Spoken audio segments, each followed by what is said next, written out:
What's going on, people? How's it going? Chilling out today? Nah, just chilling. What are y'all doing? Hey, Trev, how are you? You doing all right?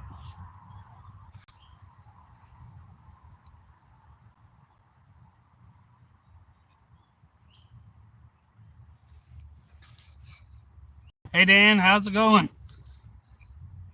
I'm doing good. Relaxing. I got to mow tomorrow, then I'm gonna go live Saturday and Sunday, or one day, I don't know. Just felt like chilling and hanging out.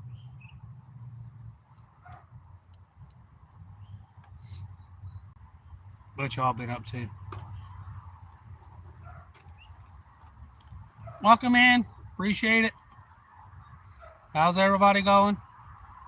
This day's going? Yeah, just hanging out at the house. What's going on, Flames? How's it going?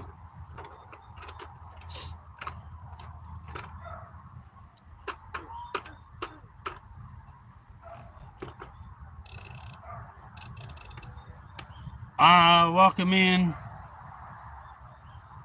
Inspline. Going good. Hey, Steel City. How are you doing? Appreciate it, Flames. Y'all check out Flames. He's got an awesome channel, y'all. How's it going, Steel City? Hey, Karen. How are you doing?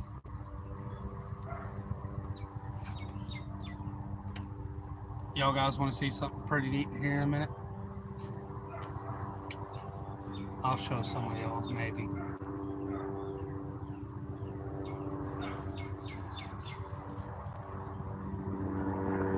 Hey, Tropical, how are you doing? Sitting in the yard, gonna relax and chill out.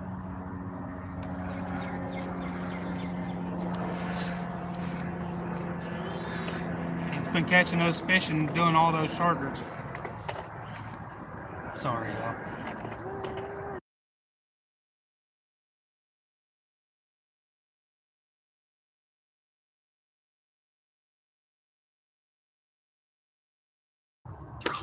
Sorry.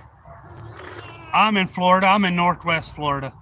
You guys are down South Florida. I'm Northwest Florida. Yeah, I'm way north. I'm around 600 miles away from you. Hey, Dino, how are you doing? Yeah.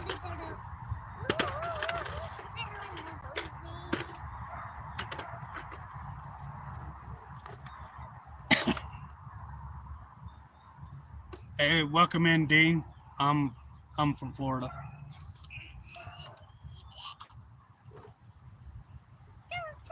Sorry about the dogs and the kids in the background. Just a second.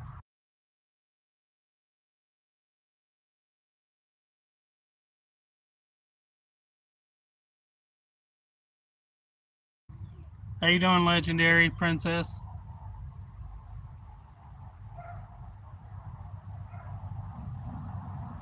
I I do a lot of fishing and stuff. I ain't going this weekend, and it's been a little bit since I've done a live. Just hanging out, pretty much. I watch y'all's channel. I don't know if he's your husband or he. I watch him sometimes. So, all right, Karen. Hey, David, how's it going? Appreciate it. Appreciate it for y'all coming in. Waiting on me some tea.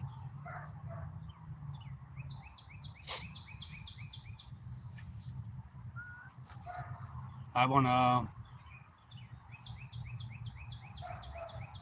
Yeah, I hear you on that. I know it's been a bit, and I didn't go last weekend. I had a real bad 3-day storm pretty much. Real windy, real windy. Then it got a little bit of storms, got kind of a little bit bad. Then it just torrential downpour and torrential downpour. It slacked up, got windy. And I got busy throughout the week. I'm like, nah. It was just supposed to be better fishing Friday, Saturday, and Sunday, so I'm not gonna go tomorrow. I gotta mow a yard and stuff.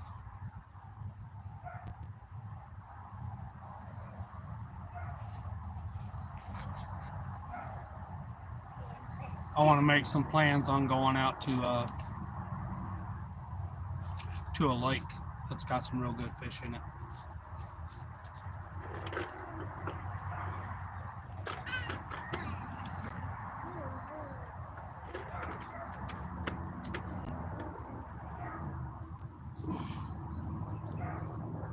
Oh yeah.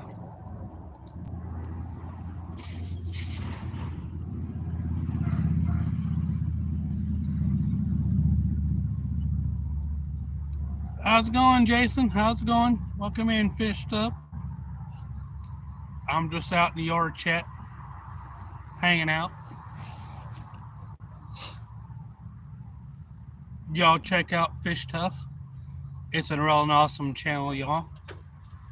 He does some amazing fishing and crabbing, and he's got some other stuff he's gonna start doing.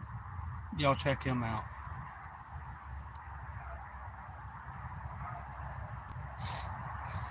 Yeah, I'm just BSing for today. I hear you. I watched your video on the ling cod. That was pretty cool. I like that. Hey, Mandy. How are you? I want to show you guys something.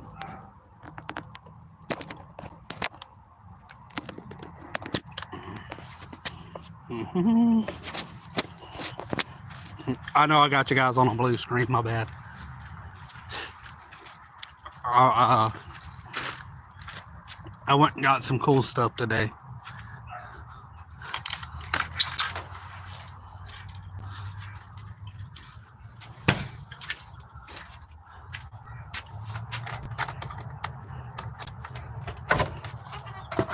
Oh no, come here, little buddy. Sorry, y'all. I didn't know they got out. Come on. I hope you didn't get hurt, little fellers. Come on. I got some baby turkeys and ducks.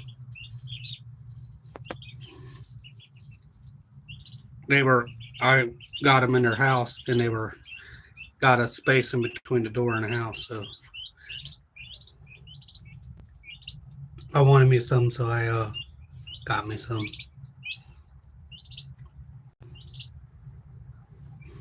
Now I just got to be careful, make sure they don't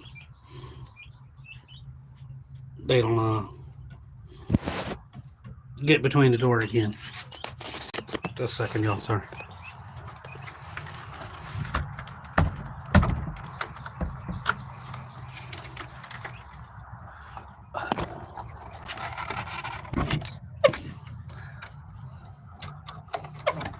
I figured you guys would like to see that. A lot of people wasn't in here, but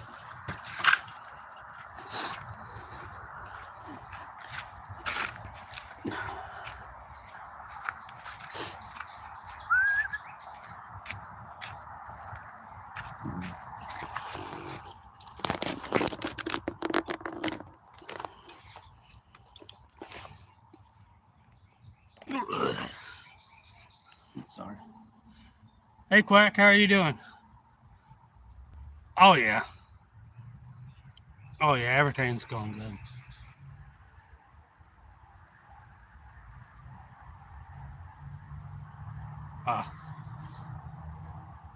Yeah. No, I bought me some. I went to one store and they had some pullet runners, Ostalort, and another one. They didn't have no ducks there. I was like, so I went to another one that's out that way, and I'm like, they had a whole bunch of chickens. I'm like, okay. They had the ducks, and then I seen the turkeys. Been wanting some turkeys. They're meat turkeys, but I was like, I'm not gonna eat them. I'm gonna like, I just want them to grow, you know. I've been wanting some more ducks. They had the other duck I got a companion to. So figured you guys might want to see that. Yeah, we used to go to Eastern. Damn,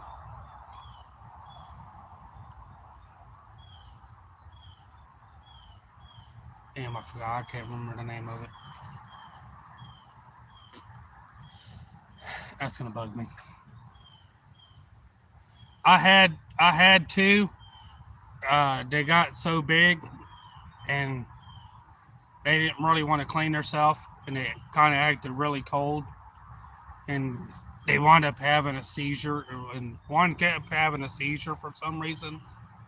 And I looked it up, and they're like, they could be missing of nutrients, or some of them could be from birth. Could have a neuro problem, so it wound up every now and then kind of going into a seizure. But one day I was sitting out here and I was watching my kids, and I looked over. It was playing around in the water. It finally got in the water, and it was playing around, and it had a seizure, and it went underneath the water, and I had to run and give there heard the kid because it was too small to put down. By the time I got back out here and got it up, it acted fine for a bit, but it wound up dying. And the other one wound up doing the same thing, kind of drowning. How's it going, Dark Bunny? So I don't want no more geese. I paid $17 a piece for those, plus tax. It was like $17.99 plus tax each for them. I'm like, they got everything ridiculously high down here. I'm like, well, they're cool. I want them, you know. It'll kind of alarm me and stuff like that. Predators and stuff. Look over the flock, which I got them in a pretty secure pen, so. And they wind up just having a seizure and dying. I got a couple chickens too, but they don't seem to want to lay anymore. They're not old at all. And they're old enough to just start laying, but they won't lay for some reason. How's it going, Randy? How are you doing? He's got, man, you got some real nice food on your channel. You make me hungry sometimes. Nah, just out chilling. Mm.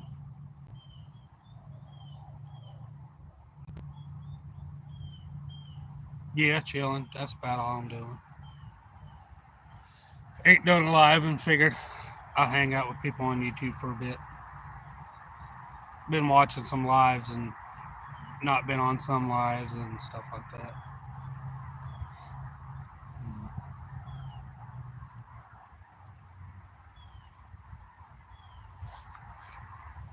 I want to do some fishing. I want to go up to that big lake. It's 109 acres, 109 square miles. Uh, the lake. I want to go there and fish it. And they got another bigger one. It's 318 acres or 318 miles around or whatever. It's huge. I've fished in both of them. They got some really nice bass in there. Catfish. Alright. Alright, Saving Grace. I'm doing alright.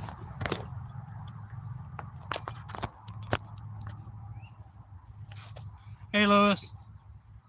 How are you doing? Hey, Tom. How's it going? Yeah, that's another Florida-based channel too. If you like watching some people from Florida, Saving Grace is from an area close to me. Hey, Goals, how's it going?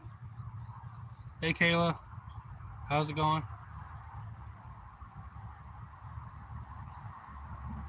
I like watching ONJ and them channel too now. That's good. All the trees are starting to come out and stuff.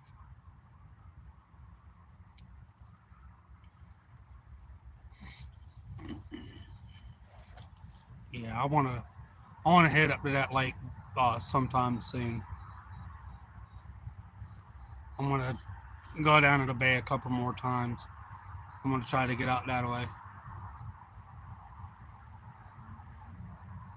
Me, no, no, I'll just hang out in the dark for a bit.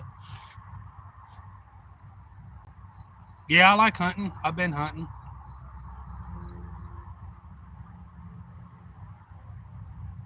Right. We call them cold smacks. Oh, not me. I picked that saying up off of, if you guys heard of, damn, Vice Grip Garage, he says that. He calls them cold snacks. Yeah, it's finally starting to pick up real good. I was telling him about the lake that I tried to tell you about. It's out there in Munson. Yeah.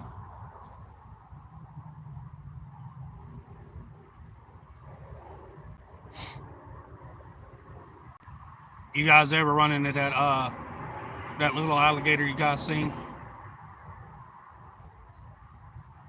They were fishing the other day on a boat, and I seen a little, I think 4 or 6 foot alligator.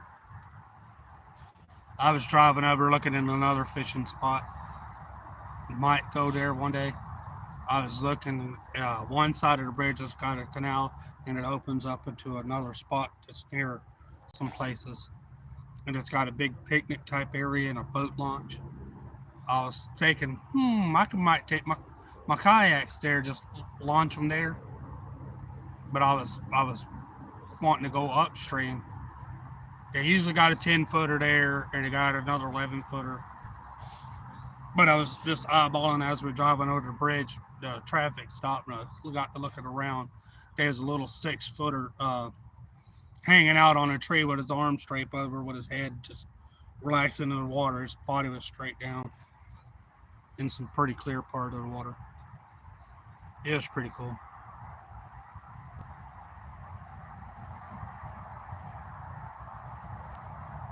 Yeah.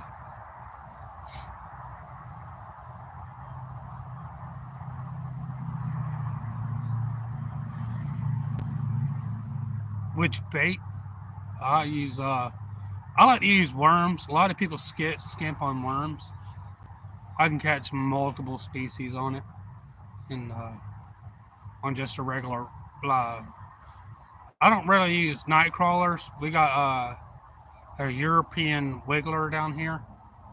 We use. It's a really good bait. It's not overly sized. You know how you can get some overly fat worms. These are just perfect for fishing. You feel like you hook real nice. I found if even I found the fish bite better instead of putting a whole worm on here. If you take a break of like a little small section like that off and just make it fill up your hook and throw it out, they'll bite it quite twice as fast. Instead of trying to figure out how to get the whole worm off, they just see it all. I guess it releases more scent. They just inhale it.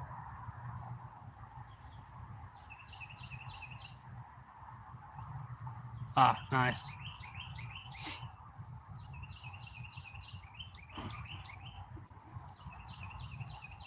It's getting to be about 60 degrees outside.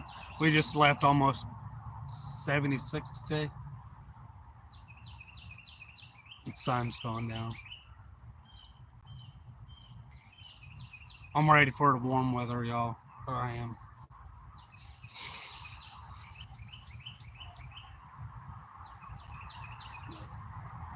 No, I typically just use worms, or I've used artificial lures, like for bass and stuff. But I've caught bass and worms and everything.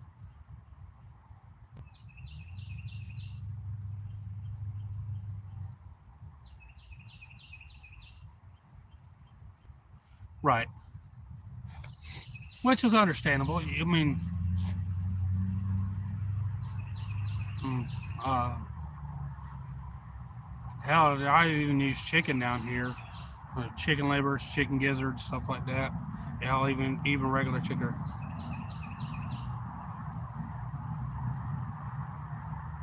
Yeah, me shoot. I've had over 11 and a half inches in the yard. Literally, it was just ridiculous. Florida's never had over 2.25, maybe 2.5, max 3. Well, in the yard we had 11 inches literally,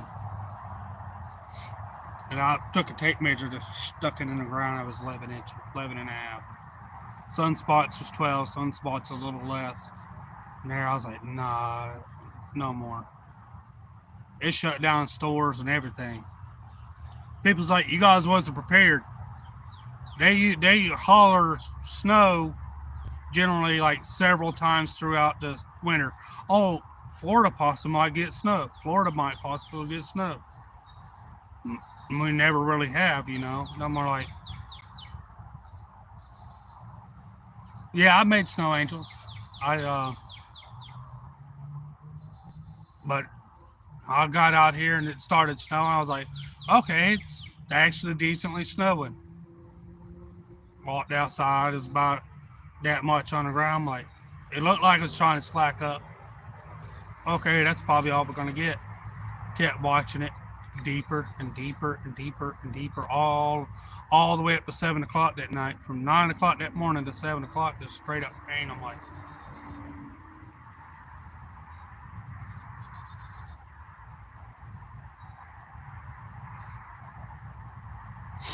yeah.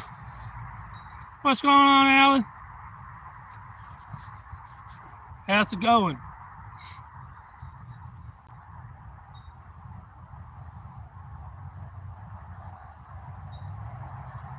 Oh yeah, I burned out a little bit going up the driveway.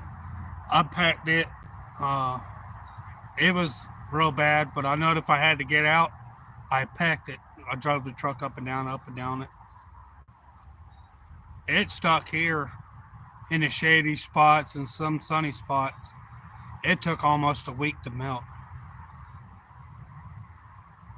Yeah, I got there. What's going on in the truck? How's it going? How's it going, Ryan? It's going all right. I'm just out chilling today, just hanging. But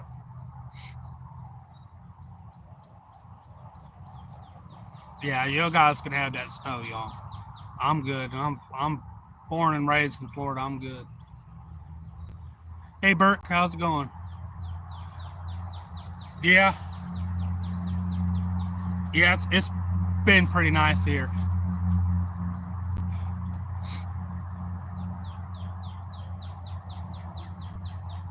Yeah, I had me a shower earlier. Nebraska, welcome in, Nebraska. I know a couple people out of Nebraska. Speaking of that,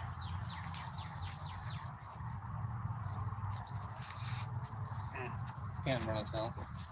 Sorry, I was gonna show y'all something, but you guys like beef jerky? Check out beefcakebeefjerky.com. I'm not sponsored by them. It's just a really good beef jerky.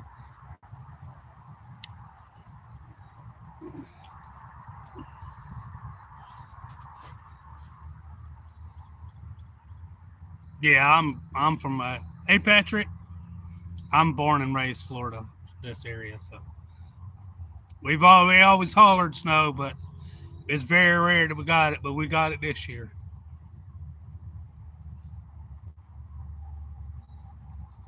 What's going on, quick? Yeah, I got the ducks and stuff put up. I showed them earlier. I tried not to open up the door. I opened up the door and one of them fell out. They got a section between the door and the thing. I was trying to hoping I'd keep them in there, but I got the heater thing in there. It's not a light. I found it's like a little flat heater. Don't get hot on the top, but on the bottom it does. It's got legs and feet on it, and I wind up accidentally knocking it over, and I busted two of the feet that stand up on it. And I gotta get me some new replacement feet, but I got it wired up.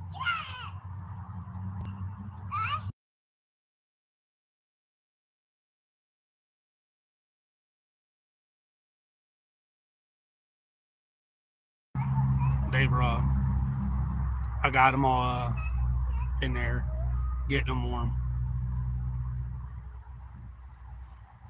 Yeah, it's a brooding heater.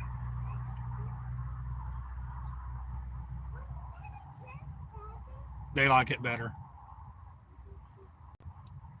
So careful if you open up the door on there, they'll fall out. How's it going, Pure Alaska? How's it going?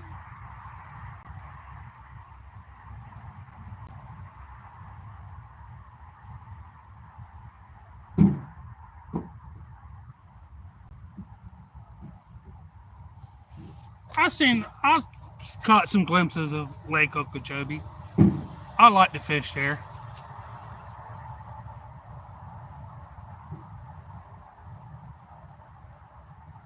Melbourne, nice. I've been all the way over to down to Gainesville and back up and around. Ponce de Leon, Chipley, Tallahassee. Been up into Georgia, Tennessee, North Carolina, South Carolina. The creepiest place I've been through is uh, a little town off of SR 125 R-8. That area. It leads into Savannah, and it leads into South Carolina. It was a small town in there. Creepy town. It was like 3 houses, a gas station, and everything else was graveyard and a church. Nothing was upkept or nothing. There was like 6 people in the town all together. We run out of gas, y'all. We had literally, we were sputtering on fumes. They tried to take us down an old dirt road. And I mean, like a creepy dirt road. It's like right in our van. It's like right there. You could barely open up the door. The van started sputtering about a mile down in there. So we was going to trust it. But I said, nah. I said, something don't feel right. He's like, okay. So we backed out to an open spot. He's like, I don't know if we got enough gas to make it to this gas station that's this far. I said, we got no other choice but to try. I said, wait, the pressure washer's got a gallon of gas in it. So we lifted out we had a gas can with us. We lifted out the gallon of the pressure washer, tipped it up, poured the gas out, and poured it in the van. We took off, got up, and it started getting into this town, y'all. It was, when I say graveyards, it was everywhere. All the way from the edge of the road in the ditch was headstones, coffins half sticking out, just all over the place was just headstones back to back to back. Old creepy looking ones. Nothing was upkept. The church wasn't upkept. It wasn't painted no more. It was just eerie. All down the road, the farther you drove, the more it got in there. The houses wasn't kept. They wasn't washed or nothing. It just creepy. Just, you know, Texas Chainsaw Massacre slash the In the Hill vibes, you know, kind of like this tree, the color of it. Just the houses were that color. Just it was just real dim that day. It's half raining. We got to the gas station. It only limited like $20 in gas. So okay, my brother stepped out. He goes, I think you need to come out and stand there next to me. Which we 2 big old boys. He's like, well, $20 of gas by credit card or pay what you want in cash inside. Well, I stepped out, went to get over there. He stepped out on his side. There was an old black man leaned up on 2 steel coffins. He was leaned up on it, looking at me, just you know, and then all, another white guy was just big old fat guy. He's, like, how you doing, boy? Doing all right? Ain't from around here, are you? No, sir. Because, man, dang it, like that. And when I moved, I had stuck a razor knife up my sleeve, and when I went down, I let it fall into my hand. When it did, when I said something, I opened it and I slid it back up into my hand a little bit. And I walked around the van, stood into my next to my brother. He goes, I put 20 in and he put 20 in, which we got reimbursed for the gas. And we walked out. I walked there and I said, when the door dingled, the lady looked at me, the man and the other person. All the people in the town were in that store and in the parking lot. They're like, can we help you? I'm like, yeah, I need $40. He stuck out his hand and I was like, okay. He's like, you have a good day. I was like, you too. Well, backed out the door. He's like, started running up the gas. I'm like, okay. Got that 40 done. He's like, elbowed me. He's looking over. The fat white guy had walked around the front of the van. The people that was inside the store walked out and stared at us like, all of them, just, I'm like, he's like, you got your razor knife? I said, yep. He was like, you feel like cutting a motherfucker? I said, I'm always wanting to cut a motherfucker. You know that. He goes, yeah, I figured that. He goes, I got one in my other hand. I was like, yeah. I said, but they didn't realize, and I've had a pretty decent sized razor, sharp pocket knife. I done stuck my hand in there, I done folded up, stuck it up my sleeve over there. I was fixing to go Freddy Krueger, I got those things to start slicing. We got in the van and backed up there, and they watched us. They all walked out as we started backing out, driving out. They all walked out and was like this. We drove off. We went down about another 50 miles, and we wound up running into the spot we were painting. It was a brand new Burger King out in the middle of nowhere. It was like that creepy place. The Burger King drive 50 more miles, and it was the town. We sit there painting one day. The next day, we sitting out there. We were relaxed. And there come the old black man and the white guy with the steel coffins on the back. They drove by and waved, not being rude, waved back, come back by.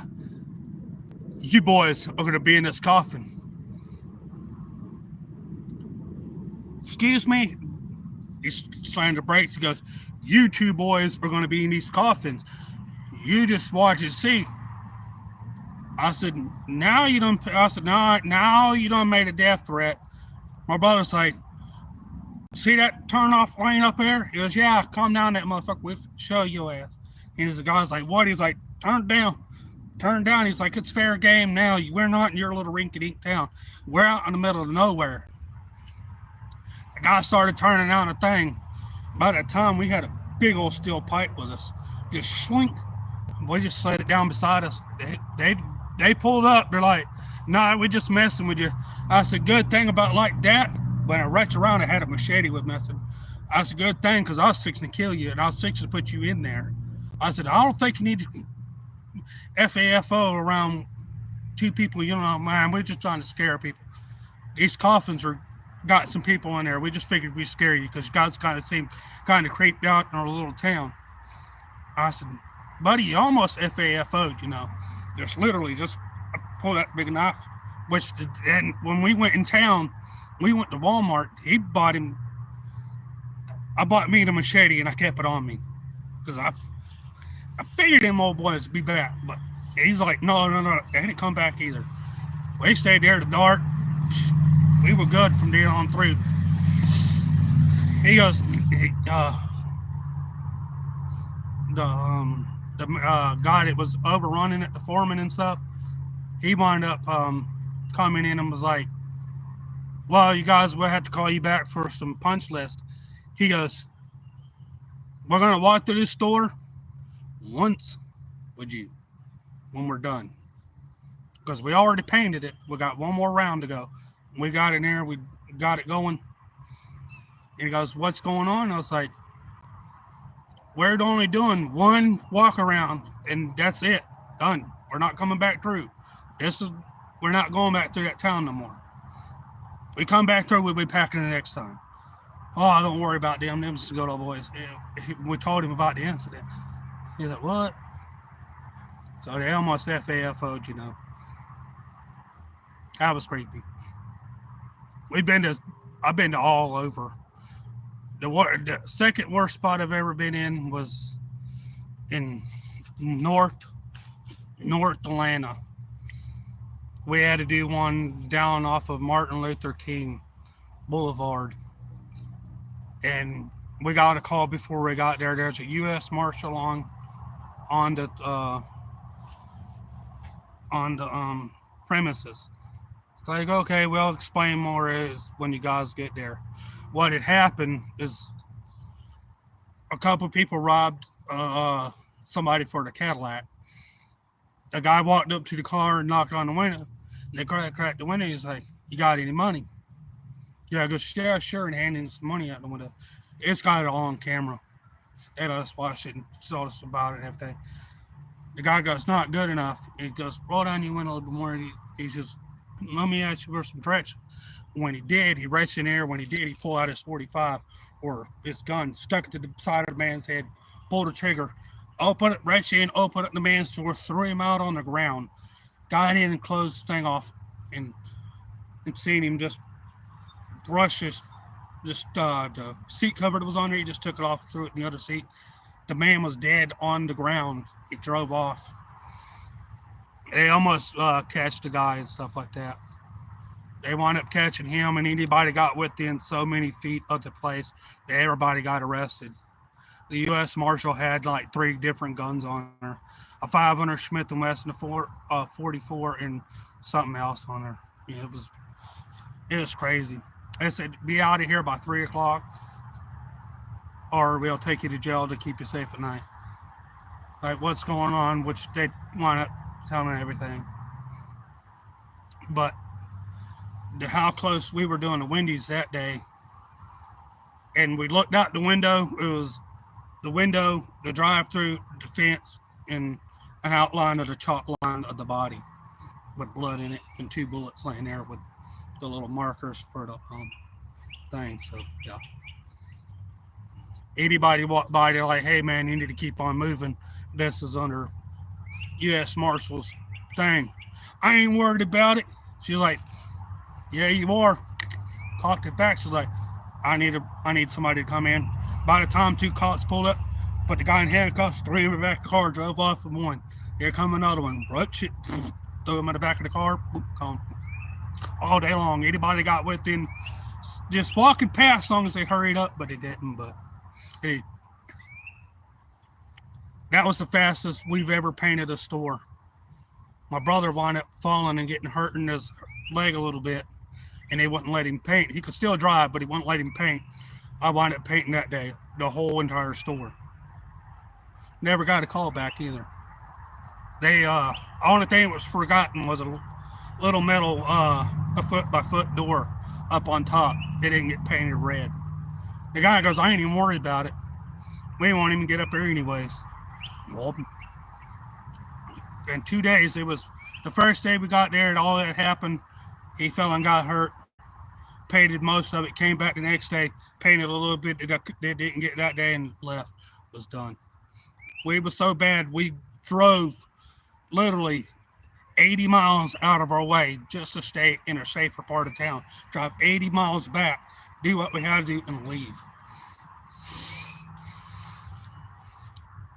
We stayed in parts where you get out and they'll be like, "Hey, how you doing?" "Doing all right." "Well, don't be out after dark." "Okay."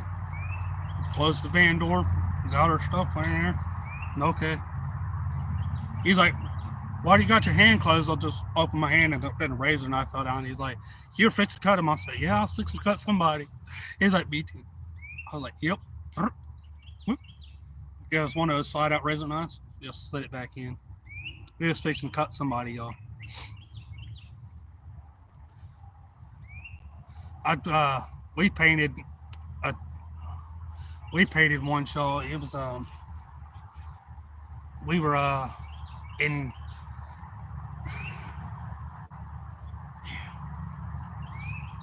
North Carolina. Jeez, I can't remember the town.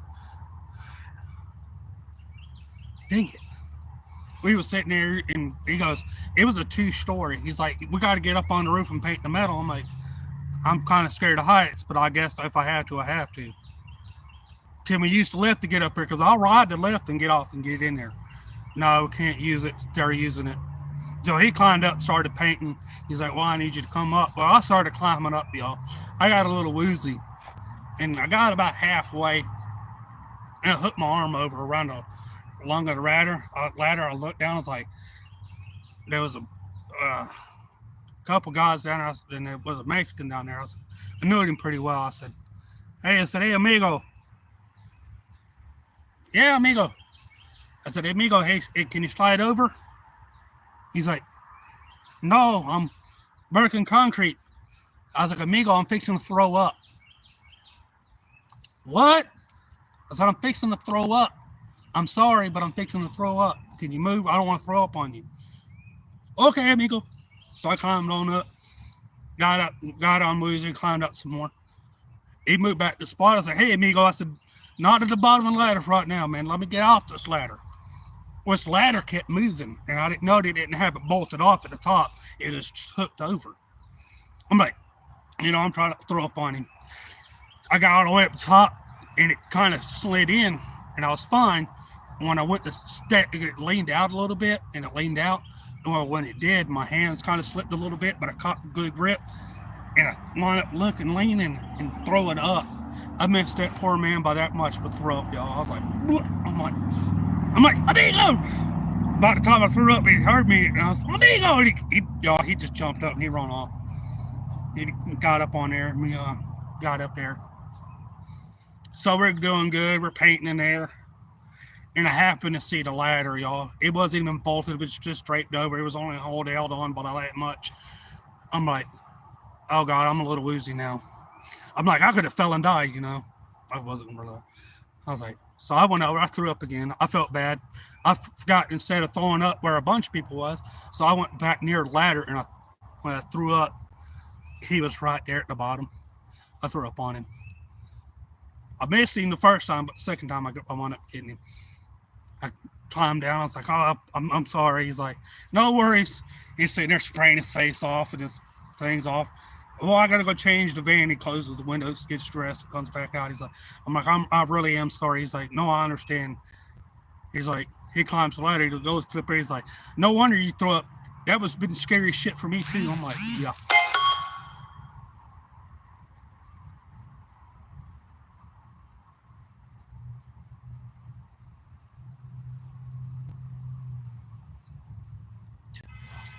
Yeah, you ain't telling me. Hey, Deborah. Hey, Patrick. Spurfy. My bad. Shit. Y'all, these things were like almost a foot and a half apart. It wasn't like normal ladders, y'all. And it was like slick, and it was already painted and half wet out there. Y'all, I was taking my arm over just to take a break, just to dry my hands off. I don't like heights at all. I mind making it 2 stories and coming back down.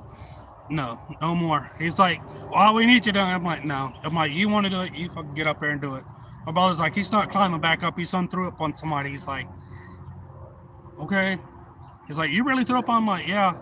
I'm like, him. And the guy walked over and pulled out $100. He was like, here, this is a replacer. I was like, I tried to offer him money, but he's like, no, I'm good. Yeah. Oh, having to take a snack break. Yeah, I don't blame you. I'd pause and hang out right there too.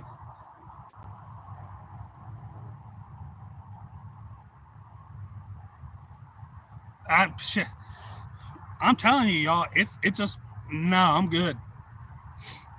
I there was a couple of them doing some sheetrock. They they speak really well, but one day I went out there to throw the stack of buckets away because we had so many 5-gallon buckets clean, from paint, and just throw them away. Because I asked them, I said, hey, anybody want any buckets? No, don't want no buckets, no want no buckets. I was like, well, I'm going to throw them away. Do you want them? No. Well, the boss of them, he come out, he's like, what is he doing? He's like, he's throwing away the buckets. He's like, what? Throwing away the buckets. He goes, hey, Miguel. He's like, what? He's like, by the time I threw the buckets over in the dumpster, it was empty. He's like, go get those buckets. We'll use them. Yes, it wasn't funny.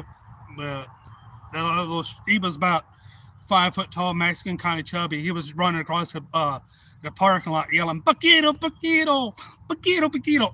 Y'all, and this dude, he had some hype to him.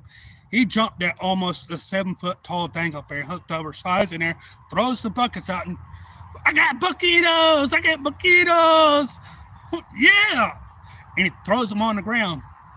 And the only thing you can see is the buckets out, and you see him come back over there. He's running across the parking lot with hold above her head. I got Paquito, Paquito, Paquito. I'm like, I've never seen somebody so happy to get some buckets.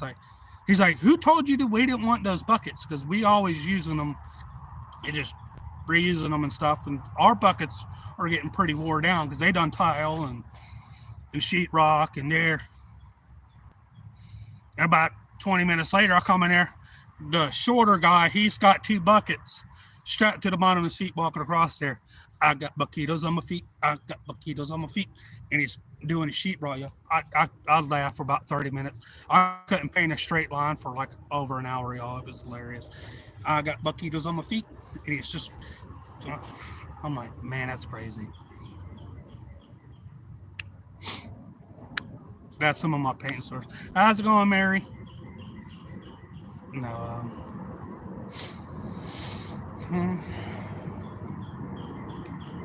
Yeah. What's going on, Mr. Turner? How's it going? How's it going? Y'all guys want to see the turkeys again? I know some of y'all didn't get to see them. Or I'll show them in another one. Yeah, I'll show you again. I'll show y'all. Some of y'all wasn't in here.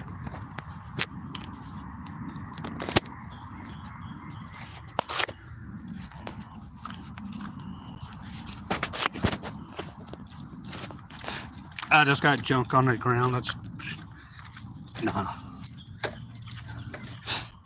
Guess it makes it suspenseful.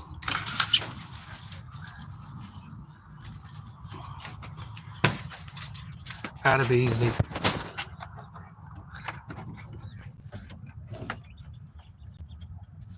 Yep, they're near the door. Calm down. See there? Calm down. You guys gotta stay out of this crack of this door.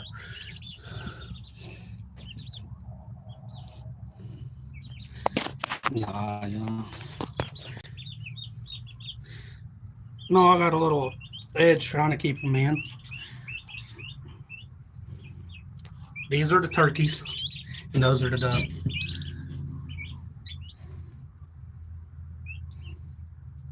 I got them today. Hey, Kendra, how's it going? Calm down there, little feller. I don't know what kind of ducks they are. They're not the Peking type ducks. They got, I'm not familiar with the name of these, but I got some I got baby ducks and baby turkeys. I didn't get no chicks yet. I wanted to get the turkeys and stuff, because I can look for different types of chickens. They got chickens anywhere from $8.99 to $5.99, $4.99. Some of them are almost $11. I'm like, forget that. The ducks are $8.99 a piece. They're not eating ducks. They're normal. I think one was gray. I know there was Pekings, but those are not the Pekings though. I don't know which other ones it was.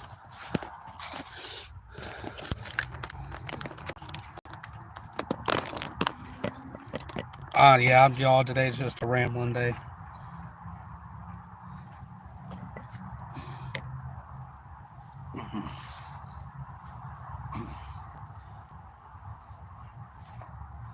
Yeah, I uh, I wanted something new. It's a meat turkey. It's a I don't remember the name of it, but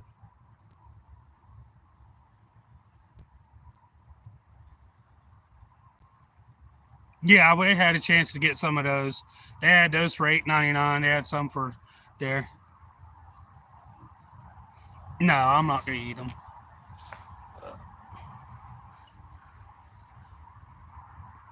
Them turkey I was thinking about earlier was the Eastern Osceola and another type turkey we used to raise.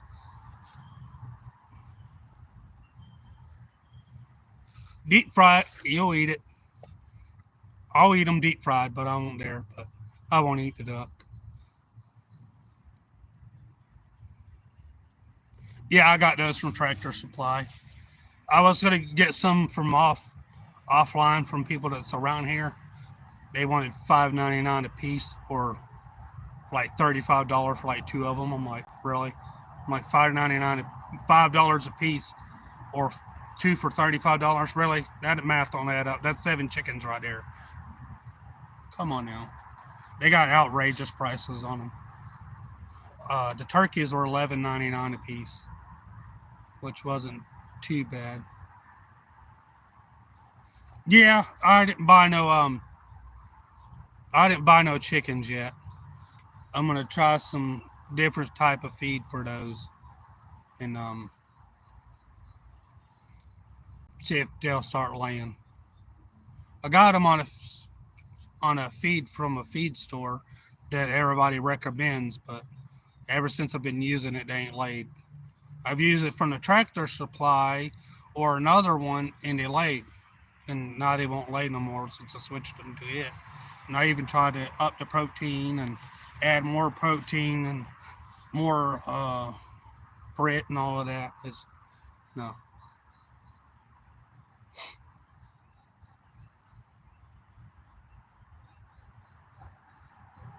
dang. Yeah, they want Dad chicks wasn't too bad. They're about the same price as at the Tractor Supply, but the ducks they want $15 a piece or 30. They've got ridiculous prices. Which I'm grown up. You can buy a damn chicken. You could buy 30 of them for like $5. Because chickens used to be just for eggs. Now they got them where oh, this one's got to breed and that one's got to breed and this one lays better and that one lays better and this one lasts longer. This one looks cooler. They just blew the chickens out of the water, and the prices has gotten ridiculous for them.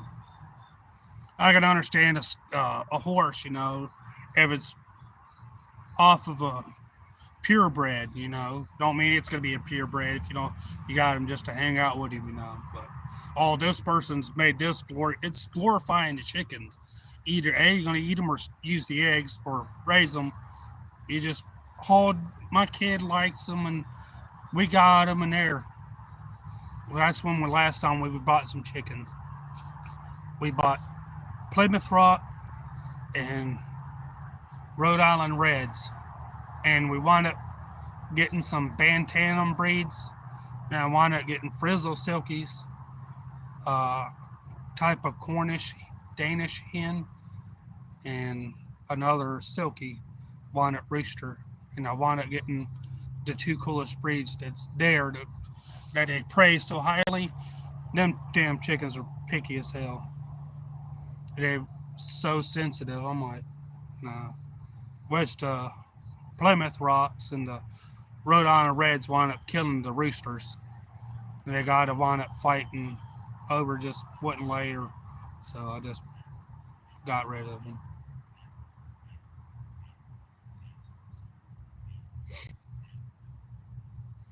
Yeah, yeah. They just gotten aggressive. I don't know why. They won't lay or nothing. So I'm like, no. I want to I want to get some new breeds. Add some Brahma. They had all kinds of them. Black runners, all kinds of stuff down there. I'm like, well, those are supposedly a better breed and better layers, but they want they lay this color egg and the green color egg or a brown color egg, and that makes them worth more because they lay an Easter egg color egg. I'm like, it's an egg. It's no different than another one, whether it's white, brown, or whatever. It's just a little bigger, a little smaller, or speckled. An egg's an egg to me. So.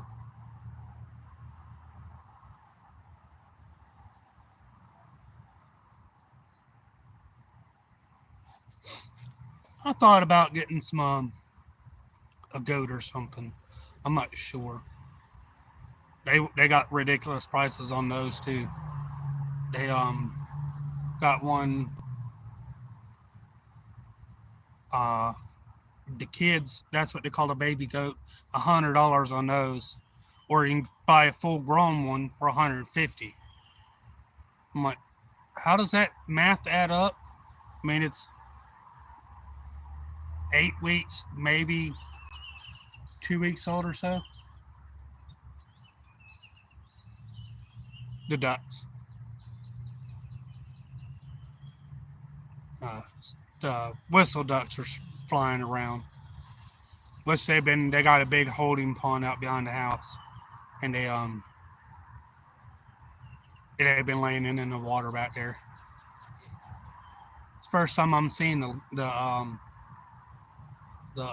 whistle ducks around. They're native to Florida, but I've never seen them unless they just were in a different part. Yeah, I know you want to get a horse. I'd ride him up, check the mail.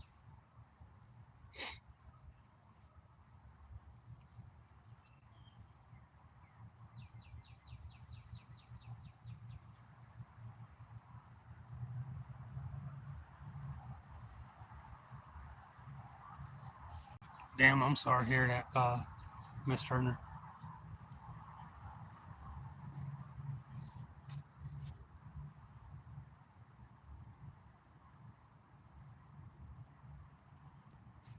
Yeah, no, I've eaten goat once. I've eaten lamb before, but I can't eat it no more. I just don't know why. It's good, but I just look at it, I'm like, I don't know. My kids, I made it for my kids, and I almost ate it. My kids are like, oh, I want some. They're like, oh, it's good. They just started eating it. I'm like, here you go. You can have it. But Daddy, what are you going to eat? Daddy's going to buy him a hamburger. What? We ate a hamburger. They ate the lamb, so.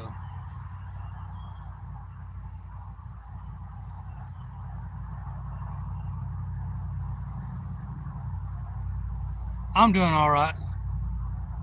Uh, Eating. I'm doing good.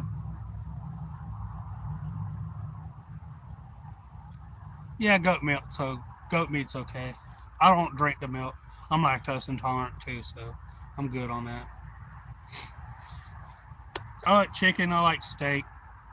Mm, pork's good. I don't eat too off the wall stuff. Yeah, I like beef the best.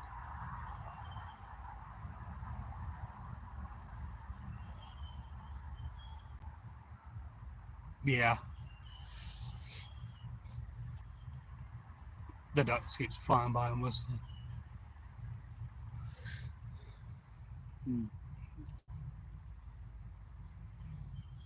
I'm gonna go get a light minute yellow. I got one. I just gotta find it. I'm used to fishing and chatting, so got two things to do. Yeah, I won't eat squirrels okay, rabbits okay, deer's good.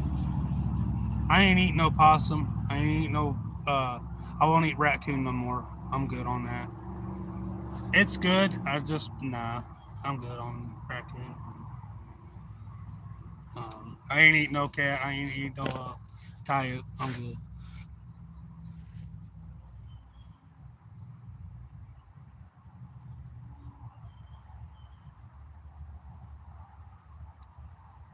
Yeah.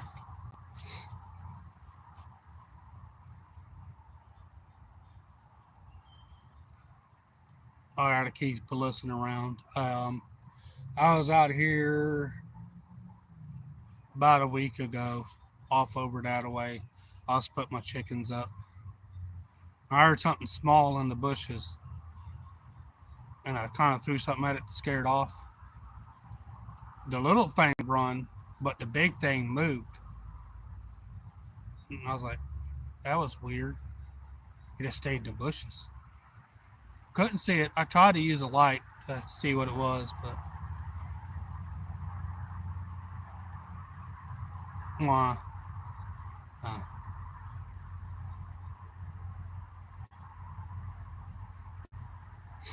but I don't know what it was. I know when we was sitting there and we was moving around and stuff in the chicken pen, putting them up because they're so small. The way we was putting them up, we got a window in it we usually open, and I had one side locked where the neighbors couldn't. I can't eat bear. I know they got a parasite that can kill somebody. I'm good. I don't feel like getting no brain eating an evil worm. I'm good. I'd try it if it didn't have that worm or could get it eaten. I'm good. I don't care if it made it like a hockey puck burnt. No, I'm good.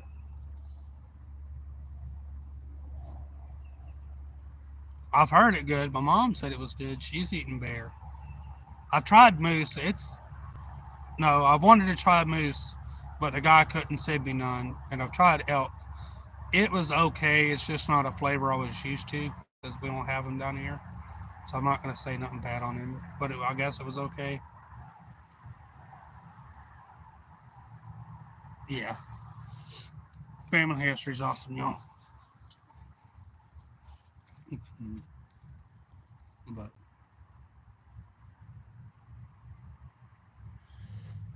I ain't forgot about signing the boat with y'all's names that are subscribed. I told you guys I'll do that. I just ain't had a chance to get it back out.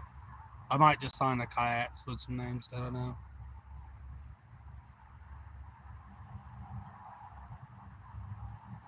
Nothing much, outdoor fam. How you doing? Been doing all right?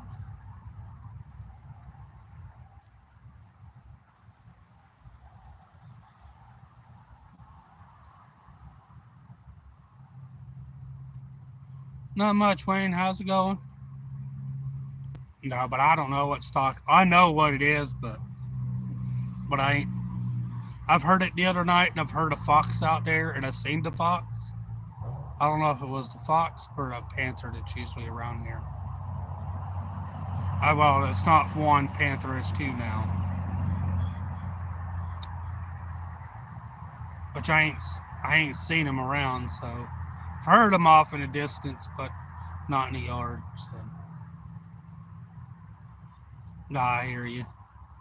Just trying to make it in this world. Feel like we all are. Yeah, I only eat. Well, we don't eat deer jerky. I'll take the whole deer, but the backstrap and jerky it. Literally, just the legs and all, just jerky it.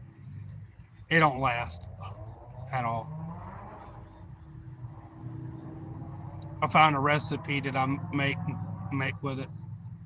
It's just gone. They're just like in the jar or the bag or whatever I got them in. Just it's good. Even the little one you see her just creep her hand up and gone.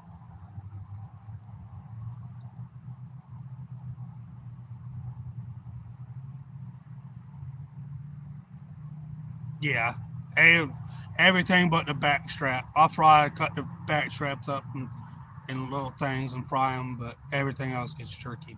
everything. No, they say this is good for stew, this is that. No, everything, all but the backstrap gone. Turkey. Sliced up in different sizes, thick, slightly different, about the same thicknesses, but they're different sizes. It's gone. They just all of it just gone.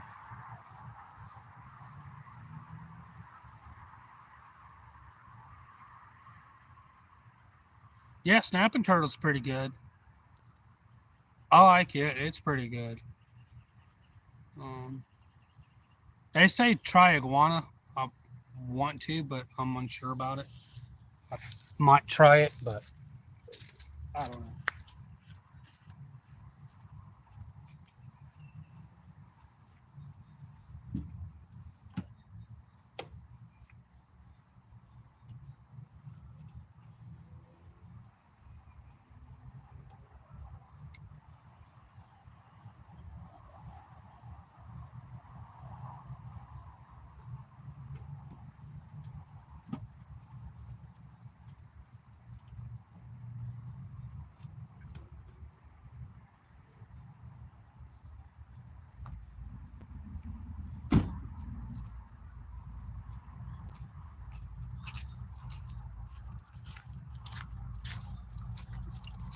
Sorry, I had to go get a light. Would you bring me a light?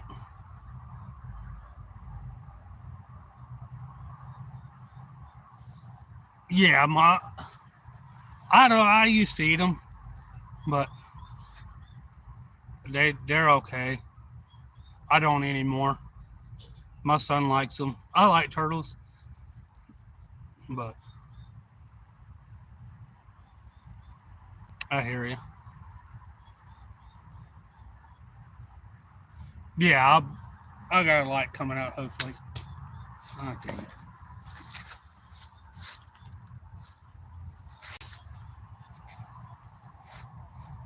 Release the grease. It's going all right.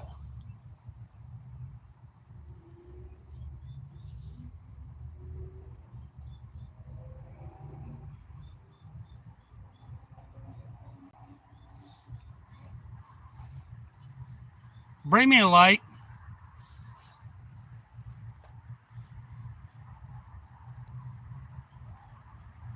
I've tried shark. Shark's pretty good.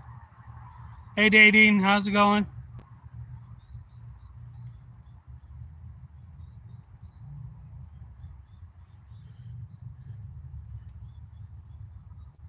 It's good. I like shark.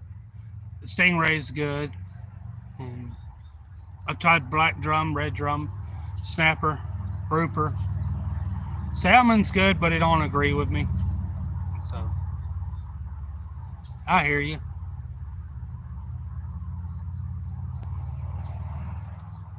I've had black tip, uh, bull shark, and I think that's about it. I couldn't find them.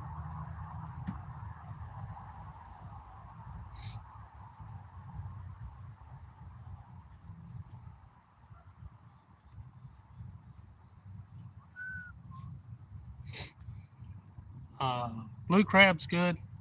I like uh,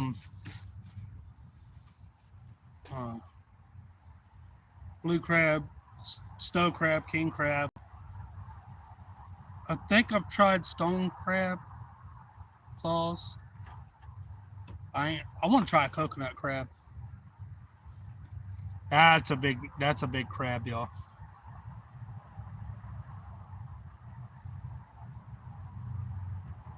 It's pretty good. Most of the places don't tell you they use stingray as scallops in most businesses. The round little scallops you guys get, 90% of the time they're mostly stingray. So you're probably eating it and not really realize it. You got to put in your at least your zip code or zip code near you.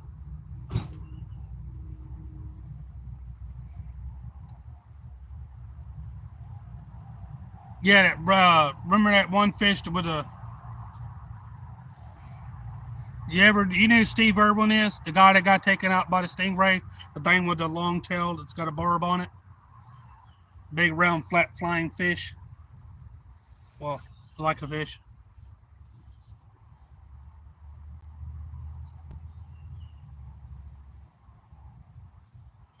Yeah.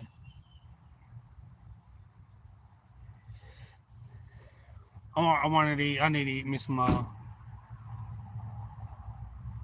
Yeah, that's a. I like to try mud crab too. My eyes.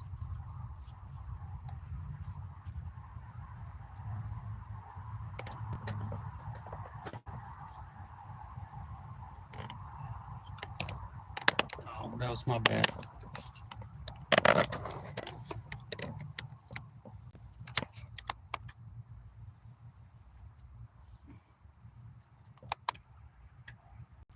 Yeah, it's exclamation point weather with a zip code at the end, or a zip code close to if you don't want to give it or that.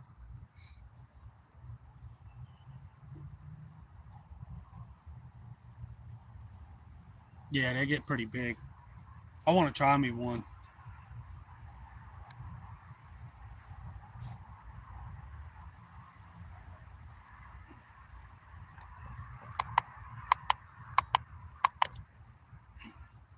Getting blinded, y'all. I like cooking tomahawk, y'all. They're they get them around here, but they cut them down so small. I want an uncut one. Well, I want to try me some uncut one. Which the cut ones, yeah. I was talking to some people.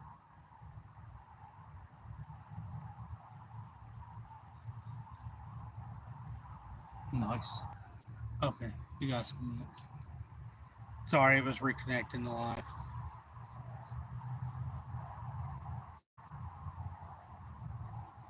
Yeah, yeah.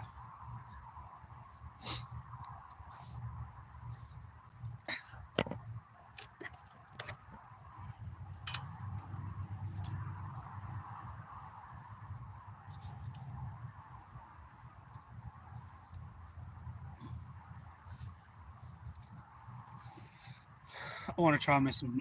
I want to try me an uncut poor tomahawk. We I want to try barbacoa and something. I want to try it too.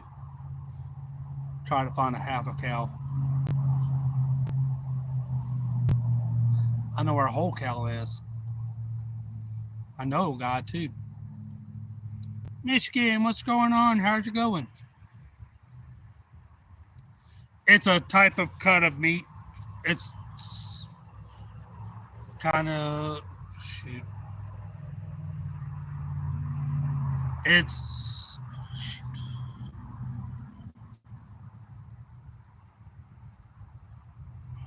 damn. It's a cut of meat of beef. It's a big portion of it. They just leave a bone in it, kind of like the Thor's hammer, but it's not. It's a big open portion of meat.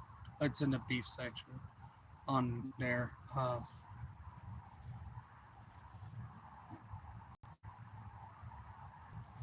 It's a fancy cut of meat. They just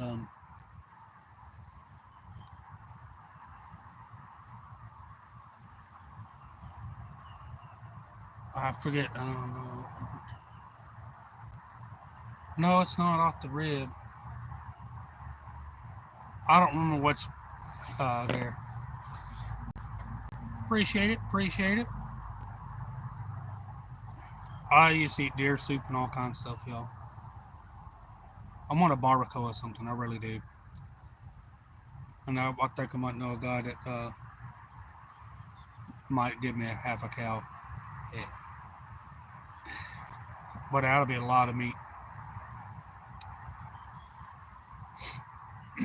Yeah, she's got to run out of her mail first. Instead of opening it and trying it and not liking it, just finish eating it. How's it going, Lee? How's it going, Big? Appreciate it.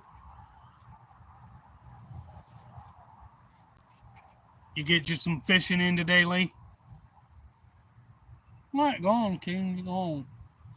I got a coon coming out of off the tree over there. He likes to go up there and eat cat food.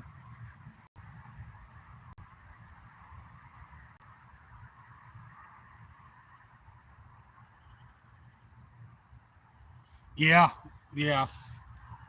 They say it's cheaper to buy a half a cow and have it processed down, but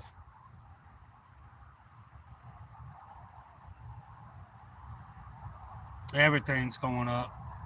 I know I usually buy a 50-pound bag of chicken feed, and it's usually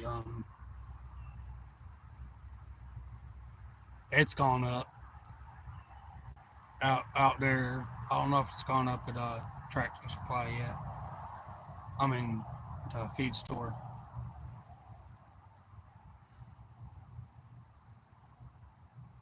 Nice. Did you catch anything?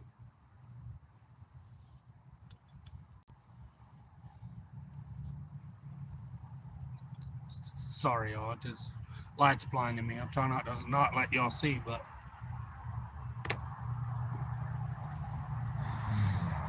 no, it's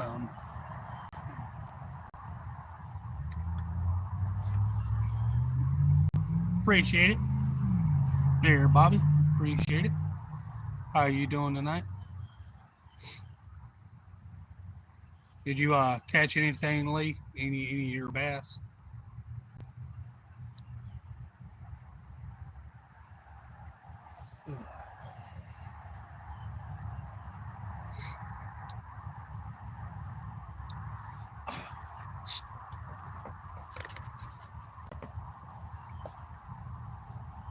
There we go.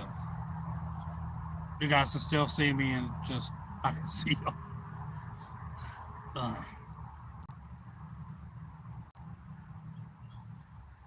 yeah, yeah, pretty much. Beef's gone, especially here. It's just for a hamburger meat. It's almost 20 something dollars. Uh, Steaks here are in the 30s and 40s. Pork chops is still it's gotten expensive. Chicken's gone up some. They're gonna wind up they're gonna wind up getting stuff so expensive, and people's gonna wind up having to defend on their own. People's gonna mess around and find out, and they're just gonna start eating what they can.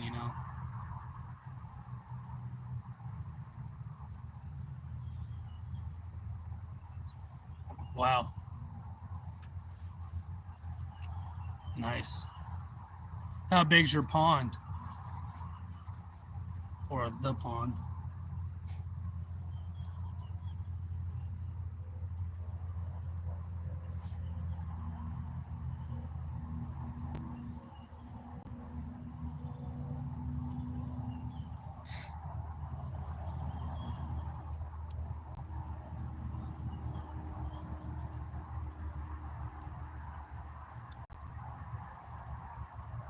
Bug. He's flying around distracting me. No. I got the catfish put up. I got the black turtlemuck put up. I want to go down there and fish some more, y'all.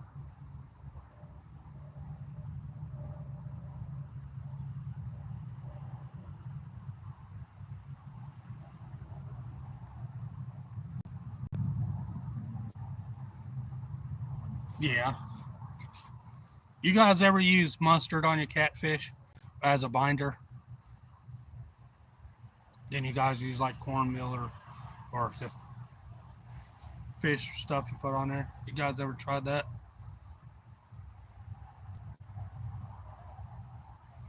Moose quesadilla? Heck yeah. Can't go wrong with a quesadilla at all.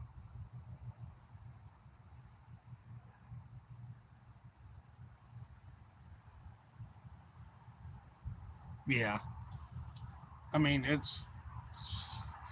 going to keep messing with our food prices, y'all. We're going to have to fend on our own. People's already trying to go back and start up their farms and stuff. So maybe everybody needs to start doing that. Go back to some partial go back to where we grow our own food and rely on some of it. I know a lot of people live in the city too, but I was driving down the road around here. Uh, One guy, he's got roughly 150 acres untouched land. When I talking, he's got a big portion of land around here, and he swore he'd never sell it because his daddy helped him like the property and they bought it and stuff. And he's wind up be selling it, y'all. It kind of ticked me off because it's got a lot of animals in it. A lot, a lot. I've seen 12 points come out of there, 10 points, 8 point doe. I've seen turkey in there. I've seen all kinds of stuff. And there's one just small house on a long driveway. You can just look down in there, there's animals galore. And they built a Walmart next to him. He's building a Walmart next to him. Then they're going to build a big subdivision across the road. Somebody's going to wind up selling across the road from him. They're 80 something acres to build more houses. He's selling it to make more houses. Y'all, it's ridiculous on the housing market around here. There's jobs, but they ain't as many jobs as the area is growing too fast on houses. So if you know anybody that's wanting to move to Florida, tell them it's full. No jokes intended. It's especially my area. I mean, I can understand the housing. People need houses and stuff, but you got people with 150 acres just trying to make a buck because they can make a buck.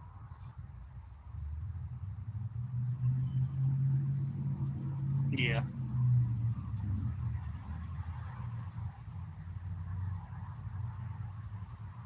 yeah, true. They'll soon realize that we'll probably have to go back to the old ways. Which I'm not saying all of them's bad, but it's 50-50 before everybody's piled up on top of each other. Can't flush your toilet without the neighbor hearing. Hey, you flushed? Oh, I just flushed. What? No.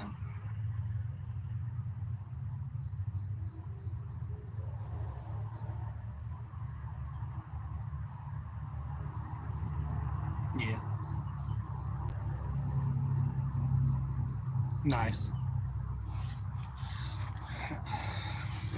I know people that shoot them left and right down here. They'll go 10, 15 deer a year. You just have a big freezer full of meat processed down. I'm like, really? I'm like, how do you need 10, 15 deer a year? Are you that reliant on just a deer, you know? What's going on, fat cat? How you been?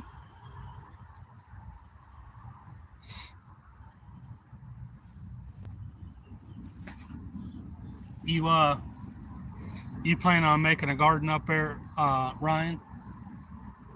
I can ship you some corn. Yeah, I can mail you some corn. Like, what is this? It's corn. Wonder how it would grow up there.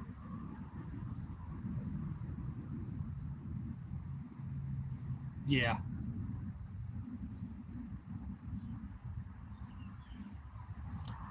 Sorry, y'all. Just mustache just got a small breeze and it's like one or two hairs just tickling. Like, really? I just look around, y'all. I'm sorry. I got two panthers in the yard and a fox and the hotel and what else runs through.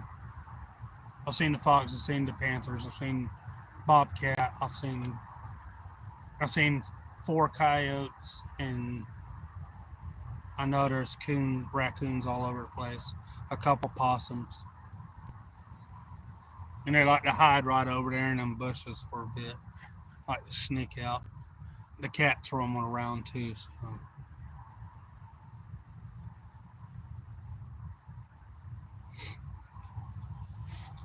Hey, you never know till you try it.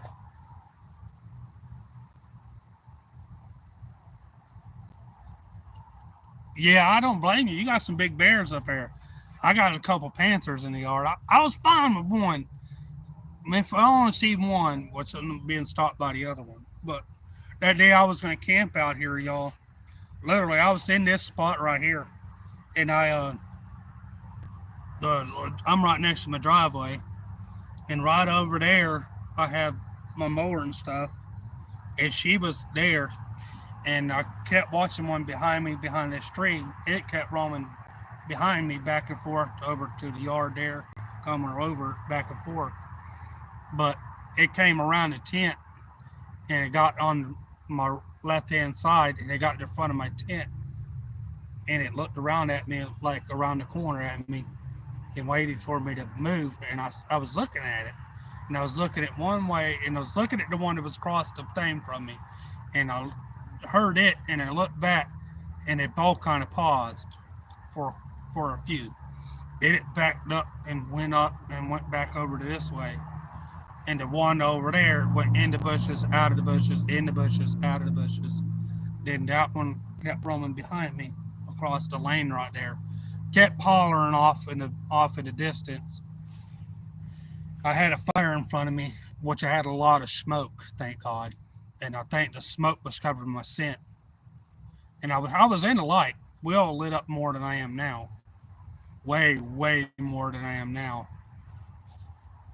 And I sitting there and I kept watching, kept looking around, and I'm glad I did. So if you see me looking around, that's kind of why. And I could hear something off over there, and I could hear something that way. And that I know that's a coon, and I don't know what that is over there. It's too far off.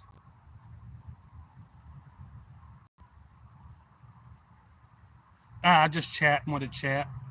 How's it going, Pierre?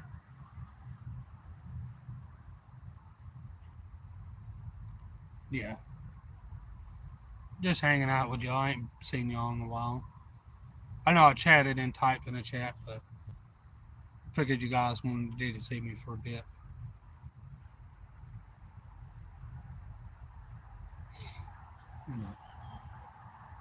Closest I've ever been to it is less than that tree away from me. Well, about that tree. I'm sitting about 5 feet in front of the tree. Yeah. I'm like, that's crazy, you know. I was sitting in the back of the. I heard it and I caught a glimpse of it, but I sat in the back of the car. I had to take the trash cans out and wound up going to the store, and I got a long driveway, so I was sitting in the trunk of the car and all the trash cans. And as she was driving up, it came out between me and the trash cans. The trash cans are 4 foot long, and she came out about a foot behind those. So I know about how far she was. So. And it came out behind the trash cans, looked over at me, and I kind of, and her seats was down in case I seen it. I told her, faster, go, go, go. She's like, what? I'm like, I just slid down. She's like, oh, you held on. Well, I just slid down more into the trunk. And I told her, go, go, go. It's right there. She was too, boy. She's like 5 feet. And, you know, that's leaping distance is 14 on them. Literally like 14 feet straight. I'm like, man. She got up there and got in the light. I jumped up, put the things up, and got in the car real quick. I watched it. It went from right across the driveway, right over there. I had a big rose bush there. It sat there for a little bit. I just got in the car and drove away.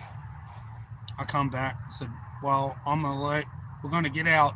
We're not going to turn the car off. We're just going to keep the lights on so I kind of see. And it wind up being lit enough.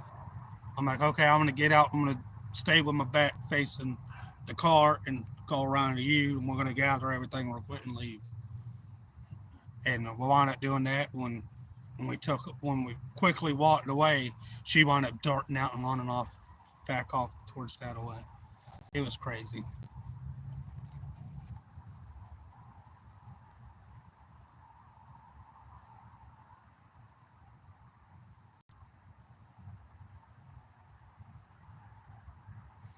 Yeah, I love corn on the cob, Bananas. I'll eat bananas every now and then.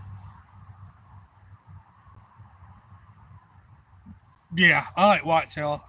This tree I'm actually sitting next to, I've right here, the little branches and stuff that's up there that are right off the ground. I used to have one that came down about 6 foot off the ground. I was driving down in my yard and I parked up that way, and I was talking to my son. It was just got done raining, and I looked up. I had a 10 point and a couple doe and a yearling standing right there, eating the leaves off the tree right there. They were all right in this area where I'm sitting at. I was like, hey son. I'm like, what? I'm like, look at those deer. He's like, what deer? And I backed up the truck easily, and I turned a little bit and I shined him. He looked at me. He's like, whoa, Daddy, out there in the yard? I'm like, yeah.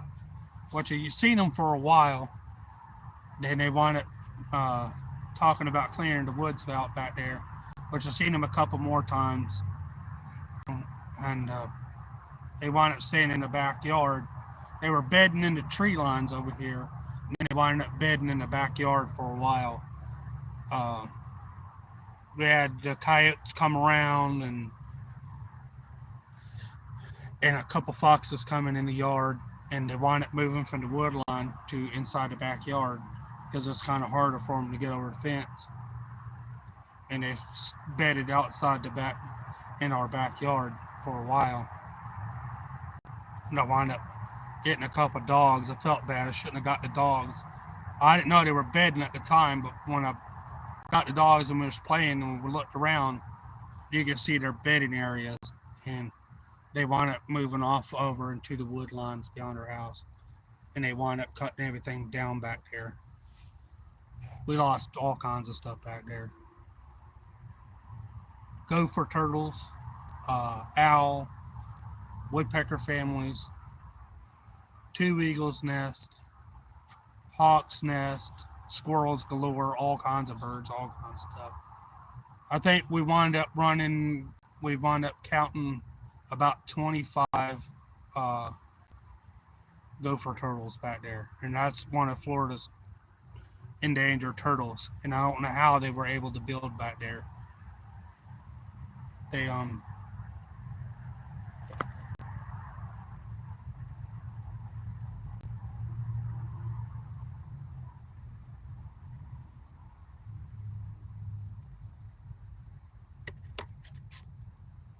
they wound up digging everything out back there. We tried to say something over there.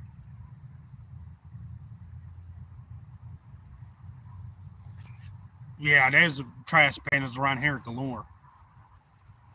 I done a couple videos on trapping some. I didn't even knock a dent in them. I done one video of catching one, and I caught 5 more after that. They didn't even knock nowhere near a dent in them. They the tree that's over here, the big one. I'll show you guys one day. A big one over there. They had about 45 in it. A tree that's right up above it, I had about 5 or 6 in it. A couple of trees I had about there. I've had some over here, and they're just outrageous around here. Hey Britton, how's it going? Hey first generation farmer, how's it going? I like cheese, can't eat it. It's okay though.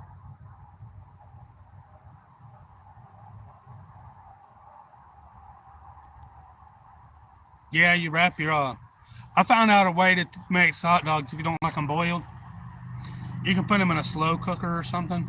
But what I found, if you just like get a little like some Pam or the off brand of Pam or whatever you like to use. I use the off brand because it ain't got milk in it. The Pam does, and I'll spray the pan, and I'll light the pan serum. I'll shake them back and forth and let them roll that way. They taste like way better that way. You can boil them. I've had them in a toaster oven. I've cooked them over the fire. The fire is the best, but just pan searing them for about 10-15 minutes in there. Get them good and red. Just rotate them like that. They taste really good.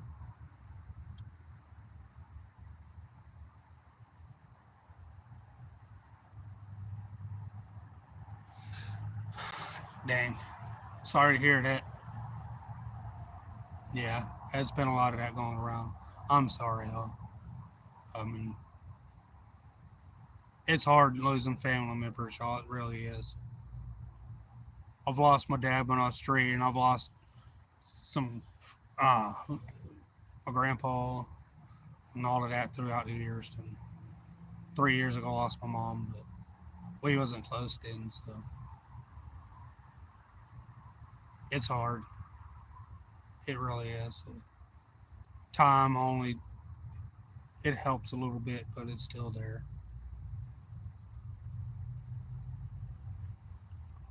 What I found helps is just remembering them and thinking about them. I mean, give it a little bit. I mean,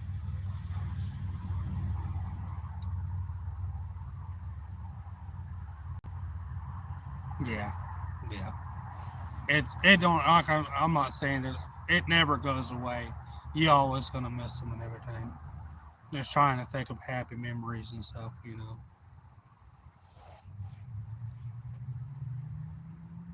Like I went to see my grandpa. He had cancer and he just wound up in '03. He had cancer and he wound up.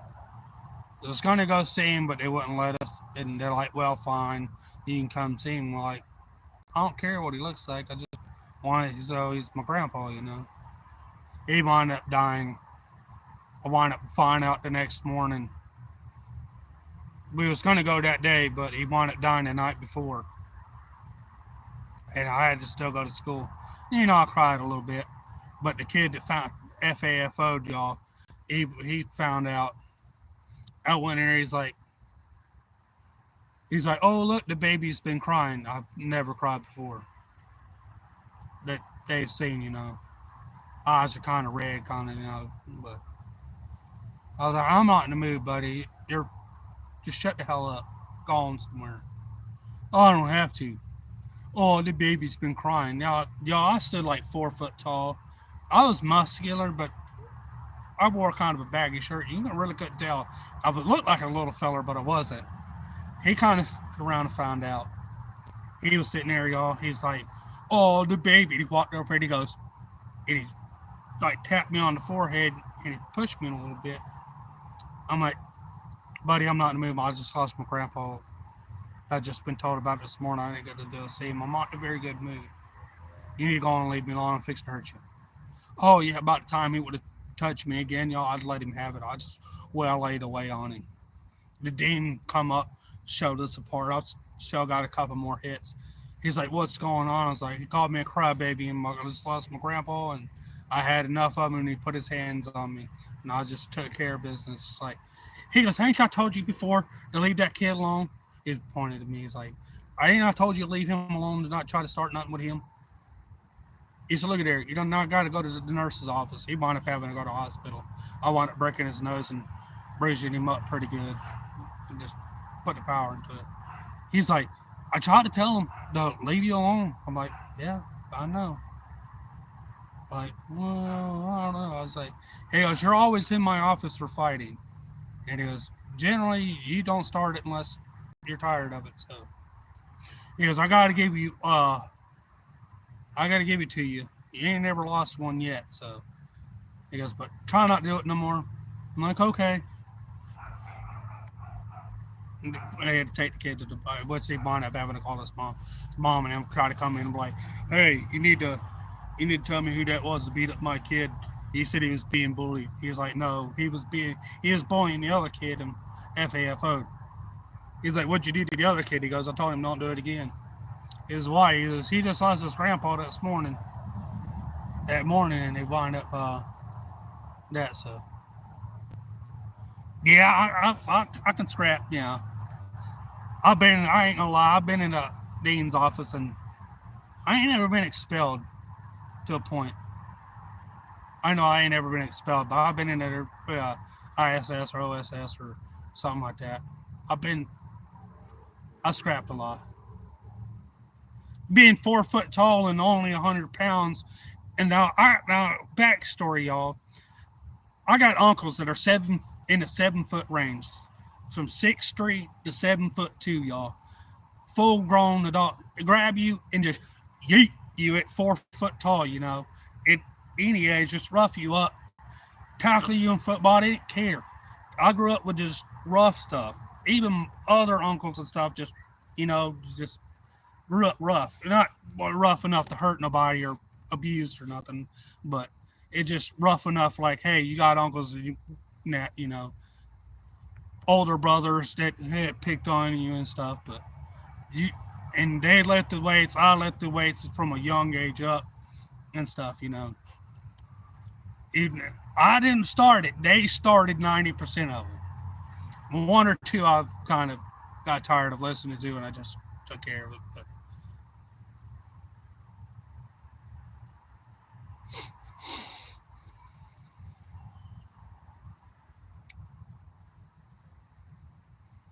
yeah, I was a short kid. I couldn't help it. Not literally, y'all. It was. I stayed short until high school. They're like, my brothers, my uncles, and there. Y'all, I got hung in trees.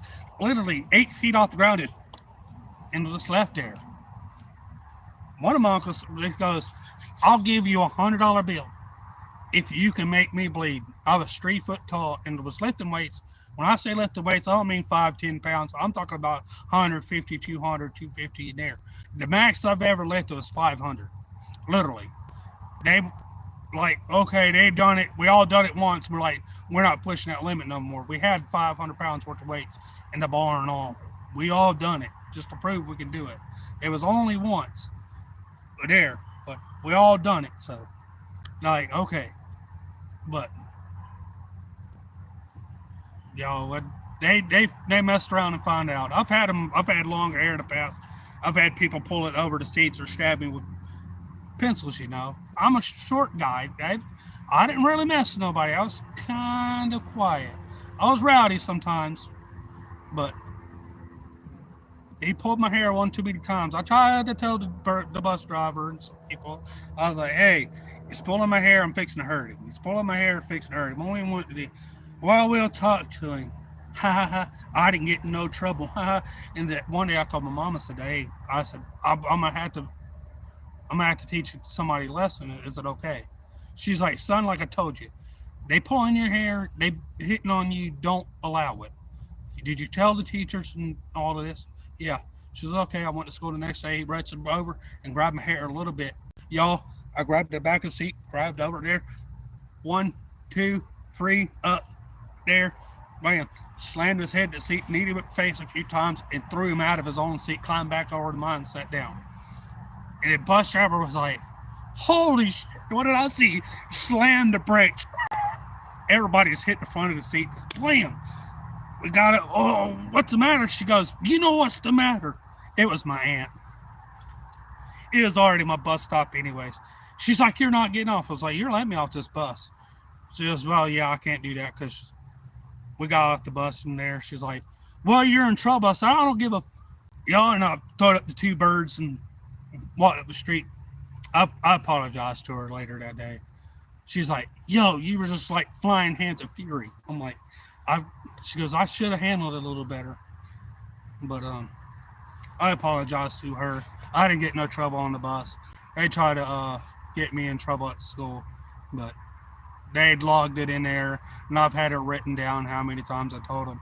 I've had a stack of like days I've had written down, hey, I told this teacher, I've told that one, I've told this one, I've told that, I told this bus driver, I've told the dean, just keeping track of every time I've ever done it. Then I wind up taking care of business. But no, I was right down here. I used to live across the road, and no, and I lived next to a guy. He was a cop.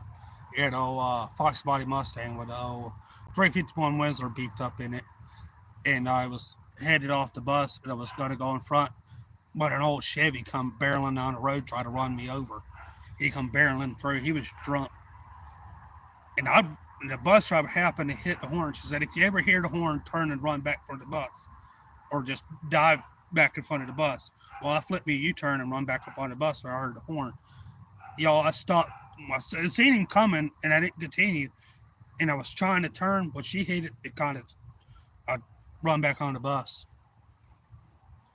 the guy that used to live next to me, he fired up his Mustang. He had his cop car. He fired up his Mustang, y'all. He burned the rubber up right here, y'all. He caught him a mile up the road. He threw on his light up top, y'all. He was gone.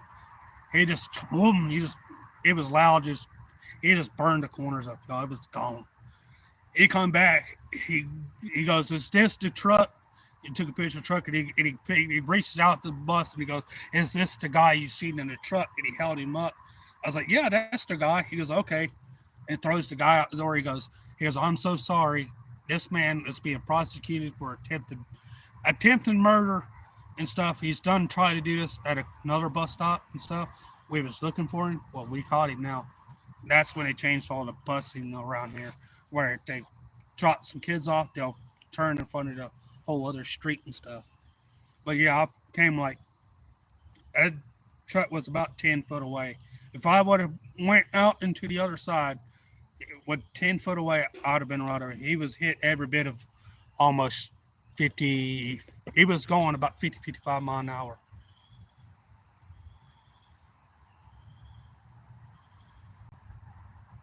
That's something messing around over on chicken.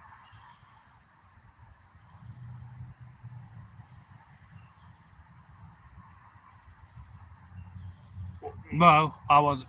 I wasn't chasing on this marine bike. No, but they yeah. I didn't deliberately do it, y'all, but I can take care of my own if I have to.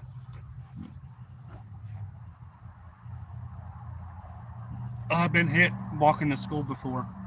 Yep, I've been run right over with a truck. I was headed up to school. I walked to school. It wasn't too far. It's a mile and a half. I walked there. I was walking there a little earlier, and when I was headed up that way, I was walking, but I just checked the time on the phone. Stopped, looked around, checked my phone, and I stuck it back in my pocket in case somebody called or I had to call in a hurry. I could just dial the number real quick or get it out pretty quick. When I got to walking up, I had looked down because I seen something like shiny, and I went like that, and I looked up, and the only thing I seen was purple and headlights. Y'all, it run me over it hit me in the leg, knocked me down. It run straight up my stomach, rolled me over, and run down my back and run down my legs. I laid there for a minute, and I kind of woke up, and I was like, "I just been hit by a fucking car." I'm sorry for my language. I said, "I just been hit by a fucking car. No shit."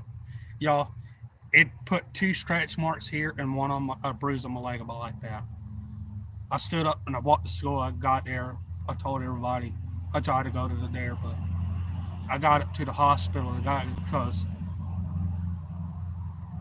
"I need you to take off your clothes and let me check you over." I'm like, "I already had somebody do that. Why is that?" I'm like, "No, I'm not taking off my gown. There." I was like, "I'll put my shorts back on." He's like, "Well," or put my boxers back on because I had to take a full size X-ray and stuff, MRI and all of that.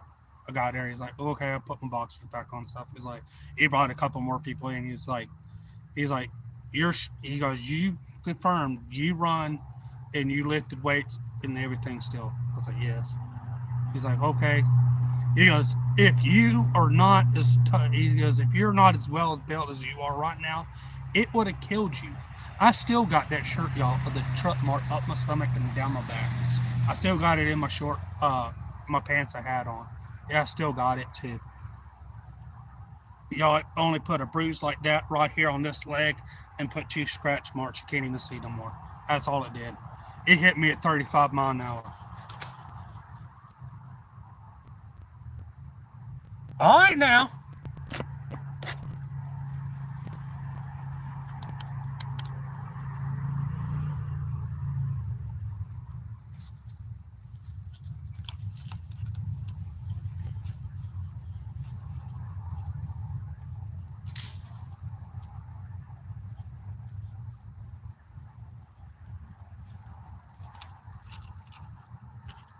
Sorry about that, folks.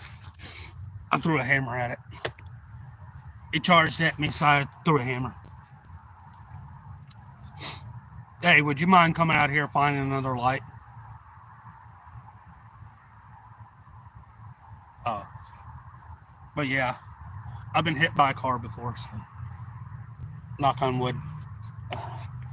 It didn't hurt as bad as I thought it would, but no, he goes, if you wasn't as built as you was, sir, or you are right now, it would have killed you, literally.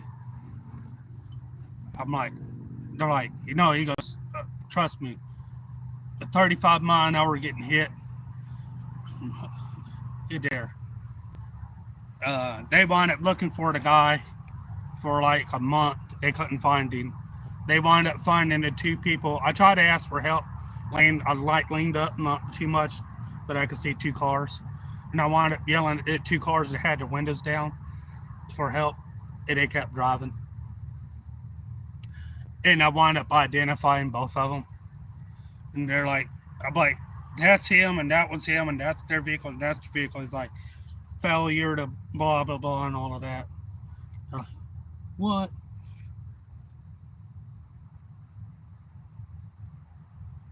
No, it was a coon. He tried to charge me right over there. He ain't gonna get eaten.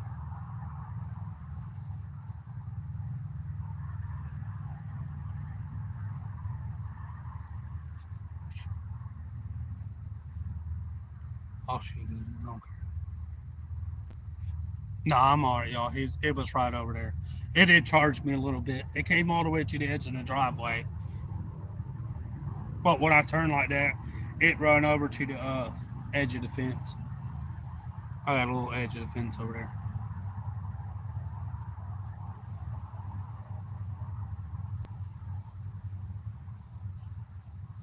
It was crazy. Oh, it's hot.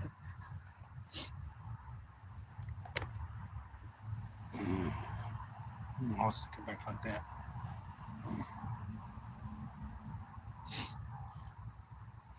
Damn. I need to go. I need to go fishing some more, y'all. I do.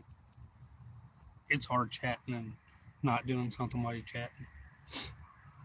Chat might have froze too.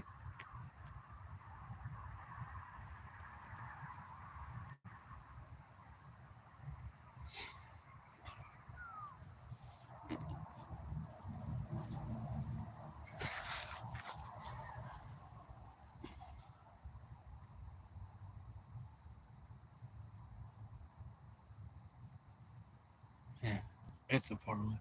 What's going on, Wayne? How's it going? How are you doing? I'm doing all right. How have you been?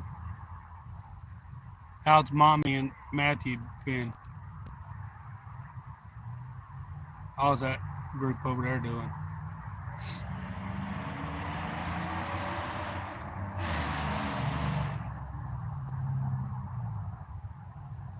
Man, it's hot. What's y'all's go-to meals when you're out hunting or whatever as a quick snack?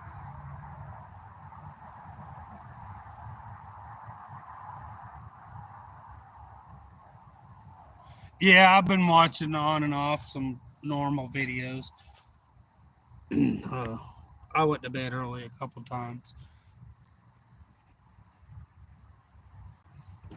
The baby is.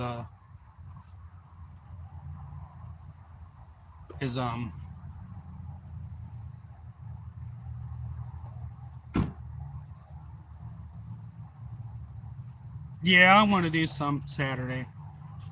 I just want to chat today, hang out. I ain't seen much people.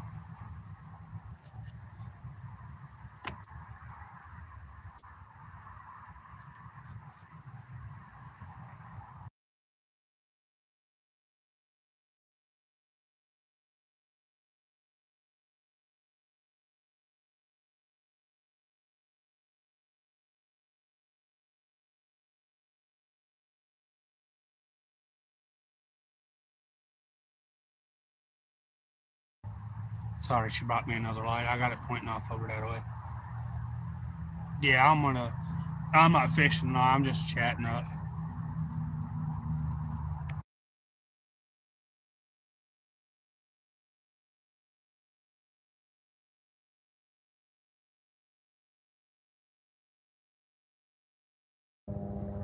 It's moving in the bushes again, y'all.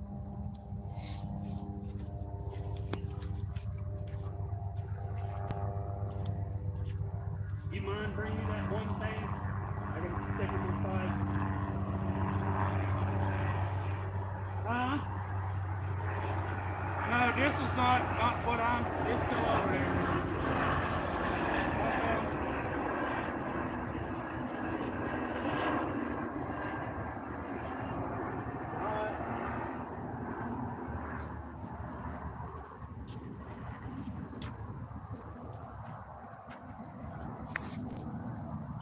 Okay. I Yeah, I've done some night fishing. I've done pretty good. I'm hoping when I go down there, uh, it won't be as windy. It'll be as good.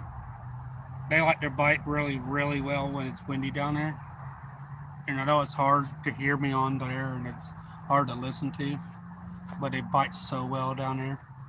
I feel bad that I go down there when it's super windy, but uh, I lost a real nice gaff top uh, catfish the other night.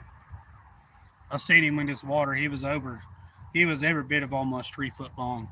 He was every bit of 10 pounds or more.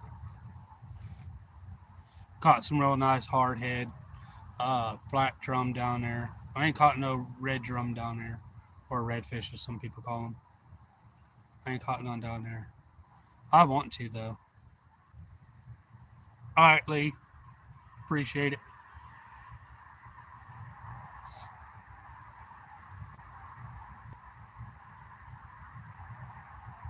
Yeah, that lake up there, I want to take y'all to. It holds some big bass in there. I've caught almost 2.5 to 3 pound bluegill out of there. I've almost got that monster catfish. They pulled 8, 10, and 15 pound bass out of there. Almost 3 pound and a couple nice catfish, channel cat, blue cat out of there. It's a big lake. I want to go up there and fish some more. It'd be once in a while. Me, um, over there, it's a coon or something. Hey, bad kitty, how you doing? There's a small coon over there or something. It charged at me a few minutes ago. One of my kids walked outside. She's calling one of the cats. Come here. What are you doing? What? What? What? Yeah. Gotta get you little scratchings. I understand. Mister, there's something out here. I know there's something out here. What's going on, STL? How you doing, Greg?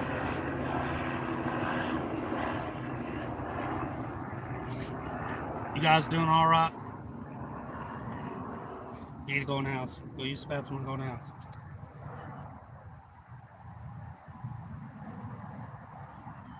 That was my dog, y'all.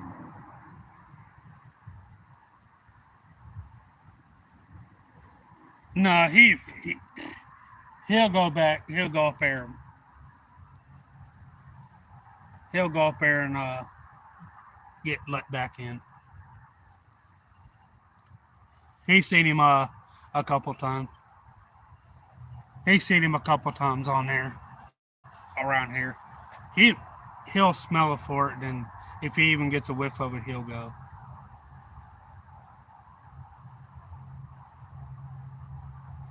Hey Joe, how's it going?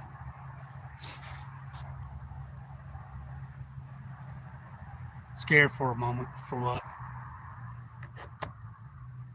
Oh, it startled me too. I didn't see him coming. I heard it. I was like, oh, something's coming up on me again. Just left it. No, but it was the dog. That was mine. I tell you about. I was walking with my nieces and nephews down through the neighborhood, coming back from a park and the library. We walked around it, and they had fun and stuff. But a guy had some pit bulls that always charged out at some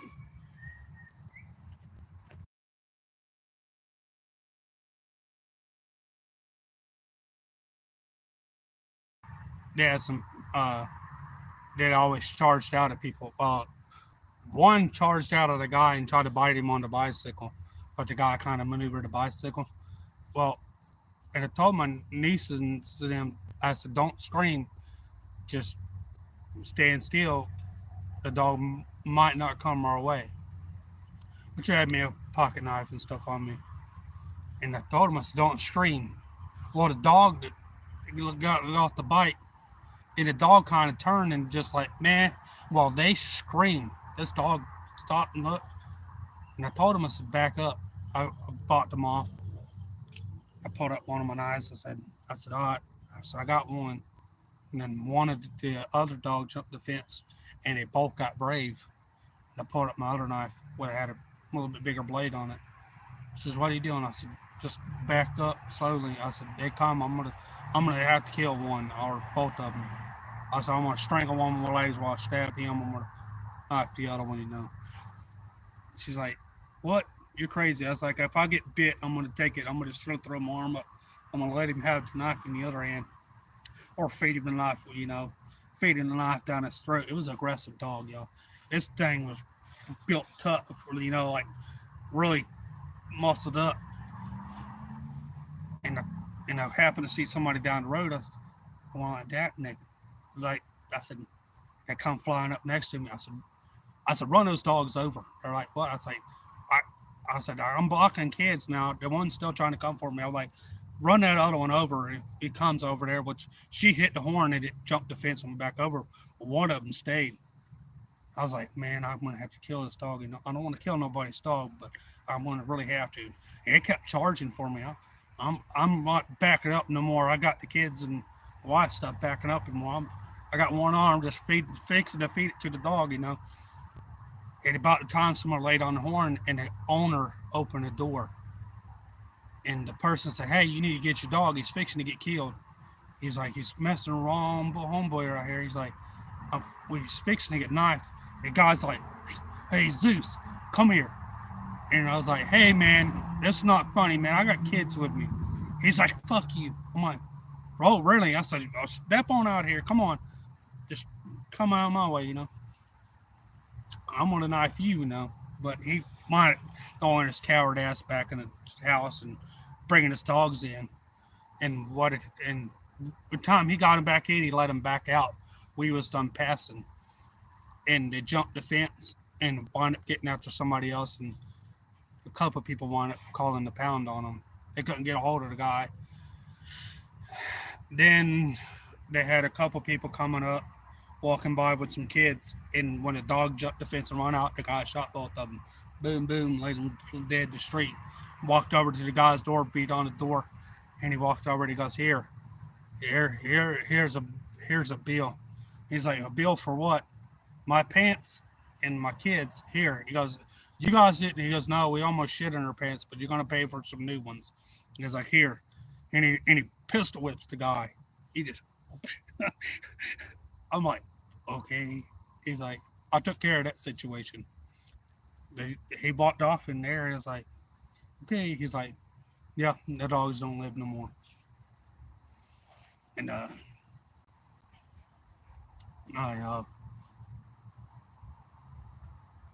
waiting for these chicken nuggets. Heck yeah. I like chicken nuggets. Ain't nothing wrong with chicken nuggets.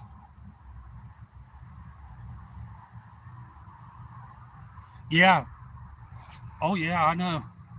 I lived next to an old man uh, for a long time. He wound up passing. His wife wound up passing like last year. Well, when he was not so old, and I was younger, they had some pit bulls and Rottweilers that lived behind him on the over the back fence, and his grandkids were playing. The old man didn't play. He was in his 60s, World War II vet and stuff like that. He didn't play around, mess around. He was just as nice as an old man could be. But one day, the two Rottweilers in the pits jumped up there and grabbed his grandkids' cat off the fence and killed it. He walked around. He went around there and knocked on the man's door. He's like, "You're paying for you're buying them, or there, you need to do something with your dogs. I'm not playing with you no more." and he put up a. And the guy brought him in the house. He put up another barbed wire like fence. It was like 4 foot. He bought it like 6 foot almost with barbed wire. He's like, I'm telling you, you need to go on. You need to do something with those dogs. Well, the old man was sitting out there rocking in a rocking chair. I could see something sitting next to him. Oh, his grandkids were out there, which he had a Coach shotgun, double barrel, double full choke, y'all, rabbit ear. He's sitting there with double aught butt. Only reason why I know it's double aught butt because his grandkids were playing out there for a while, and a man let the dogs out, and the dogs charged and jumped over the fence. When one jumped, he pulled one barrel, boom, he threw it, boom. The other dog, he walked out the porch and pulled both shells out. Now I'm talking a turkey load, y'all. I'm talking about 3-inch shells. He just and it reaches in his top pocket, pulls out two. I can recognize the shells, and he put two slugs in. The Rottweilers jumped the fence. When one did it, boom. The other one jumped, boom. And he walked over to the fence. He yelled for the man. He goes, "What?" He goes, "Hey, come and get your dogs out of my yard." I'm gonna get my dogs out of your yard. He called the law on him.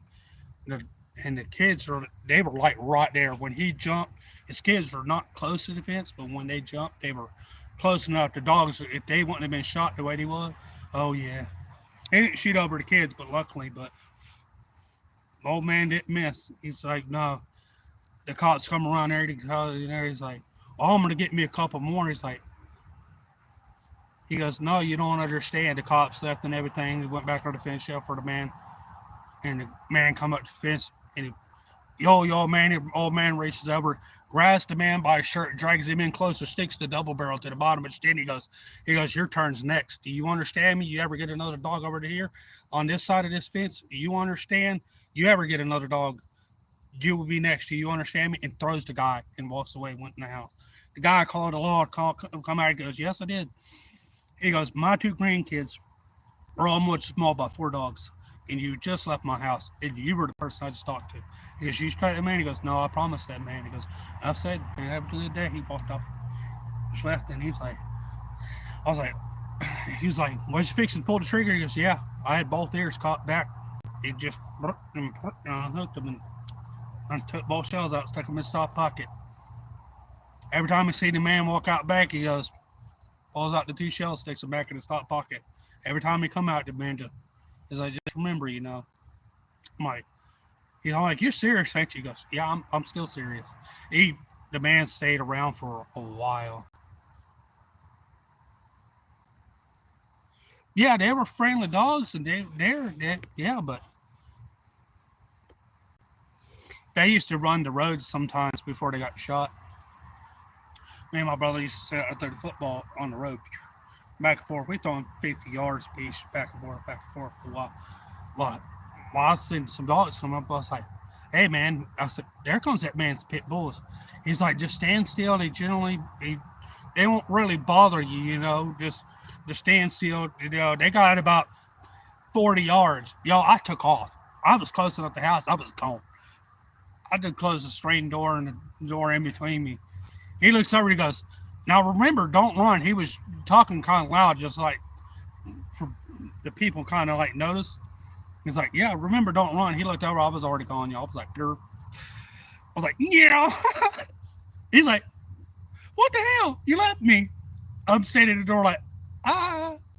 He run up here, come on, opening up the door in there. I wound up falling through the door. Like, what's wrong? The old man's dog, the pit bulls around there, come out and they almost got us. He goes, where's he on them on? He said he left me. He's like, what? He's like, yeah, he was done gone. I told him don't run. By the time I said don't run, he was done gone. He was done laughing at me through the door. I was. Yeah. Rottweiler too. I used to use them to control them. Yeah, they used to allow them to latch on to, like, use them for cattle dogs. But they found out they don't have enough endurance for it.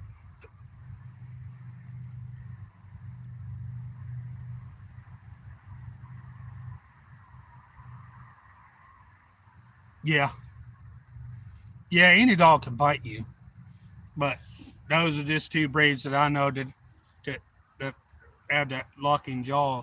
It's got a tougher bite than most other ones. So. Yeah, yeah. But still, he had them as semi guard dogs and stuff, but no, that's just messed up.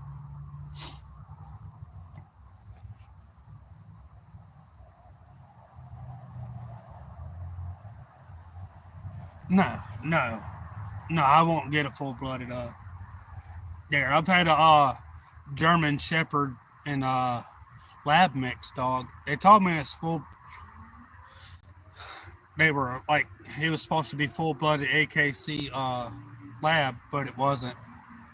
I was out here. She got about almost a year old, and I seen a brown patch on her side, and I was like, no.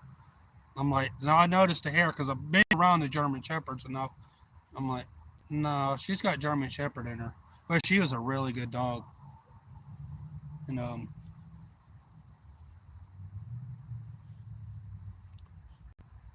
what's going on, Frenchie? How's it going? We oh, I forgot what I was saying. I heard something over there. They're a really good dog.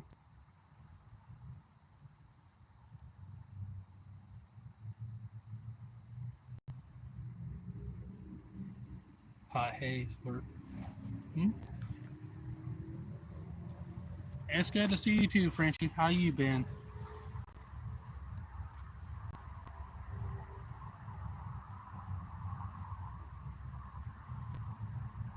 I forgot what I was doing. I heard something over there. It sounded pretty big. Now I'm over 60% deaf. If it's large enough for me to hear, I've gone more deaf. I know I have. Large enough for me to hear. It's pretty big.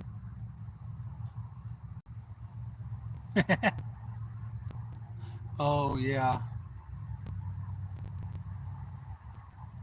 yeah. You don't have to put the Allen in there. You can just type Allen. Or you can do the one with the gator too. I like the gator one. It's funny.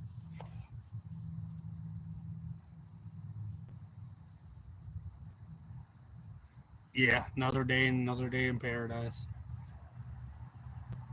Just on how you view the area.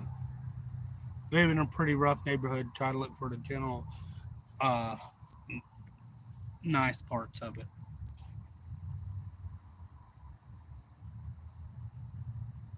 I had a light going over there. I don't know where the light went. I'll tell you guys about something creepy, y'all. I come out from the webs, as the backwoods out there that I was ain't been to in a while, but we was headed back one night, y'all. It was 11:30 at night. It was my brother-in-law, his wife, my wife, and me. We was driving back. I was in a Eddie Bauer Ford Explorer with a V8 in it. Y'all, we running. There ain't nobody around. It's quiet. We running. I'm running 55 was the speed limit. The other guy, he was running 70. I said, well, ain't nobody around. Let's just kick back, kick on some music, not to get tired, roll down the windows. Well, we got driving when he disappeared, turn up his road to go to his house. I'm like, okay. We got to going, and we seen a car come out in front of us. I'm like, damn, that car came out of nowhere. There was no houses here. The car drove down about 50 yards and it turned off into a field.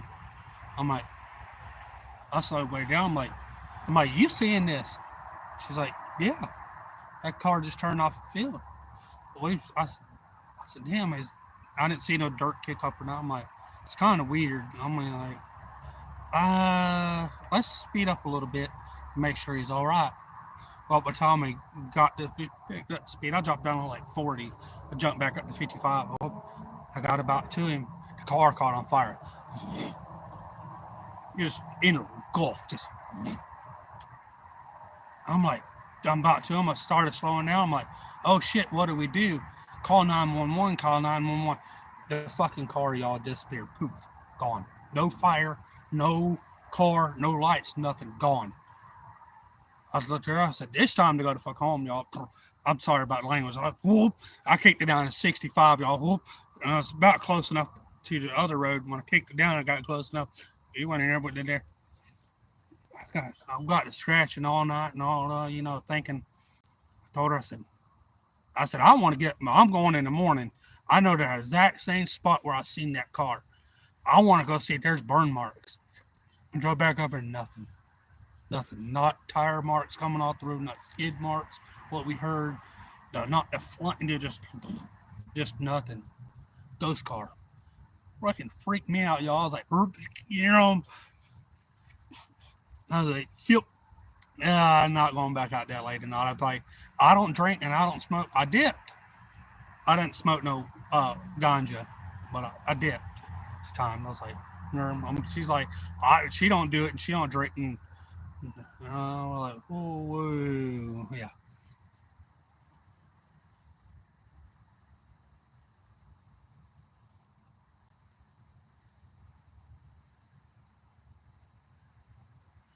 No, you good. You can toss coconuts in anybody in here. Coconuts are just fun for y'all. It's just a fun thing. The gators just for fun. You can send somebody a medic and all kinds of stuff. Yeah, I'm surprised Scotty ain't in here. He's probably lurking. It's a surprising one. Might be in Justin's chat too.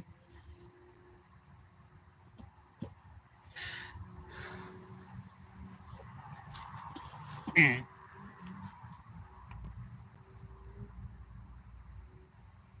No, Nightbot's fun. I set him up to have fun. You have if you set him up, you got to give him permission. He's a managed mod. You can program him for like do the weather, to give somebody a shout out, which is hash explanation point bobber with no space. It'll shout out your channel. I made it a clickable link. You can get the weather.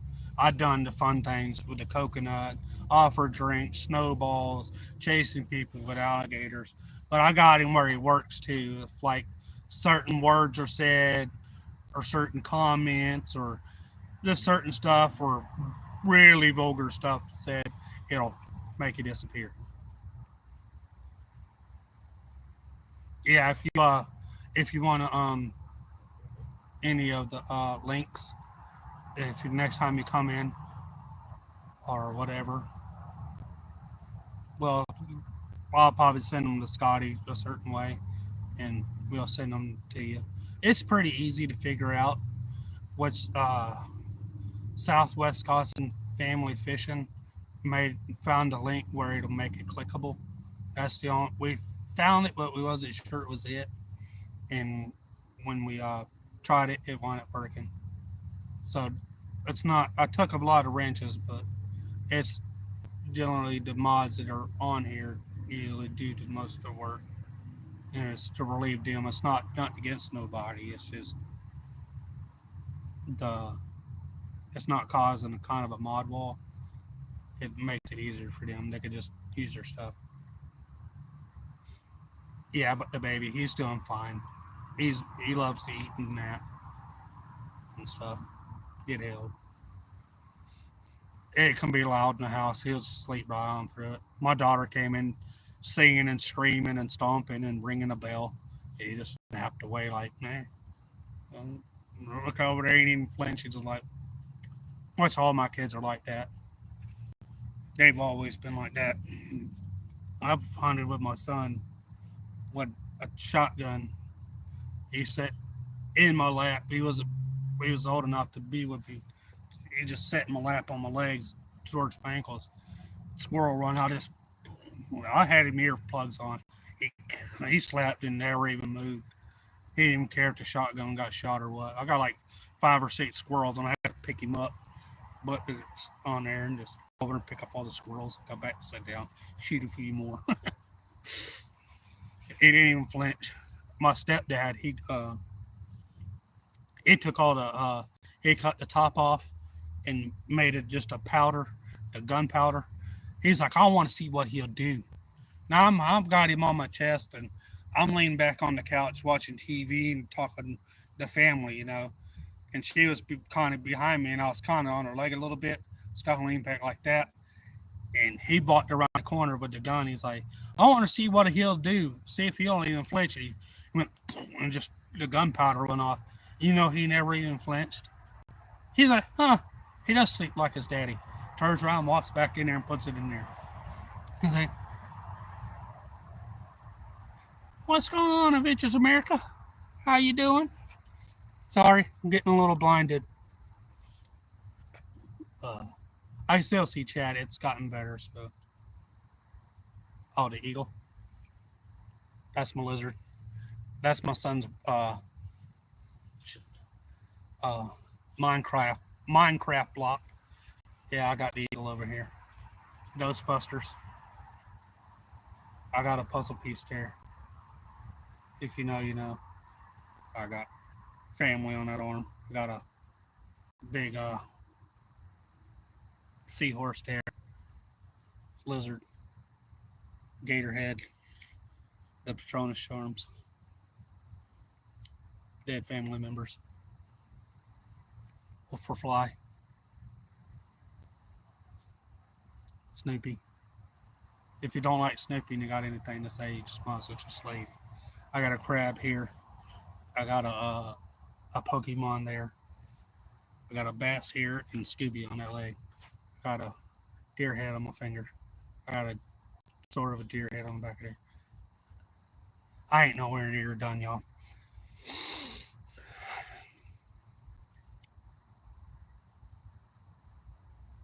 Yeah, that's good.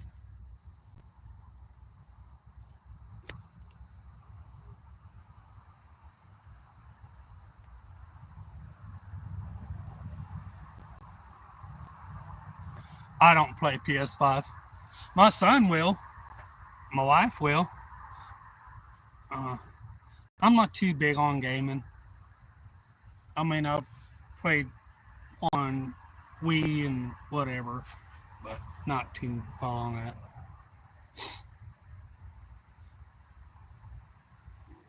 He's the gamer nerd. She's the gamer nerd.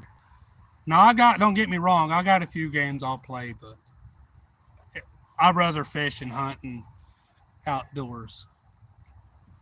Alright. Nah, I'll hit him with a trash can. Yeah.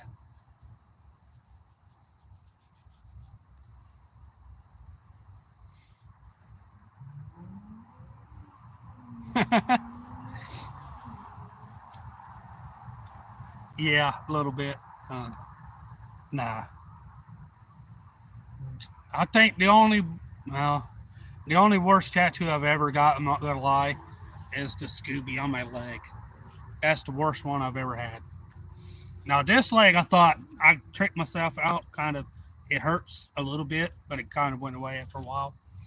But this one, I I, I went through with it. I didn't check it out, y'all. I went through with it, but I finished it. I ain't never quit on one where I didn't get through with it.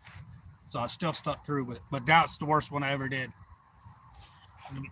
My kids took away. I had an old Inspector Gadget toy, stuff you can get from McDonald's and stuff. Well, I had one and it was all put together. I told them don't mess with it. They took it apart and I had the arm of it. Y'all, I took and almost literally crushed the arm in there.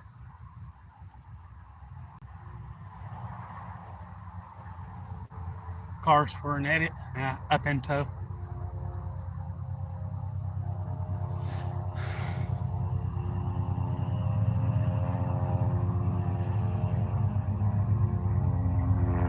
Oh, you good?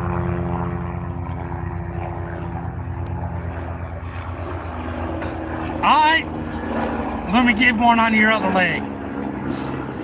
I tattooed. She tattooed on this leg. She's like, well, I want one, so I put a tattoo on one of her legs, and it was supposed to be up higher, and she kind of made me nervous because I didn't like. I was just started tattooing. Anyways, well, and I set it down the first time, and it kind of messed up, and I lifted it back up, and I said, okay, I'll just airdrop it. I refixed it, and I dropped it, and it went lower to her ankle, y'all. I tattooed it. I like I smoothed it out real easy and stuff, and that, and I removed it. And she didn't look. I was like, "Are you sure you want to hear it?" She's like, "Yeah, it's good." It felt like it went higher up than it did. It didn't. It went lower down towards the ankle. Y'all, she like that died.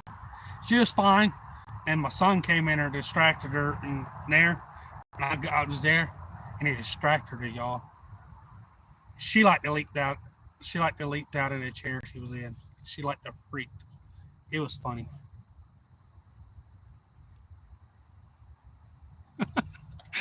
Yeah, she goes, "I seen Jesus that day." I'm like, eh.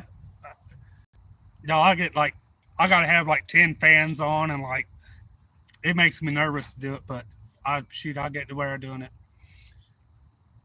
My that was her second tattoo. She's like, "I want one up here on the arm," which I gave her one up here on the arm.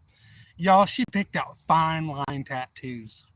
Now I've only done one on her ankle. It was just a broad thing of a Pokemon, anyways. Well, she goes, "I want it there." She put me flowers, vines, and 2 hummingbirds and all kinds of stuff.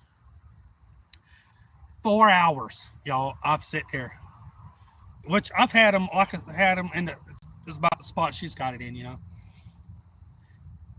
Second tattoo I've ever done, 4.5 hours. I'm like, every bit of it was fine line, colored it in, which I got to do some more coloring. Was I was doing the shaded in kind of part, the coloring, and I was used to kind of getting over towards the edge, which I can still go back in and fix it because it ain't gonna hurt nothing. So yeah,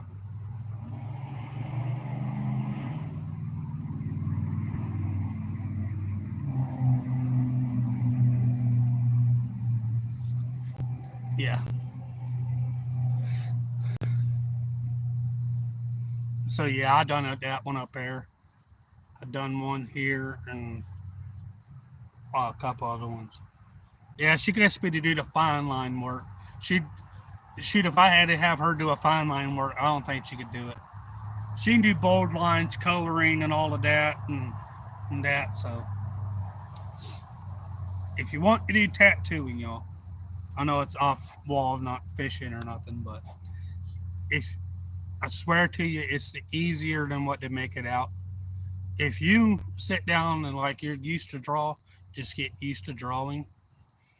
But the trick is, if you can trace a line and know some shading and stuff, or you ain't worried about shading, you just want color and stuff, you if you ever colored in the coloring book and just take it out and just put it on somebody's arm, as long as you figure out the needle depth, you're good.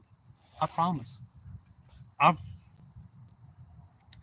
I what went from 9 tattoos and I got over 20 now. And the only thing we did was I draw for like a month. Freehand. And I'm looking at stuff just freehand. And it went from bad to like okay to like okay, it's good enough for if I had to freehand a part or look at it, I could freehand. It's pretty awesome. Oh bad.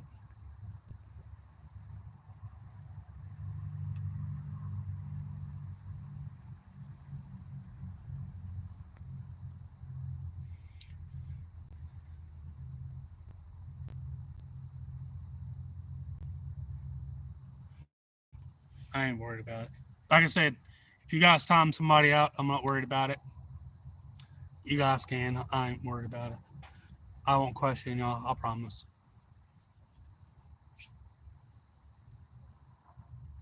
Oh, I'm like, you need to not do that. No, you guys got the wrench for a reason. Me do a YouTube logo. I thought about it. I thought about putting Swamp Bro right here. A lot of people start to call me that. Big J or Swamp Bro. Just Swamp Bro.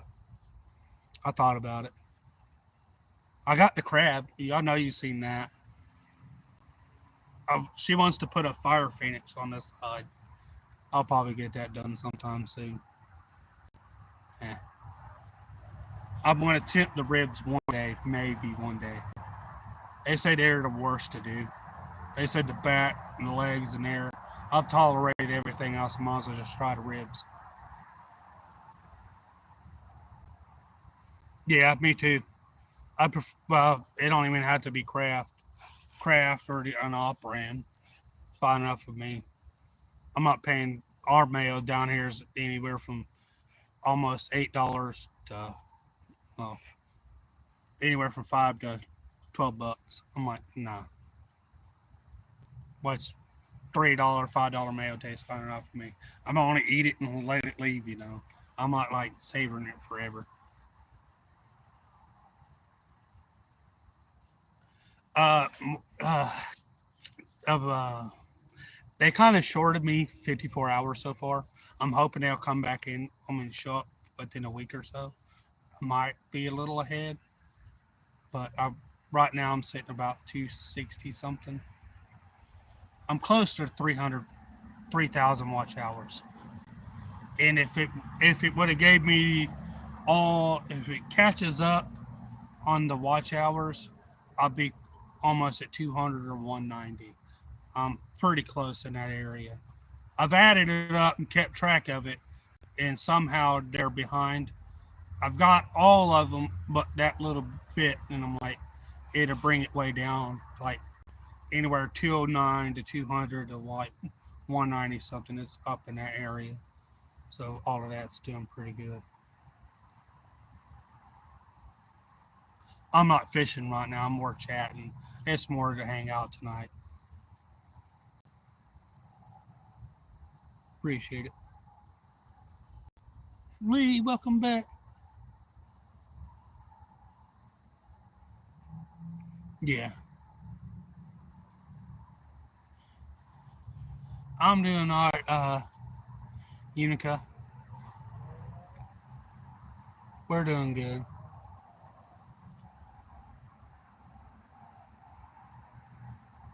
Yeah, yeah.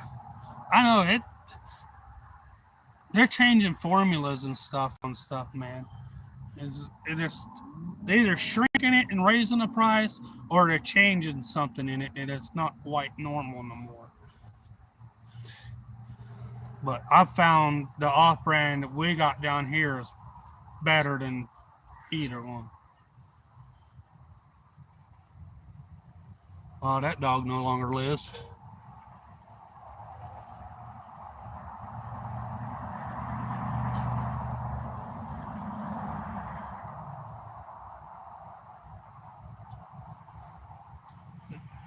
She likes Dukes. I like Blue Plate. It's okay. They're pretty similar to Dukes. It's close. There's a bit of a difference, but I mean, I'm gonna eat it and just, it's gonna exit anyways. Just might as well deal with it.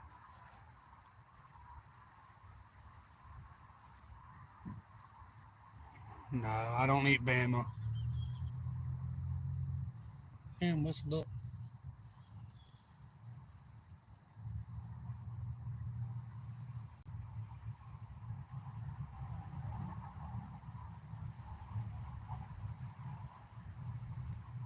I've I play golf. Families play golf, but they um um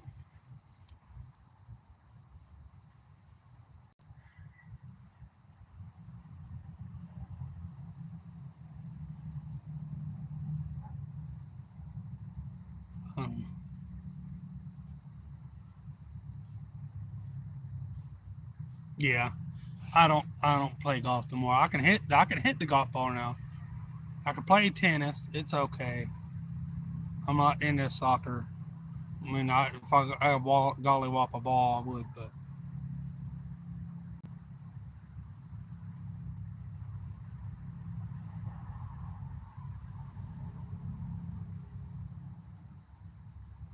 right. They can use a stick and hit a little ball, but they ain't in there.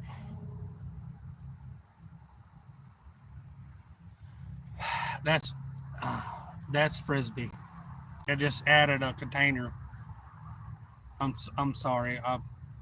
I'm not a big fan of discs there. I mean, it's no offense to you, but I watch them be hoity-toity and I mean, it takes accuracy and everything, but it's back and forth. I've I've grown up with it. You toss it to another person, they toss it back. If you hit it something or whatever, bounce it off or whatever. But aiming for a basket, you, it, I'm sorry, it just don't make sense to me. I've always played frisbee enough where you threw it to one person to another and you eat it back. I got pretty good distance between it. I can throw 300 yards straight to another person. They can throw 300 yards straight back and hit dead on even every time. I mean, sometimes it's even farther than that if the wind was right. Sometimes you had to go closer and stuff, but hell no, Miracle Whip, that shit ain't mayonnaise. That shit even shouldn't even be made. That shit's gross. I ain't even consider salad dressing. My dog won't even look at it and eat it. And he likes mayonnaise. He'll be like, "What the hell is that?" Sandwich spread is okay. It's just got to be on certain stuff.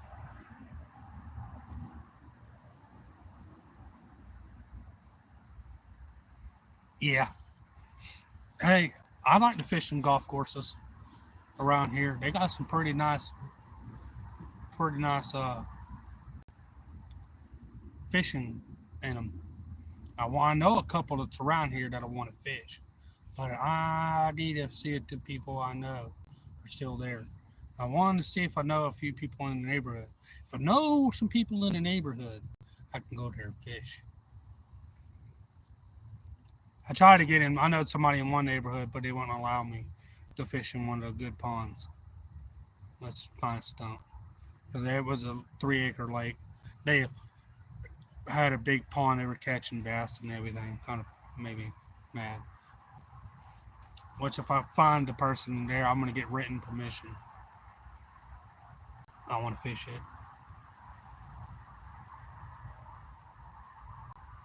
Yeah, you gotta have no taste buds for that stuff.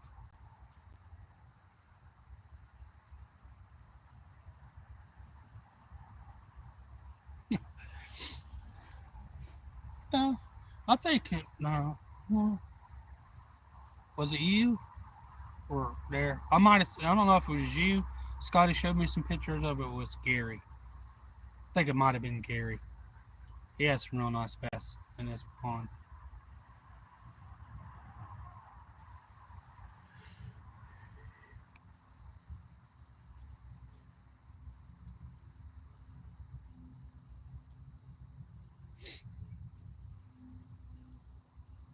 Getting blind and trying to look away for a second.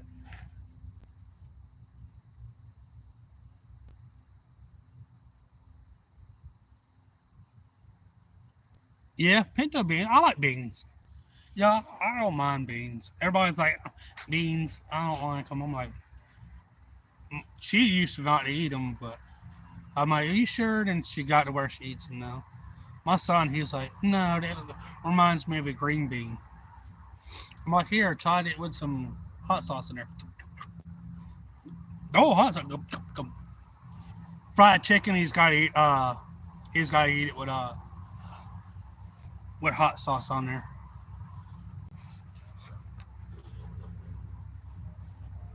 He's like, it's good. And you can see him over, he's piling on the hot sauce. He'll eat all kinds of hot sauce, habanero, uh, all kinds of it.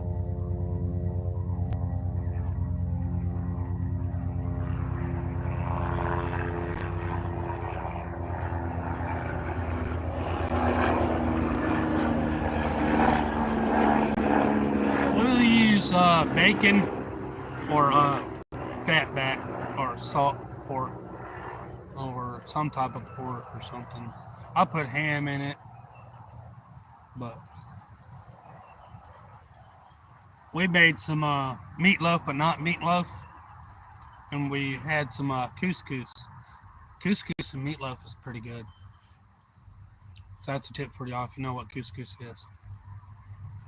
We made some cabbage with some salt pork and bacon with onion and couscous in it. It was pretty good.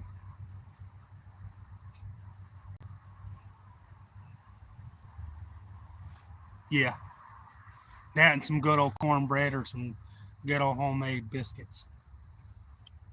My stepdad made biscuits, y'all. Just a small, normal biscuit. Tastes good, but didn't have no flake and just kind of hard, you know. My stepdad won when my mama made them. My mama made the big biscuit flaky or sometimes solid or, you know, like good. He won. He wouldn't let her make it. She wound up making some when my granny came down. She's like, "Who made these biscuits?" She goes, "You know, I tried to make these biscuits all of my life and I couldn't do it." She goes, "How did you do it?" And she showed her how to do it. You know, he goes, "I don't like it." Whatever. You know, his mama slapped him. I want to tell you guys about something funny. Speaking of my granny, that was my stepdad's mama, and y'all, I was little. She goes, I was her favorite grandkid. I was. She told everybody I was, which I was. She goes, come in there one day. She's like, "Hey, hey, sweetheart." I'm like, "Yes'm." I was like, "How you doing, Grady?" She goes, "I'm doing okay." She goes, would you like some coffee? Drink some coffee with me and eat a biscuit. I'm not allowed to have coffee. She goes, "Son, you're in my house. You want some coffee or not?" Sure, I'll try. I'll have some coffee. Is decaf or not decaf? No, I don't drink none of that flavored water. I drink coffee. But she only put a little coffee to milk and stuff. My stepdad come in. "What the hell are you doing drinking that coffee? You got ADHD and stuff. What's wrong with you? You know it'll hype you up extra, right?" She goes, "Excuse me, look at me when I'm talking to you." He goes, "Yeah, Mom." And he turned around and poured the coffee, burned his hand a little bit. And then later on, he's like, "Yeah." She goes, "This is my damn house. Do you understand? This is my house." "Yeah, but he gets wired up if he gets coffee." "Has he had coffee?" "Well, yeah, he had some Louisiana and, you know, and that." She goes, "That's some strong coffee. What I got there's there." I'm like, "Am I going to get in trouble? I'm going to drink it." She goes, "No, you're drinking a cup of coffee. I made it for you." "No, you're not. You're going to get up away from that table after you finish your biscuit and leave. And I'll sit there.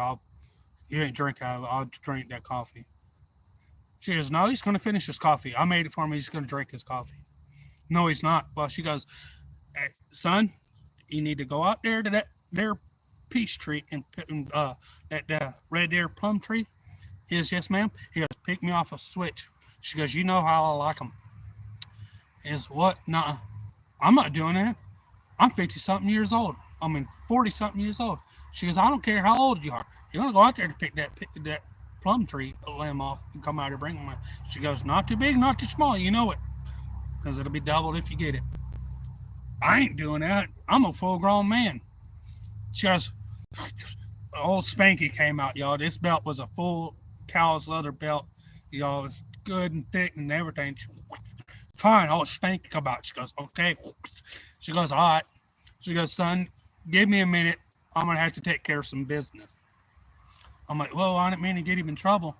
She's like, "No, step outside and stand around the corner. You don't need to see this." She goes, "Turn around." She whooped his ass with a belt, y'all, 4 times. Turns around, he's in trouble, y'all. And I'm like, he's in trouble when I get my ass whipped. So he got his ass whipped 4 more times after that, 4 more times.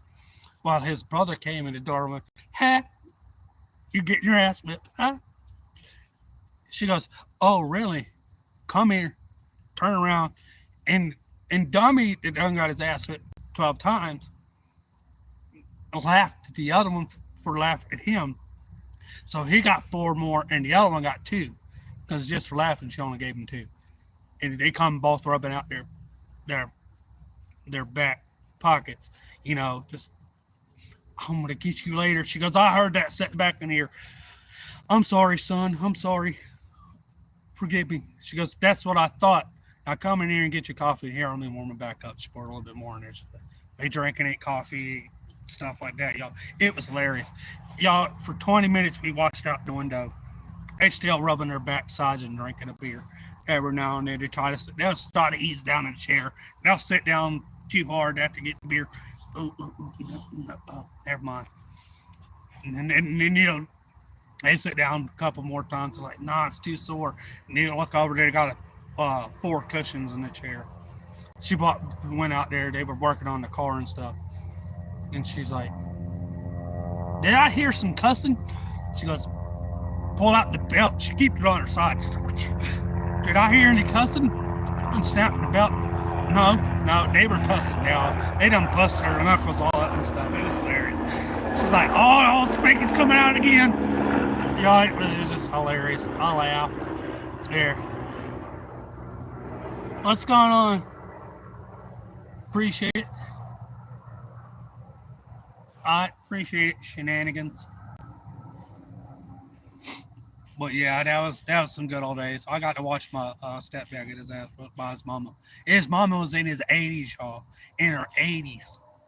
We used to sit out there on the bench and watch them work on the carts. Because that's what they done for a while. We kicked back on a bench swing, just rocking back and forth. Y'all, she had a bad habit. If she'd be rocking, she was only 4'2" and like 100 pounds. Old lady. Didn't take no shit from no one, y'all. No one. I say no one. She didn't care who it was. She had a bad habit of holding her feet up off the ground and swinging. Because I had my feet on the ground swinging and talking with her and stuff. But they got the cussing up at the car. And they look at me at the car and they look back and forth, look for her feet on the ground. Well, she had her feet up. They got the cussing some more, laughing and cussing. Y'all, she'd put her feet on the ground. They looked over that last time. She goes, all right. She lowered the switch down. She goes, all right, come out. Go over here in your shop to get your ass whipped. Y'all, it was hilarious. I'm sorry. Jesus, forgive me. She goes, no, it's done too late. I've listened to you cuss for 5 minutes to beat that car. But Mama, my knuckles are all busted up. She goes, I told you. One cuss word to choose, okay, but you were underneath there for 5 minutes. Got out on the car, come back out, got up in the car, didn't cuss no more. She got out there for a while. She'd pick her feet up, sit back and wait. She knew they'll do it again. They didn't ever cuss for the rest of the day. She didn't mind some cussing, but what had happened is her granddaughter. I mean, hers. It'd be her granddaughter had some people over and they brought drugs over and she didn't know it. And SWAT hit, y'all. Literally, no joke. I was sitting on the front porch of her house and SWAT pulled up, raided this damn house. AR-15 jumped out, you know how they do. They went boom, kicked up the door. Get on the ground, get on the ground. Well, they brought her granddaughter out of the ground, sprawled him out. He's like, that's my daughter, and her dad went over and said, hey, that's my daughter. They turned around and him, hey, more, get on the ground, who are you, He goes, I'm just checking on my daughter. He's like, I don't give a shit, put your hands up your head, and they walked over, they kicked him in the ground. She's like, I know that little motherfucker didn't kick my son, boy, but I bowed out, boy. She just, she's like, I'm gonna whip his ass. Come here. Y'all, she got up in a huff, 4'2", going across the yard, huffed up, y'all, 100 pounds, just cruising across the yard, boy. Son, let's say again. She goes, hey, you, I don't give a shit who you are. You don't do that to my son. By the time she snapped that damn belly, turns around and just, hey, man, you need to calm down. She goes, no, I'm going to whip in your ass. Come here, boy. Come here. She got that belt, boy. This man took off, y'all, with the damn gun. He jumped the fence and everything. He's like, this lady's going to whip my ass. She goes, I don't give a shit whose ass whipped. She goes, you look like that dude now. Might have been you. She went after him, y'all. She had cleared the whole damn yard of SWAT. They just left the yard. They were outside the gate. The 2 people that they wind up getting in handcuffs. She's like, calm down. She goes, no, that's my son. I'm whipping somebody's ass, just. She's like, no. Come back in the yard. Come on. Somebody's getting an ass whipping. Come on. She's like, I'm bringing my son back over to my house. She goes, I don't care about this hussy right here. Come on. She picked him up, got him up off the ground. She goes, come on. She goes, he's got his hands up. He's like, but Mom, she's like, you can go. We need to get these 2 arrested on the ground. Bottom out, the rest of them was there. She goes, that's what I thought. I'd get my son whipping somebody's ass. Come on. Come on to this side of the fence. I'll whoop your ass. Come on. I'm like, oh shit. We're all laughing. We're all rolling. I'm sitting on the table like this is the greatest thing I've ever seen, y'all. It was a 4'2" lady with a belt had SWAT running. I'm like, no. I'm like, yeah, yeah. I'm like, yeah, you know. And I was around 8, 9. You know, it was just a hoot.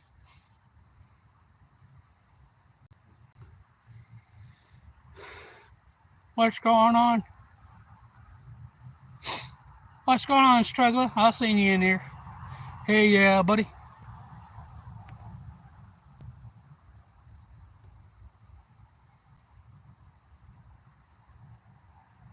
Yeah, we shut. I shut corn with her, all kinds of stuff, y'all. I wouldn't trade that lady for nothing. I'd literally shoot somebody. She's still here. They even remotely even said, "Hey, what are you looking at, Granny?" I'm like, you know, she was just an awesome lady, y'all. But y'all, she had SWAT on the run. It was hilarious. I like that. I had fun. She had fun. She goes, "That was the best day I've ever had." She puts the belt over there. She goes over there. She didn't ever really drink. She popped her a beer. Well, I'm going to enjoy my beer for the day. Well, SWAT left. We talked about it for hours. We wound up having a barbecue. We just hung out, y'all. We just dialed people. Hey, come and get some fresh corn and peas, and we got a whole half a ham in here now, and we're having a barbecue, burgers. You know, just everybody. Big giant bonfire got built. All of that, just all that day. We were all talking about her. She was a legend in the family. Then, you know, you just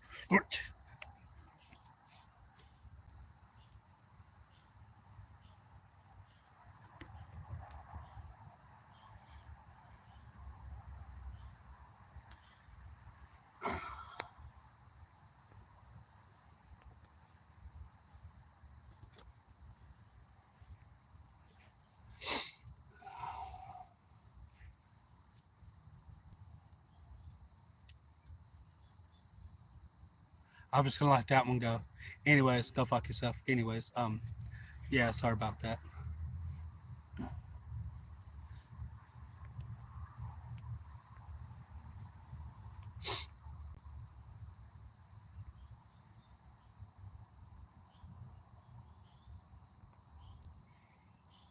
Yeah, but no. Yeah, we hung out there. I shot bushels and bushels of beans, y'all. I'm talking about wash tubs full just all day. It just yapping away like I am now. Just I can sit here and probably talk and just snap beans and peel them. I'll probably have a pile over there and don't even know I'm done with them. I've done that. Shut corn. I 2, 3 acres of corn. Shuck all the corn down. Uh, uh, Poach them and put them up and stuff. It was the '90s were this unquestionable about all the good stuff. Appreciate it, Nikki. But yeah, no, I'm just hanging out, Anthony. Just having some fun, telling some stories from back when.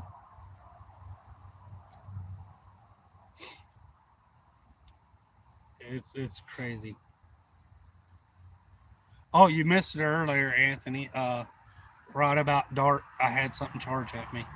I don't. It was a coon. Pretty sure it was. Did a dog come run up on me? Been hearing something over there, but I don't hear it anymore. Unless you're just watching and not moving, which is odd.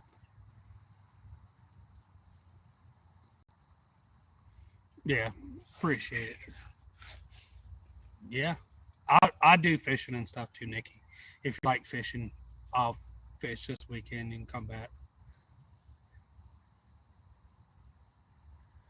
No, the dog got let out. It was she's come up to get some pettings before it went back inside. I was sitting here and it come charging at me a little bit, and I moved and I had a hammer over there, and I threw a hammer at it. Well, a ball peen hammer is what I threw at it. I want to miss it like that. I was trying to hit it. It's more to scare it off. No, I ain't fishing right now. I'm just chatting. I just hanging out. I just ain't seen y'all in a while or been on, so I just wanted to talk.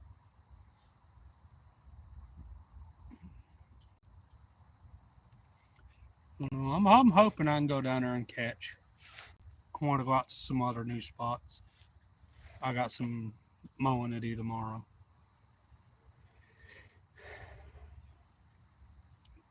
YouTube don't like people being off too long, so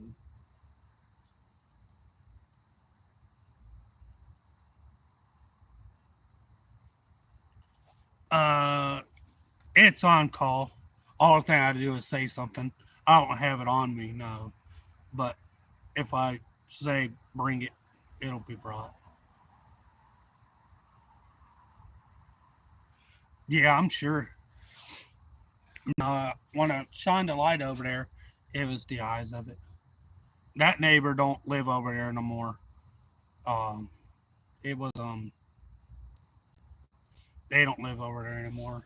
They wound up being a bunch of crackheads. I think it was part cartel over there. They the people that used to live over there were bad in the drugs and had a bunch of people over there. They were getting live kind of porn, as you say. They had a video camera set up on the beds and watching the live action. If you catch my drift, while they were doing the drugs, they were rent free and getting free drugs and getting to watch stuff and possible joining. And one night, I seen the cops over there, and the house got wound up getting raided, and they took like 20 something people to jail. But every now and then, y'all, I tried to, the people that sold it, they wound up was in Alabama. They didn't know their son. The guy's son that lived there was doing all of that. And when his dad came back down, he wound up kicking him off the place. And there, and I wound up putting a bunch of locks on it, which he'd come back in and stuff. But off over for a while, I kept smelling something dead. Now, I've smelled a dead body before, like 3 other times. One was on fire and two was just dead. And now I can say I smelled it about 5 or 6 times. It was so bad you couldn't even walk out in the yard for weeks on end. I don't know. Every now and then we heard a gunshot over there or heard something just off the wall, another gunshot, somebody scream a little bit. Somebody must have got tortured in the shed at one time because they wasn't allowed to call to look in there or nothing. Because we kept hearing something beat and beat on the shed. Because the neighbors had their some family, they were women, they were living in the camper before then. They were beating on the shed and stuff like that, beating on our camper and stuff. But she wound up leaving. That's the one that came back from Alabama. And they wound up, for a while, I kept smelling a body. I know it was a body because there's no other smell for it except that it's distinct. And I kept smelling it. And I called the law. The law's like, oh, I didn't find nothing. They could smell it, but they couldn't find it. Well, maybe it's a dead animal over there. I'm like, I've even had him contact the person over there in Alabama. I'm like, hey, there's something dead over there, and I'm pretty sure it's a body. Well, they finally got them all out of there. They removed boxes of Home Depot, the big Home Depot boxes of drugs out of there. They let somebody come in and take a whole box of it, fill their thing back up full of needles and heroin, crack, pills, all of it, dope, all of it, just rake it in a box and wash their top, walk out with it and leave. They told her, oh, have a good day. They just look down in the box, and have a good day. They don't have enough of it. The house is just everywhere you look was drugs. It was any kind of drugs in there and everything. The lady sent pictures to us and everything. It was all over it. They stripped the walls of copper, the piping, all of it. Tore out the floors where they wasn't sleeping, extra refrigerators. They were just, scrap was everywhere. They had a couple signs around the yard that said, a couple yards that they had around there that said, we're tired of hiding and killing unwanted visitors here. Please do not enter this yard. You will be killed. We're tired of hiding the bodies. We're running out of space. Do not enter. anymore. Y'all, and the, and the lady's like, "Are you serious?" She told us about the signs. I'm like, "Yeah." I'm like, there's dead bodies over there."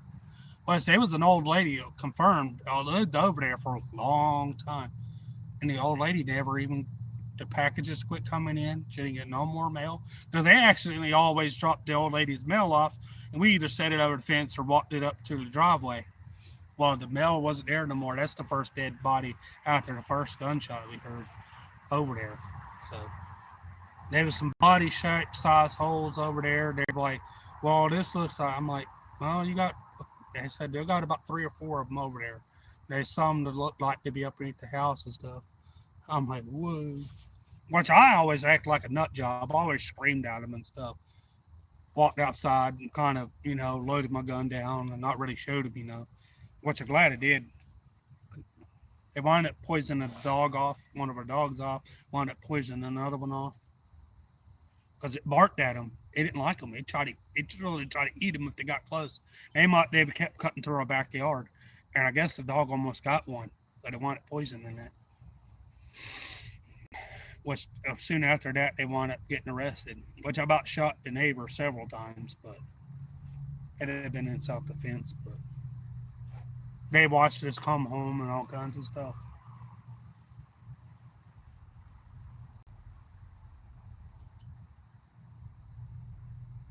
Country girl, it's alright. What's going on, Scotty? Hey, Zybro. Appreciate everybody for coming in. Appreciate it. You guys are awesome.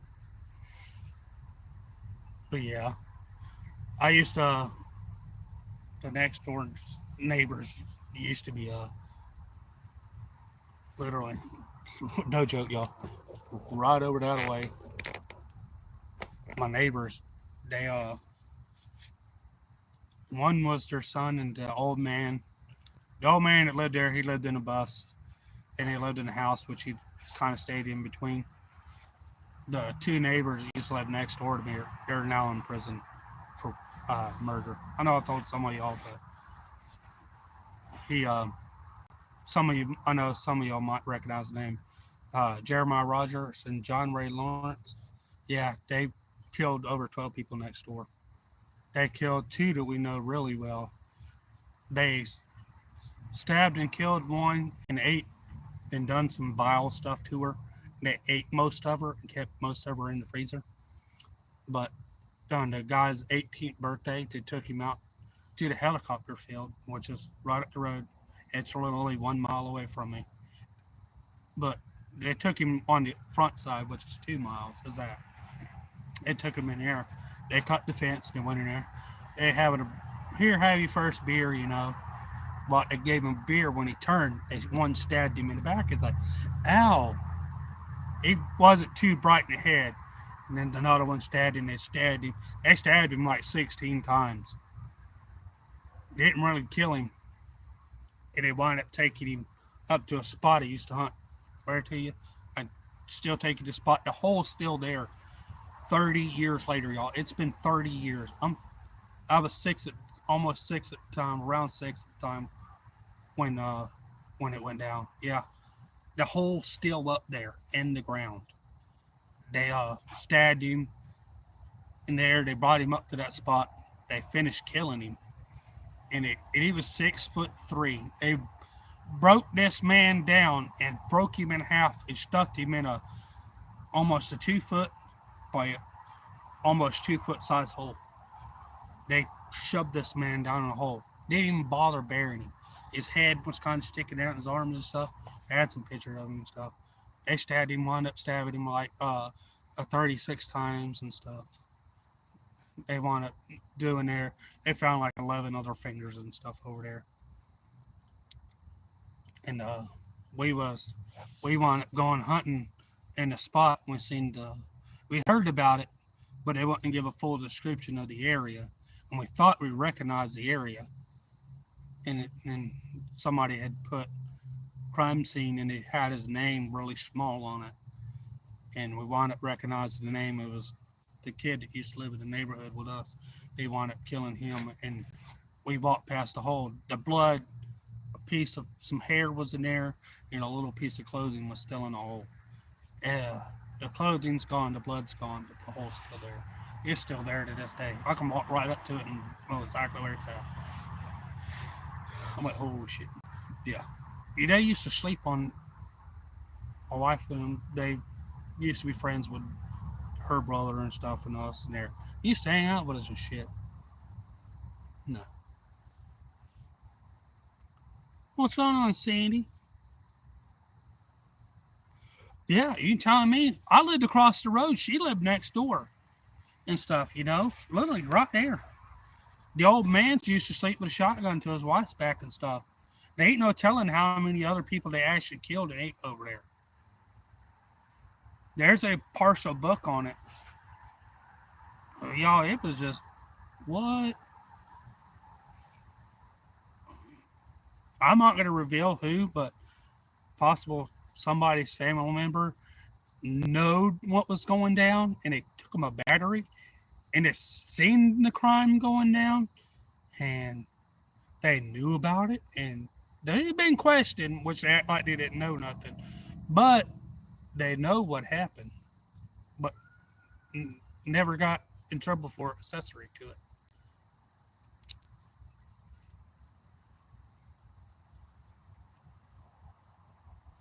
Yeah, I'm going to go fishing Saturday. It ain't going to be no rain. It's supposed to be excellent fishing. So tomorrow I got a pretty decent sized job, and it's going to be in those mid high 70s, almost 80. Probably want to reach 80.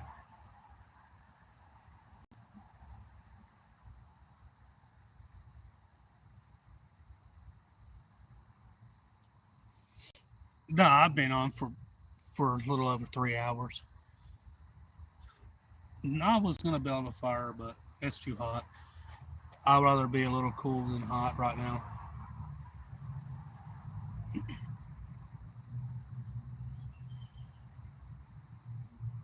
The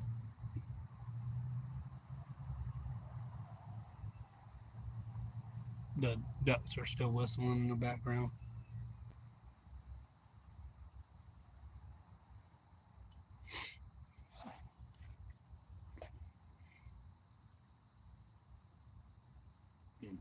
That's all.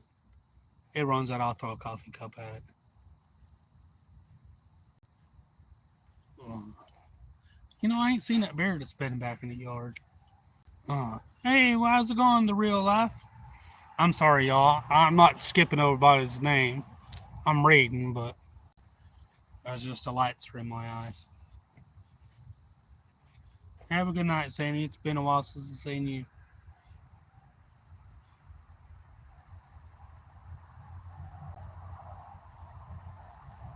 Oh no, you good. We're pretty friendly around here.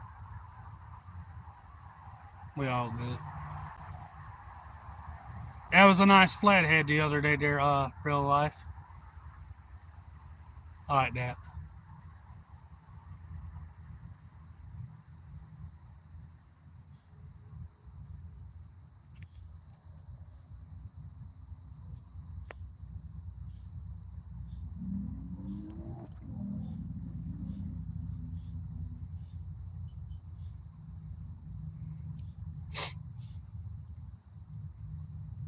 That's a no joke, y'all. That's not funny. That's not funny, y'all. A lot of kids have lost their lives in schools. That's not funny.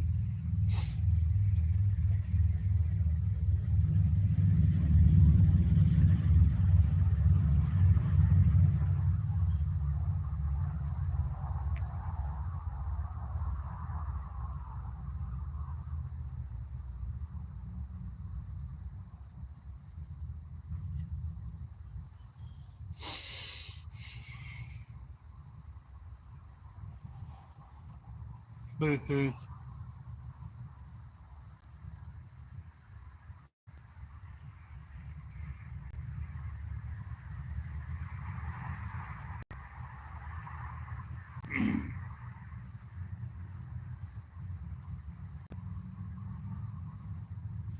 Nah.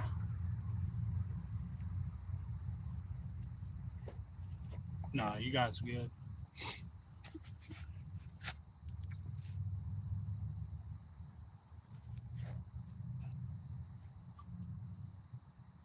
I didn't see it. You can reach it if you need to get rid of it. Get rid of it. I won't question you. Honest to God, y'all. You guys feels it needs to go. It needs to go. That one was the shooter vibes is kind of an idiot. Somebody that's a keyboard warrior.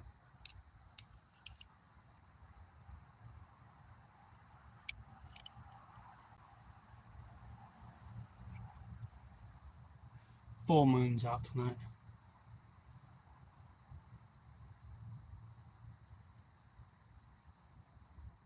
What do you mean you can't even see the comment?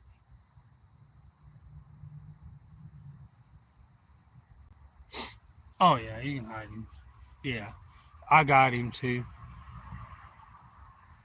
No, no, that school shooting or the really bad stuff that's on my automatic hide.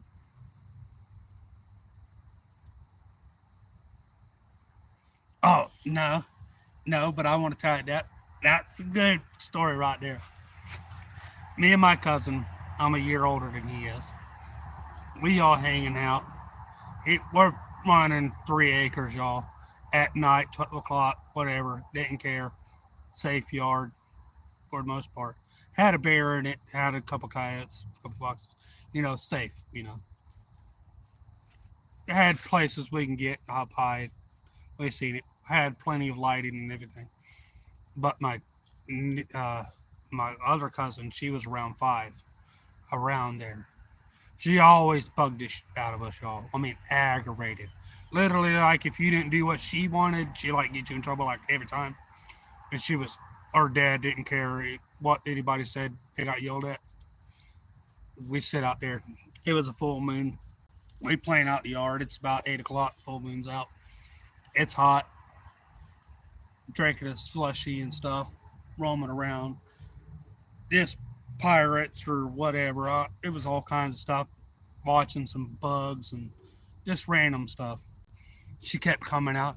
I want to play. I'm like, okay, what do you want to play? Well, I want to play Barbies. We need to go in the house. Mom said, and I'm like, I'm not playing no damn Barbies. I don't think so. I'm like, you take your little Pete Dragon watching little shit ass in the house. That's all I told her. I was like, you can just go on. I was like 12. I'm not playing no Barbies. I've been listening to you, dealt with you enough. She used to kind of come over and watch Pete Dragon all the time. I hate that movie. If you like it, I'm sorry. I've watched it like 20 billion times. I told her, I was like, no, you need to go in the house. But it's on. You go your little Pete's Dragon watching ass on. We're not playing Barbies. She come out, the dad come out. Yeah, you won. You need to play with her. But look, I'm 12. He's 11. We're just hanging out. Well, no playing Barbies. Just go play with them. They'll play. Well, it was kind of cloudy too. They come out. I said, oh, man. He goes, what? I said, he goes, oh, man. I said, man, I feel like I'm starting to change. And I grabbed one of my shirts. I had a kind of a tore up one on. I was like, I feel the change. And I started stretching out my arms and started making my fingers look all weird. I'm like, I'm turning into the werewolf.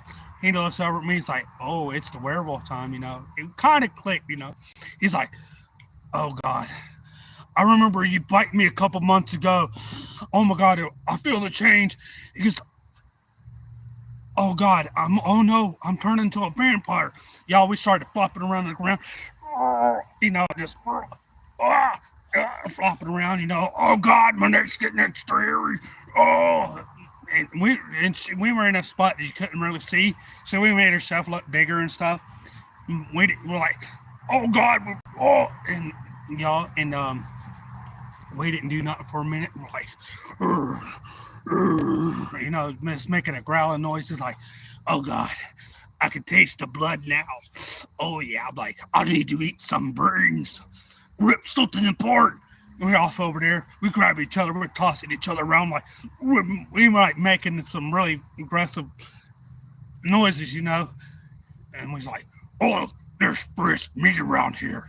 oh yeah, and I grabbed him. He was a pretty big boy, not just, and tossed him. I'm like, get out of the way and eat. He's like, no, we can't eat Danae or cousin. She's too young. I'm like, but it's nice and tasty.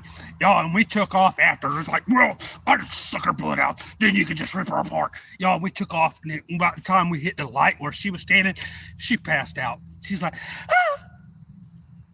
That's all we heard. They come outside. What was that? And y'all, we went from like,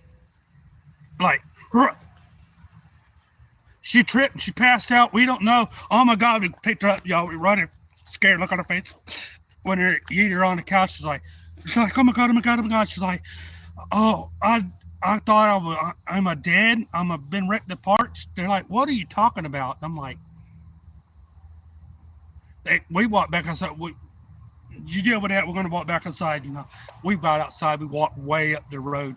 We walked the acre away. We're laughing, fist pumping, and then we started doing the same thing, having some more fun. We rolling around the ground. About the time we got all juiced up, we started tackling each other, throwing each other around, and we heard, "Hey, did y'all scare her?" That was my mom. I stopped. I was like, she bought out there. She goes, I'm like, no, why? She's like, she's in there tearing us. Y'all guys are turning to werewolves. You got a bite marks on your neck, and you were coming to rip her apart.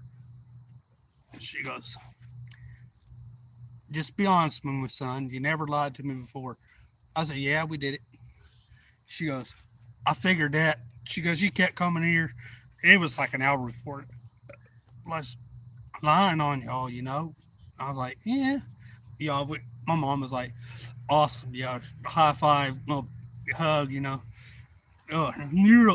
My cousin's like, yeah, yeah. We got out there, watched do what we were doing. She's like, all right. She's like, I got to fake yell at y'all. What do you mean you guys are out here just playing stupid? God, dang it. Don't you guys understand? She almost gave her a heart attack. Good job, guys. Have a good day. All right.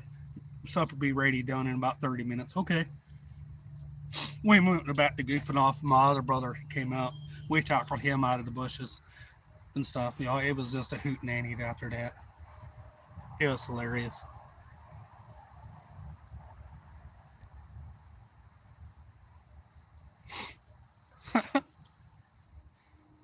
Yeah, we just out there. We used to go up to Nichols Lake. Was out there. We swimming around, and we wound up I got to wind up getting yeeted all around, y'all. My uncle, he was a 7'2" guy. He dove down underneath the water, y'all. He yeeted me literally in the air at all less than 3 foot. Less than 4 foot tall, y'all. And I hit the water. I don't go over neck deep anymore. Nah, we all having fun out there. Well, on the way back, we was going through some mud holes, and he'd spin out, sling mud over the back. We still had to wind up going to get a shower. Well, my other uncle was driving in front of him, and he kind of really got stuck a little bit, and he see me back to my other uncle. He's like, hey, he's like, can you come and help me push a little bit? I'm not going to rev it up, I know you got to get back in your car. Well, he was tall enough where he just stepped off of the mud hole and got over, and he started rocking the truck. He got the truck rocking and he's going, and he let him push him and really bump on it. So he went through the next mud hole, and he hit kind of hard, and he acted like he didn't go nowhere. And he see me back. He's like, hey, I'm stuck this time. I really am. About the time he got out, he stepped out and off another bottle. He stepped down in the mud. About that time, y'all, he hammered it down. He's like, you remember these boys getting coated on the back of the truck? Oh, y'all, he just ate mud. He was like, what do you want? Y'all, the mud was like that thick on his face. It was all over him. He's like, no, get back in your truck, sucker. And about the time he cut the wheel, he reached down and locked it down in 4-wheel. He started slinging some more mud all over his truck, y'all. He getting it. We're sitting in there, y'all. We done switched from his truck because he was slinging it on us. Got on his truck. we went from his truck to there. We got his truck muddy, and he just got it painted. He slung mud all over him, y'all. His wife got out over there at their house, and he walked by to down the truck. He's like, "Well, you got my husband dirty. That's messed up. What's wrong with you?" He's like, "Shut up." And by the time he went like that, he had a gob of mud on his hand. He goes, "Here, eat this," and sticks it in her mouth. I don't know how much of it she ate before she got it out, but she had to swallow some. Y'all, it was hilarious.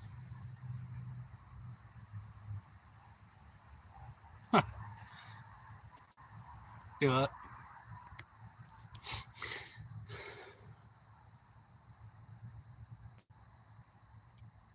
Yeah, come back in. It don't matter. I'll be going last Saturday. You're more than welcome in. Yeah. Night, country girl. You guys have a good night.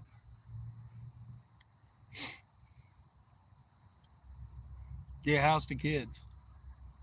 I know, I'm just rambling on about random stuff.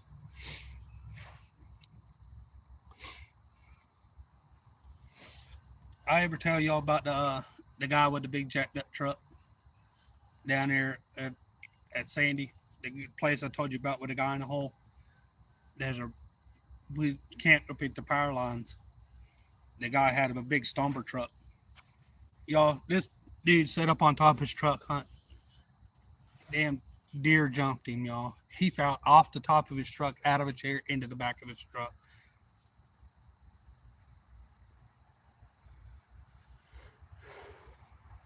What's going on, crazy? How's it going? Appreciate everybody coming in.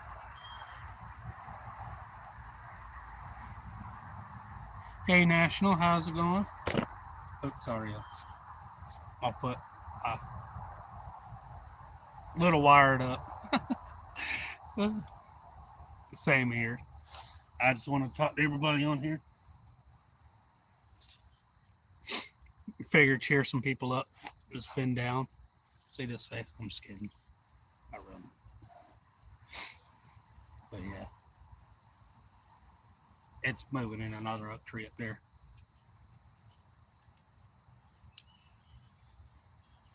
You're welcome, Lee. You have a good night.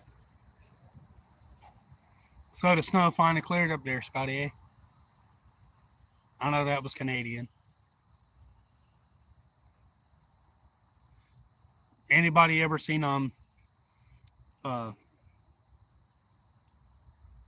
Grown Ups too? I like that.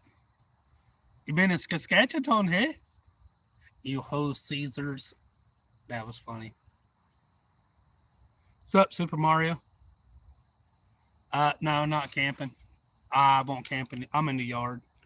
I'll camp, but I won't camp in the yard.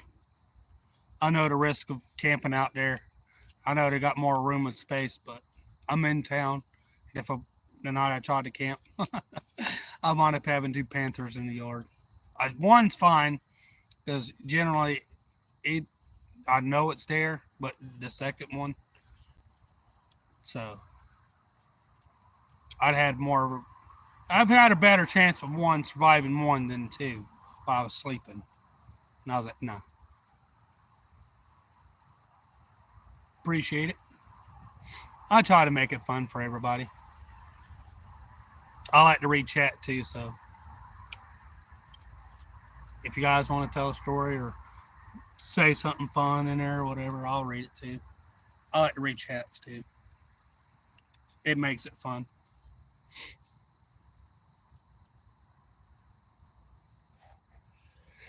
Mm.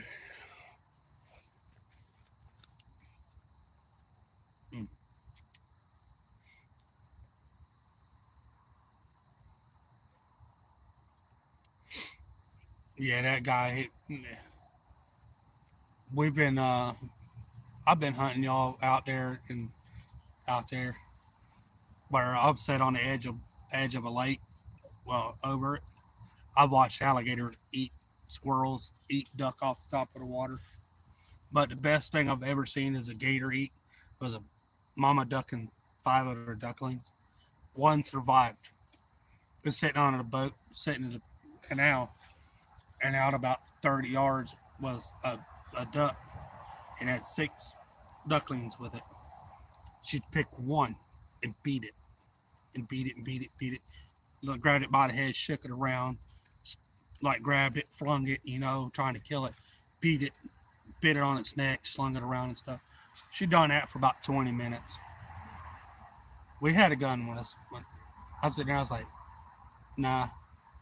I'm like, I understand nature does what nature needs to do, but picked the 6 out of the 5 because it was the biggest. She picked actually the biggest one to survive and to kill.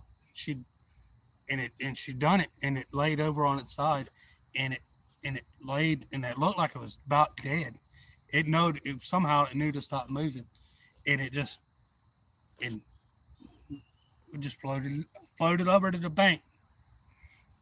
It didn't move, and she started swimming off to the other ones, and they huddled up and got on her back. In about 10 minutes, we caught like 2, 3 nice brim and a bass. We threw the bass back.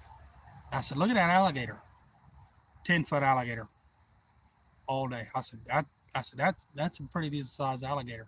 I said, "He's fixing to eat that duck." He's like, "No, he's not." About the time that it disappeared, didn't move the water. You know how the kind of a murky, cool looking water they got? It's got a little misty over it. But I watched it come out of the water. Y'all, it fit all 5 ducklings and the mama and the smelter. It went back down and swam off. About 5 minutes later, the one that she beat up so bad lifted its head, kind of shook for a bit, and waddled up and sat on the bank. We drove over with the boat real easy, retched out, picked it up, took it home, raised it. All 5 babies and a mama just gulp. It just floating on the water, and never made a noise, and it was gone. That was the best time I've seen it. That was me. Yeah, that was the best. That was the best thing I've seen a gator eat. I watched them swipe fish off the top of water. I watched them jump and snap squirrels off the side. I've watched them snatch stuff off of there. But yeah, but the best thing I've seen around here was a croc. I've only seen one decent sized one. It was a Nile croc. She was a roughly 12 feet or so. All right. She sat over there for a while. I showed a couple people it. We don't know what wound up. I think she wound up getting taken out. They wound up removing her.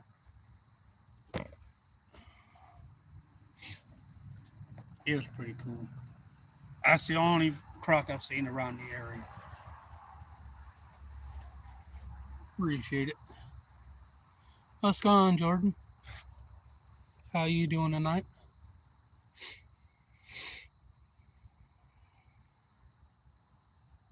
Nice.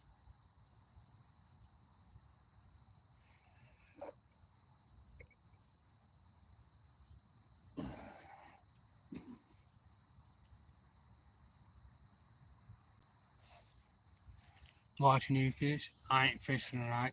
I will be fishing if you want to like to subscribe, and I'll be fishing in a couple days.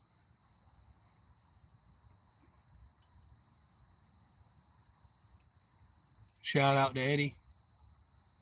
What's going on, Eddie? How are you doing? Or Jordan? Jordan says hi, Eddie. Or Eddie. Yeah, I don't mind doing shout outs.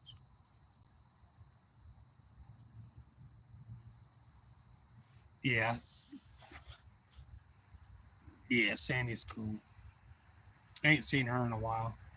Well, I don't go on a few channels that she might be in, so no offense to her, but yeah, I hear you.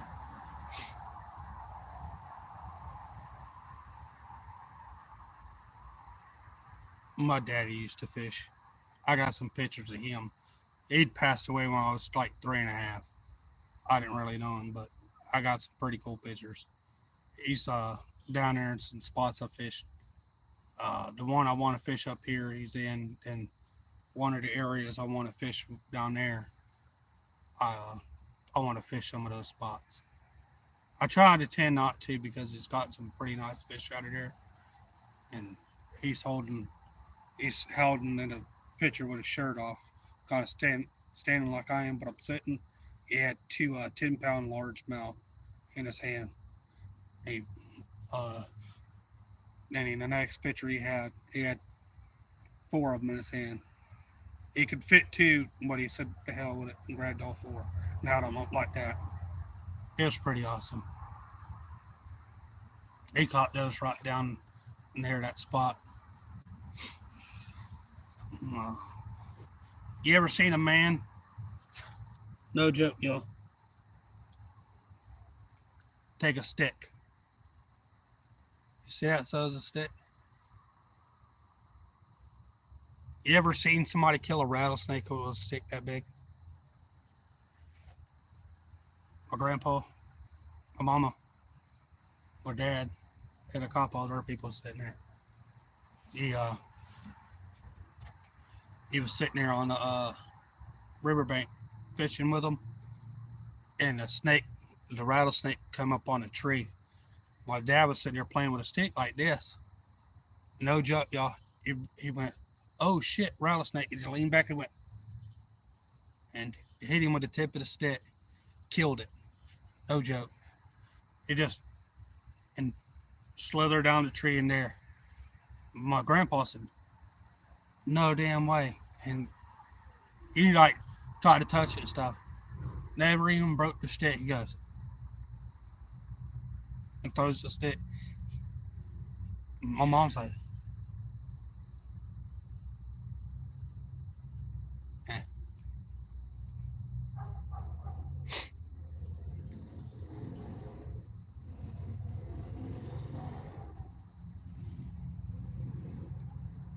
And that boom, it killed him. No, it was a 4-foot rattlesnake, but it had like that on him. I sat down there with a guy.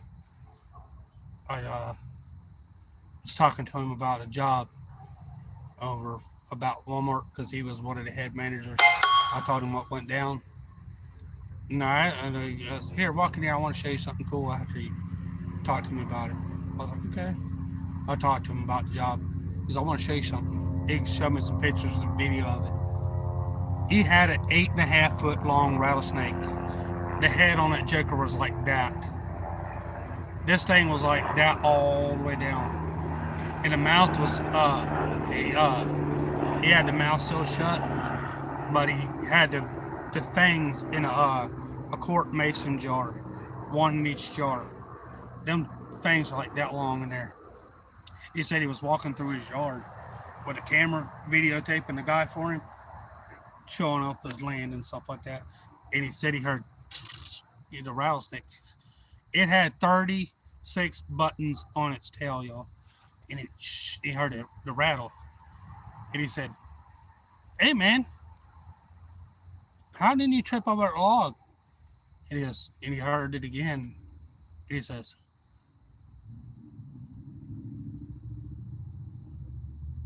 "That's a rattlesnake." The man goes, "What?" He goes, "I can't move.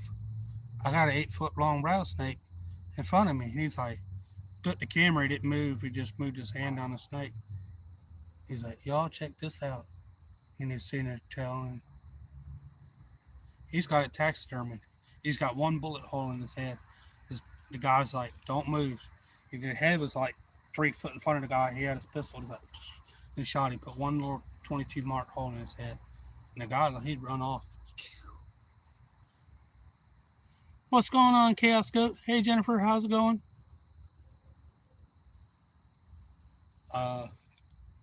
No alligator. I'm not close to there. Yeah, that's a big note rope. I've only ever seen one bigger than that. I was taking a load of limbs off to the dump we got. There was a rattlesnake that stretched across a 2-lane road that you can go up in there. And I watched him go across the road, stretched out. He was literally 14 foot long, just stretched out, was a rattlesnake. And I watched the dump truck coming up, and the dump truck paused, and I stuck my hand out the window. I'm like, man, is that what I'm really seeing? And he's like, is that a rattlesnake? I was like, that's a rattlesnake. He's like, that's a big damn rattlesnake. We're yelling back and forth. He's like, oh, hell no, that's too big. He run over one and I run over the other end. He backed up, run him over, I run him over. And the guy come out with a big scrape loader thing and loaded him up there. He was 14 foot. You're like, holy shit. He's like, I thought I seen that snake around here. He's like, I thought it was a python. But he goes, no, it wasn't being a rattlesnake. That was awesome. He was over that big. I was like, that's a no-go. He was still trying to bite and stuff. The guy had him up on the inner loader. He just dangled over and stuff. It was cool.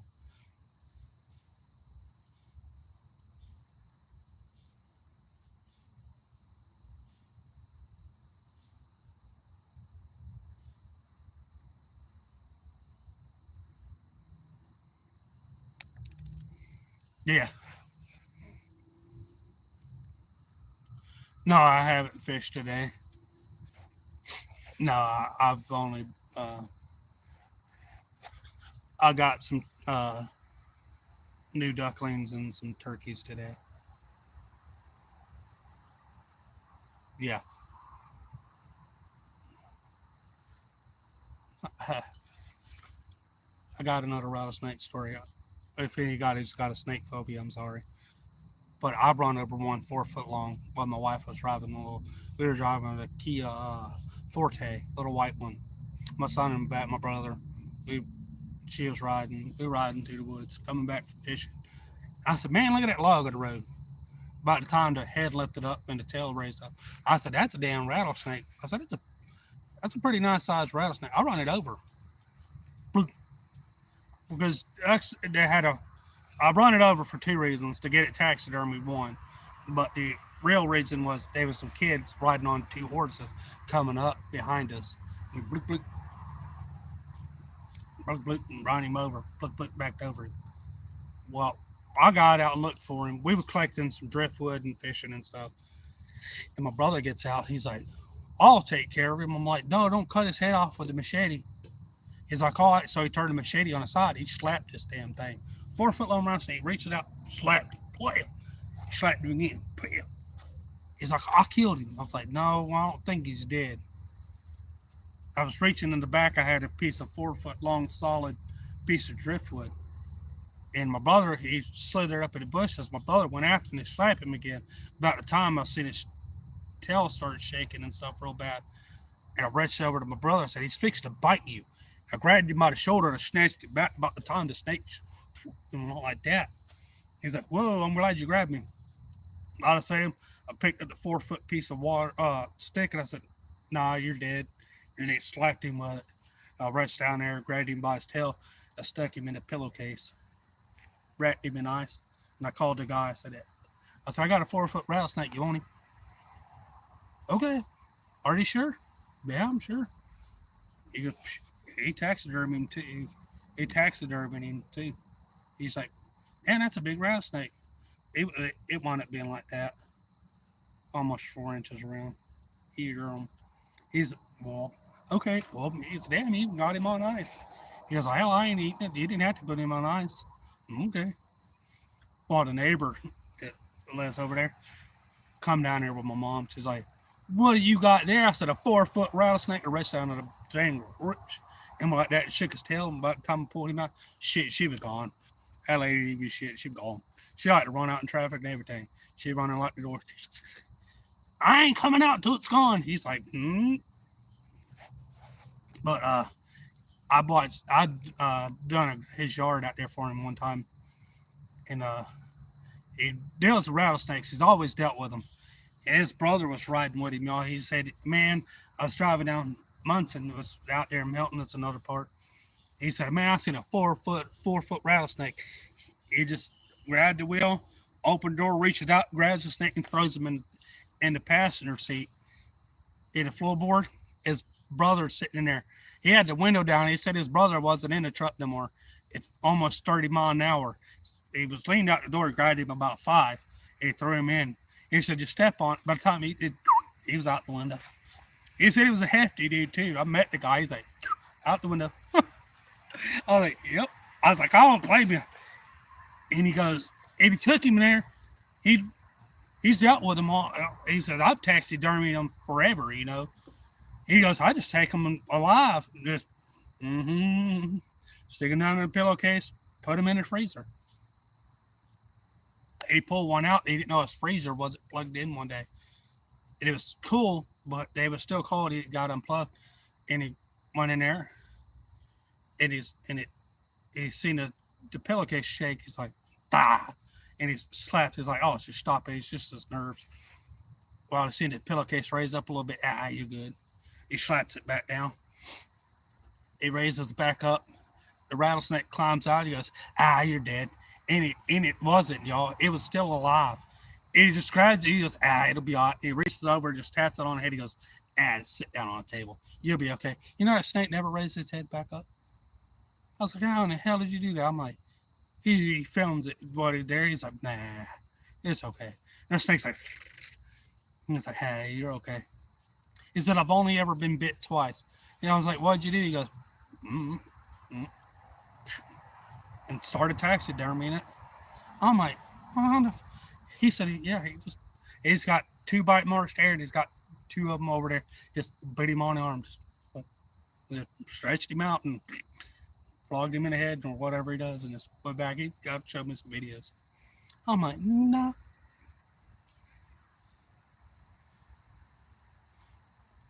Yeah, we are. Everybody's saying that now, like, you guys got to watch Oh My God, It's Wicks. It's Oh My God, It's Wicks. It's a black guy. He does for South Florida. Y'all, if you swear to God, if you watch him, you will laugh all day long. It's hilarious. Only in Florida, I'm glad that I got it on the flip phone. He's just saying. He's just one of a kind on there. Yeah, no, snakes, no. My son got bit the other day by a non-venomous one. He was doing something, and he reached down. He was reaching down to, like, look at something. When he did, it bit him right there on the hand. He was come inside. Well, I don't know what kind it was. I think it was a brown water snake, but it's pretty close, similar to a water moccasin. Here, they're almost identical. You got to be really good not to know them. He's like, he tossed it. We kept an eye on him for about 2 hours. He still caught me good. He went down there and I had fun. I was walking out the yard the next day, and a little 2-footer come out in front of me. Bam! He didn't live no more. He got shot. I had my kids with me. My 2 daughters, they were behind me. I was like, whoop, don't move. What? Shit. Boom! Done. I'm like, okay. I'm like, ooh, look, a dead snake. He's dead. I got it. They're like, ooh, look, he's dead. I'm like, yeah, he's dead. Okay. I was like, buried it.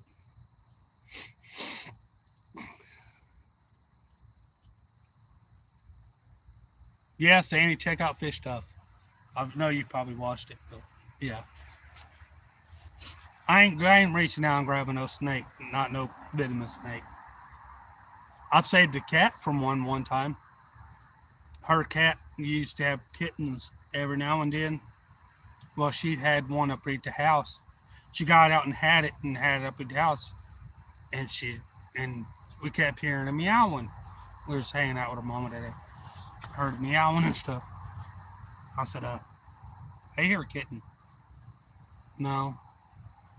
I'm like, no, I hear a kitten. Which I followed the sound, went outside. Be looking down beside the house.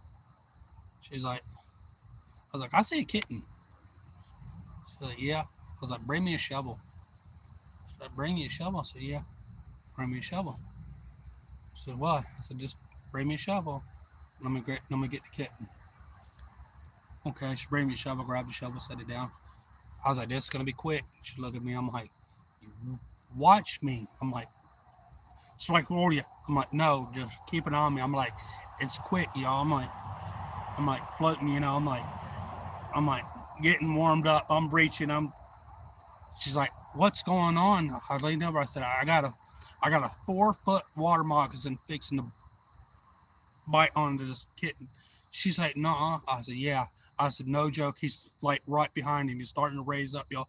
I'm like, I only got one chance. I got a split second to get in and get this kitten. I'm like, she's like, you don't need bit. I'm like, I can do it. I can do it, y'all. I can do it. I promise. I'm like, and then I grabbed the cat and threw it and hit the snake. She's like, I got a kitten. And I pulled the snake out underneath the house, y'all, 4 foot. She's like, how close was that kitten? It was about the time I grabbed him, the snake was over the top of it, fixing to lean down and had its mouth open. When I grabbed it at the back of the scruff of the neck and snatched it out. It was like that quick, just gone. And I went and hit it with a shovel and brought it out. She's like, holy shit. I'm like, never in that life I've ever been that fast. She's like, you risked your life for a kitten? Well, I'm glad. He's a cute little feller. So that's the time I outraced a snake. So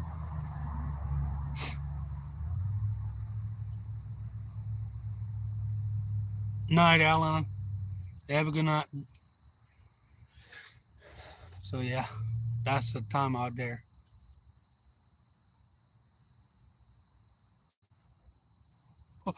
I tell her, she still remembers that day. She's like, I remember that time you just was just kitten.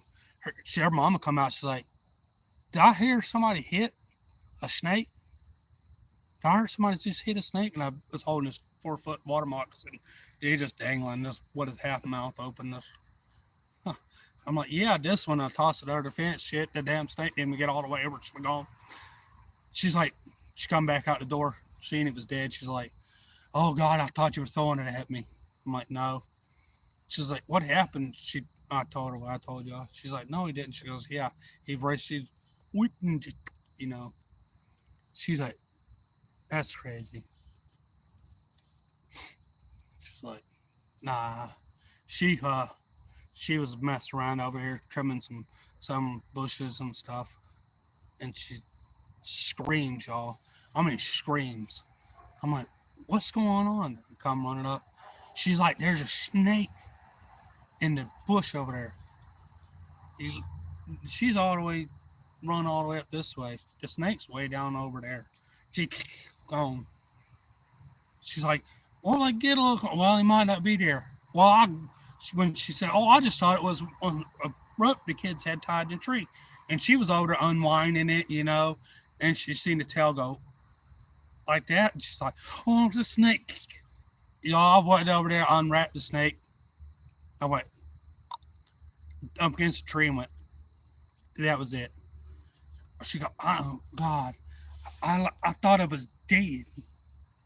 I killed a 4 foot one out by her car one day before she left, and I set it somewhere, and I showed her, my wife, and I pulled it up on up underneath the barbecue lid on a little steel plate, and I pulled it up and I put "Do not open."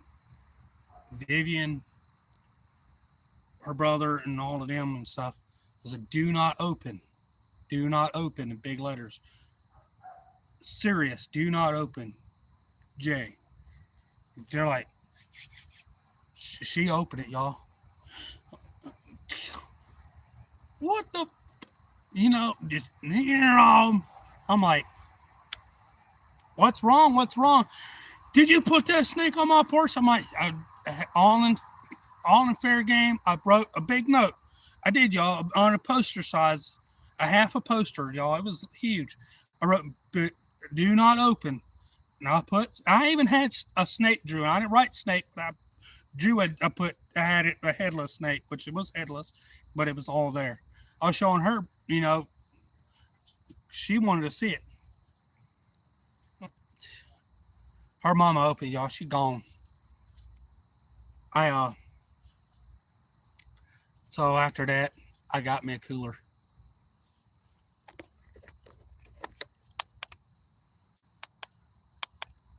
I got me a cooler, and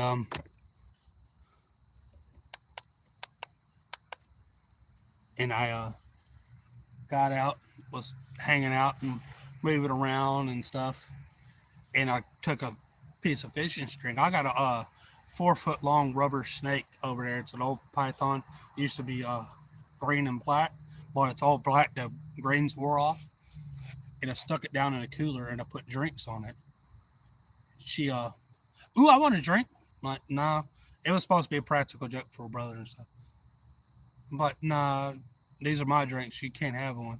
She's like, that's messed up. I'm your mother-in-law. I'm like, fine then, go ahead. By the time she reached down there and lifted the handle up and lifted the thing up, the snake flung out like that. Shit. She didn't drink no soda. She kicked the cooler over and went off. That wasn't funny. I was like, I tried to tell you, you don't want no, you didn't want no drink. She's like, well, I was like, I had some inside. I tried to tell her there was some inside, but no, she wanted it right there. Oh boy, I run that day. I'm gonna kill you. Come back here, you little whippersnapper. Oh, if you don't know, if somebody says, "Does this ladle hurt?"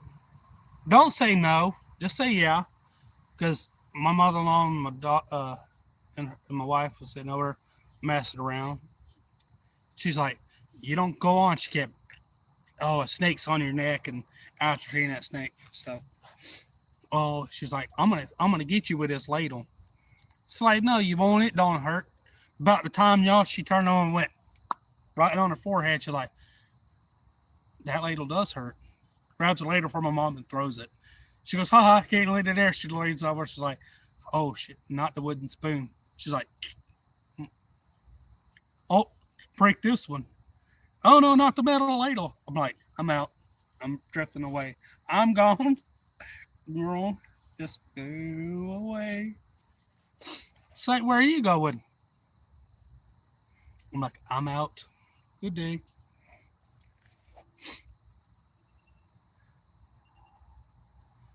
Them ducks are still moving around out there. Yeah.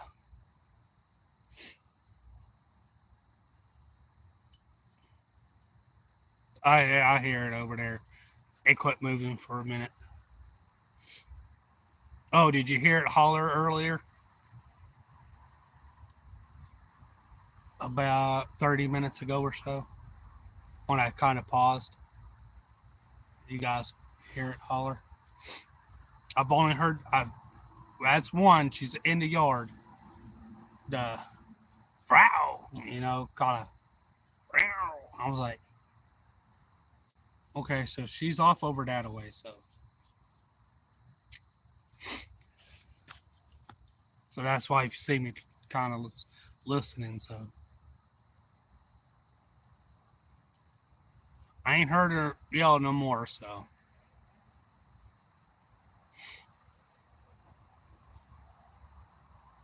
she's been in this tree. Sorry about punched them off. I seen something white coming in at me.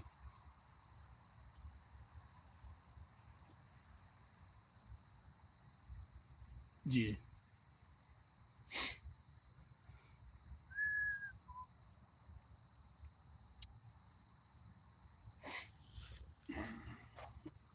Everybody's not going all right.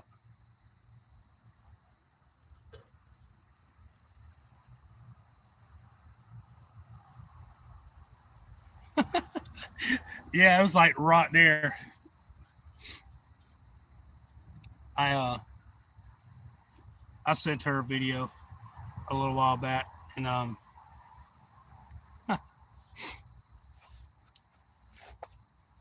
you remember the cat, don't you? The kitten I caught. Yeah, I got a sixth sense for snakes most of the time.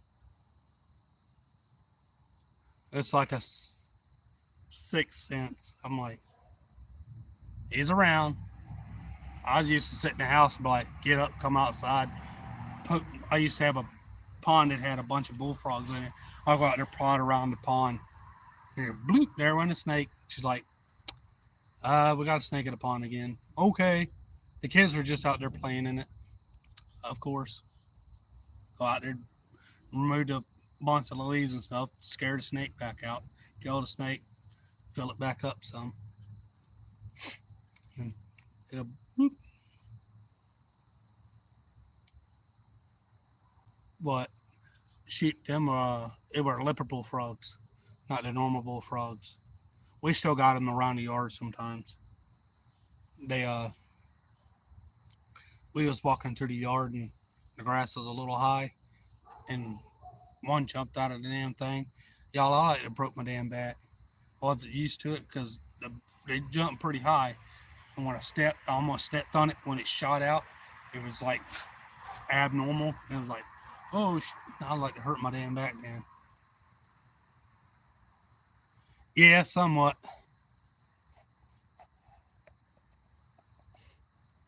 Getting kind of hungry. Supper done?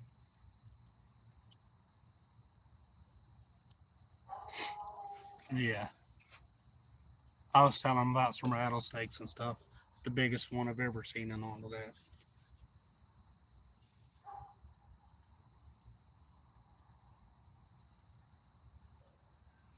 Hey, I've been in some, oh, that's about down there.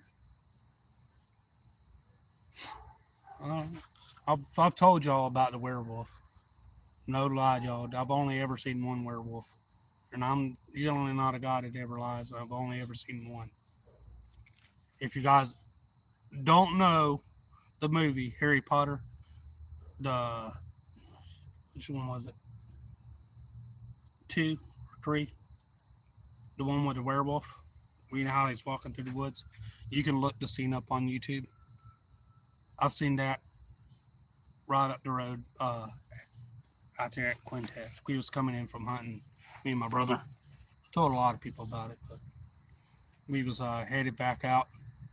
We was coming at the dirt road, and we had some. It was dark, no moon or nothing. In a car, when it come up, I could see the silhouette of something, and I turned on my high beams, what lit up the area over there, and it was walking across the road. I was like, my brother's like, "That's a funny looking deer." I'm like, "That's not no deer."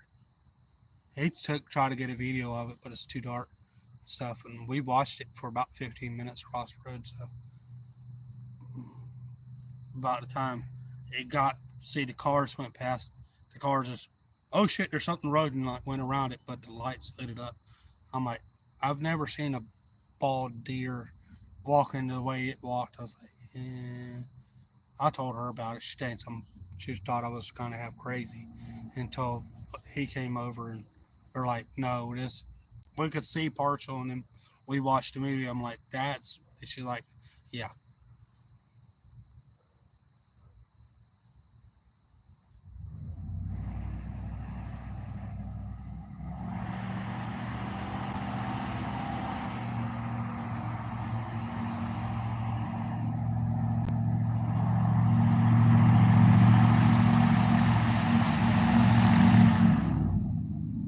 Into these moves.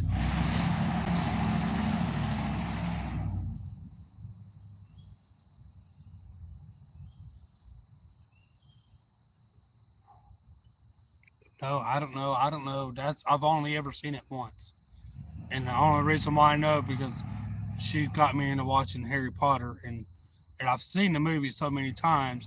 And when it was walking across the road and stuff, I could literally, I sat there for 15 minutes and watched it, and it went around, cars went around it, and it lit up and stuff. It was just, I ain't never seen it again.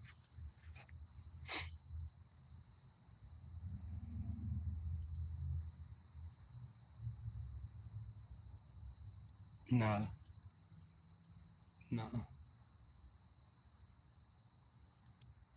Every now and then I'll see the panther. She'll come out, and every now and then I'll see a raccoon fur all over the ground. in spots, and little square fat pieces with fur on it. And she's the only thing I know that'll eat it like that. And I'm like, that's crazy. Which I'm like, that's surprising, you know.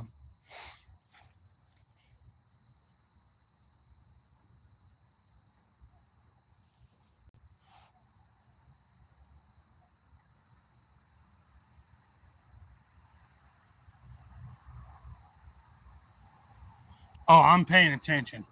I'm way from the country, and two, I, I don't have Indian in me, but I got enough instincts that I know if I'm in the dark and I'm outside and I know I'm in the country, I know there's something gonna eat my ass out here. I know that for a fact. I've grown up in the woods since I was literally 4 and up. I know there's shit out here to eat my ass. I know to keep my head on a swivel.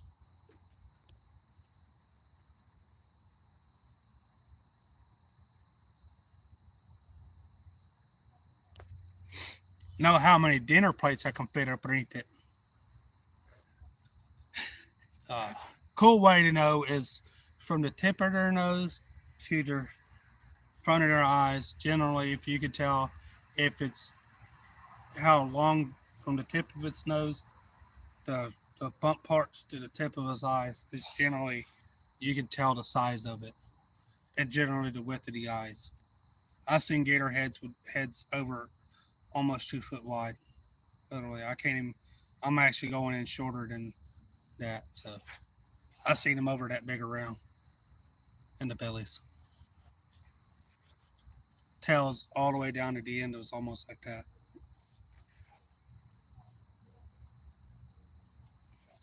Yeah, I'd no, I keep my head on a swivel. Like if I was to hear her scream again and I know she was closer than she was, my ass wouldn't even be sitting there. I'd be gone. Trust me. I'll just like I wouldn't say bye. Just click click click. Oh, that's good. No, but I've had her literally in. I was gonna camp right over here, literally right there, like less than 10 feet from it. Had a fire. I even showed the people on camera. I tried to get her on camera. She was off in front of me. I'm sitting towards the tree.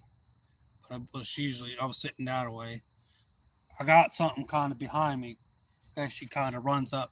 I could possibly she'd get she'd have to get close to the tree to ambush me. They'll ambush you behind your back. They'll sometimes leap to out and down, but most of them leap from behind. They go for the back of your neck or your throat first.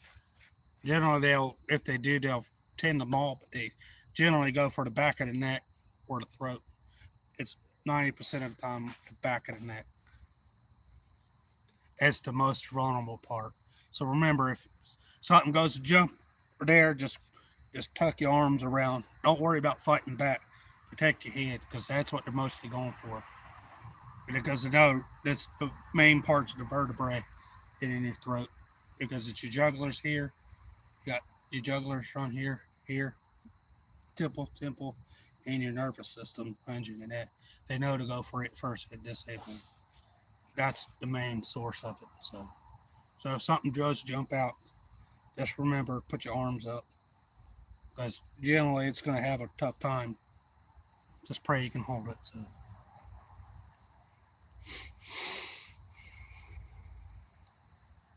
yeah, yeah, I like that. That was pretty awesome.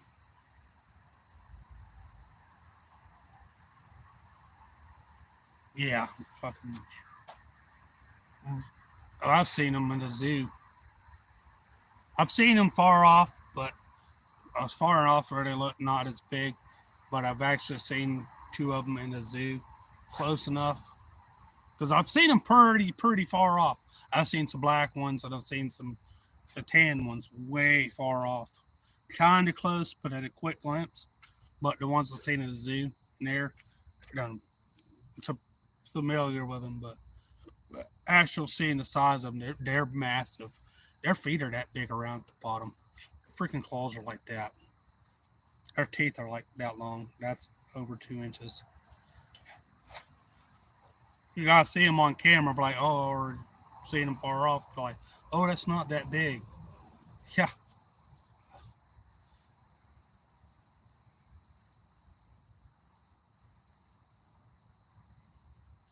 Can I pet that kitty cat? Come here, kitty, kitty, kitty, kitty, kitty. Come here, kitty, kitty, kitty. I was watching a video the other night, and a guy was sitting in his house having some time, and he walked in. He had a freaking lynx in his house. He's like, "Oh, you mean you a cute kitty?" Meow. And he was like, "Here, me cute kitty," and it was like, "Oh, oh, oh." It was pretty awesome. Come here, let me come here, kitty, kitty, kitty. Shit, I'll probably have it purring. I'm gonna bite something. I ain't got to bite nothing in a while. I'll bite it too. I'm a biter, y'all. I like to bite. A couple of my kids like to bite.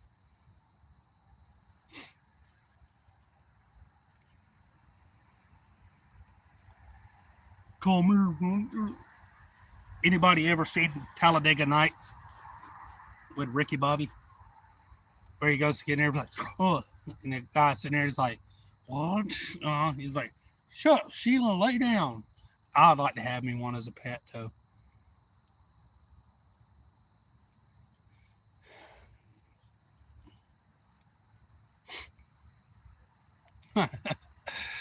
Yeah. I thought about getting that right here, Scotty. I did. We thought about it. Yeah. I can't help it. Well, one of them got the old punching in the gonads. They got the hair pulling from my cousin. I like to pull hair sometimes. They like to eat stuff too. Boy, they can shriek too, boy. They can shriek like shrieking no other. It's partial reason why I've gone more deaf. One of them shrieks, you'll know it.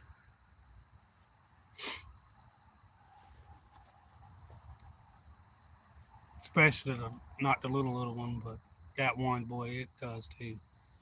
He likes to bite. She's the shorter one of the bunch, and she'll put the bigger ones on the run.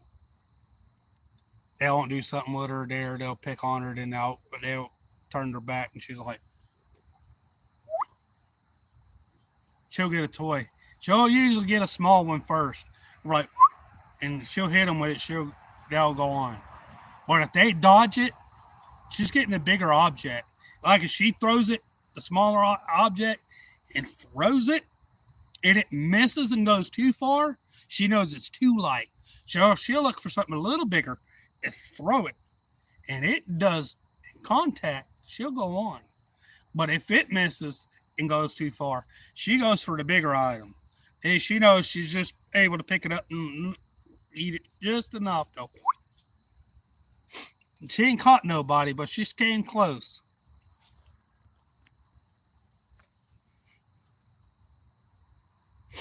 Yeah. Appreciate it. I'll take a coffee. Yeah, she don't care.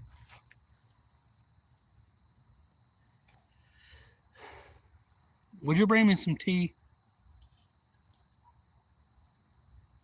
I got the cup.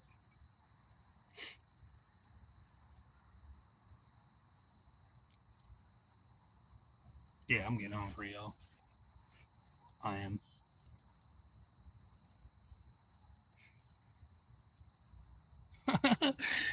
Yeah, nah, my kids don't play. They sweet as hell, y'all, but uh, they can scrap too, so. Especially that one. The the 4 year old, or yeah, almost the 4 year old, almost 5 year old. She don't really care. She'll do what she wants. Oh, I've caught a couple coons in the trap, and I want to check them at night because if they hit the live trap, a certain hit it just hard enough, they can open it at the bottom and go through. She came out here with me. Well, I want to walk out here and check the trap with him. Okay. Well, the coon's not alive. He tried to get through the trap, so he shot it. Did you flinch? Nah, he did. Keep right on walking. Hey, he got another one. Like, sheesh. But oh well.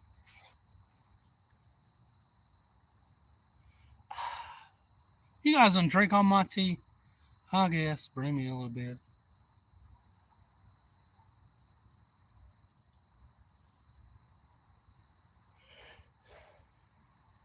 I'm hoping to see a couple deer in the yard. I've been watching for them to come back. I ain't seen the bear no more. I've only seen it once. And that was right down that way where I got the garden at. I Me and my son seen him. He's like, "That a bear?" I'm like, "That's a bear." He says, "Is that a bear?" I'm like, "That's a bear." He's like, "That ain't no bear." I was trying over there. He's like, "That's a bear." We run inside. He was looking at some shooting stars and the moon and satellites going by.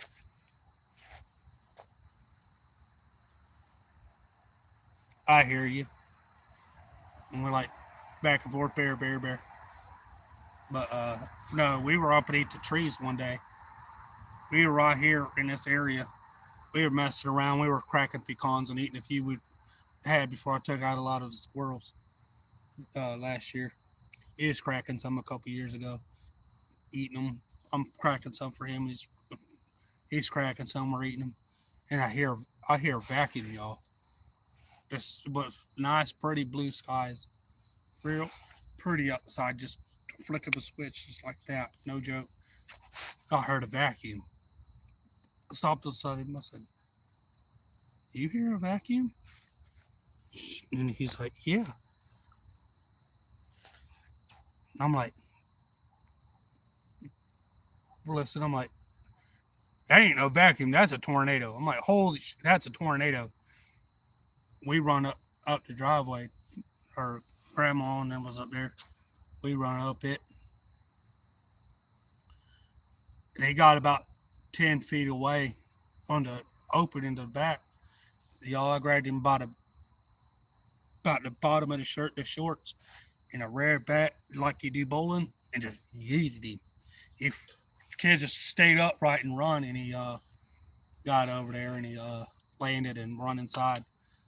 I said, "There's a tornado. Watch, I'll watch for it." The tree started laying over, limbs, everything just twisting all up and everything. And we come around, we were messing around, and it started hailing. The pecan trees were almost laid over all the way to the ground. The oak trees were laying all the way almost over to the ground. The wind was just laying down. The rain was just sideways. The spinning hail was everywhere. I told my son, "Get up at the table." Which I run back inside. I said, "It's a tornado." I said, "It's a tornado." That mother-in-law standing there watching this is for mom. There ain't no tornado outside. Calm down. We would hear something in there. My wife's like, "I don't know. He looks pretty concerned." Which she come out there. Which did. It passed over us. Went over to my mom's house. And she's like, I was like, "Hey, Ma." I said, "There's a tornado coming over." She goes, "I hear it. I'm out here sitting on my back porch." I'm like, "Well, get inside." She goes, "I didn't even get a chance." About the time she seen the funnel cloud crossed over and it landed down there towards near the Bay Area that I drive down to, it landed over there and tore up some trees. And my mother in law, she got a phone call. "Hey, do you guys got a chainsaw we can use?" She's like, "Chainsaw for what?" She goes, "Yeah, he knows. I just had a tornado land in my yard. It come over 90 and landed in my yard and tore up a couple of my trees, and I'm trapped inside." Say, "There ain't no tornado, lady. You're stupid. You didn't hear that's a tornado?" I'm like, "Oh shit." I'm like, "Uh-huh, I got called out on it."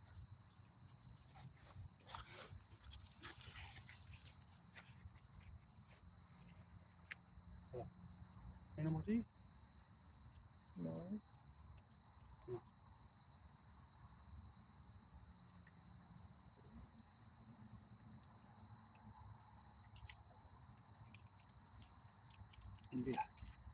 move it. I've heard it yell already.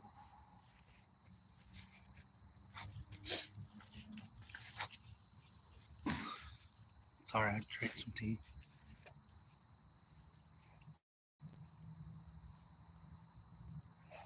Lord, man, mystery.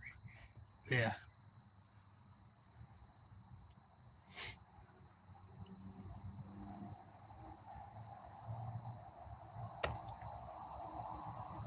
Yeah, I told her, I said, I went inside. She's like, I'm sorry that I didn't believe that it was a tornado. I'm like, why would I lie? I mean, it's a life and death situation. She ain't questioned me on there.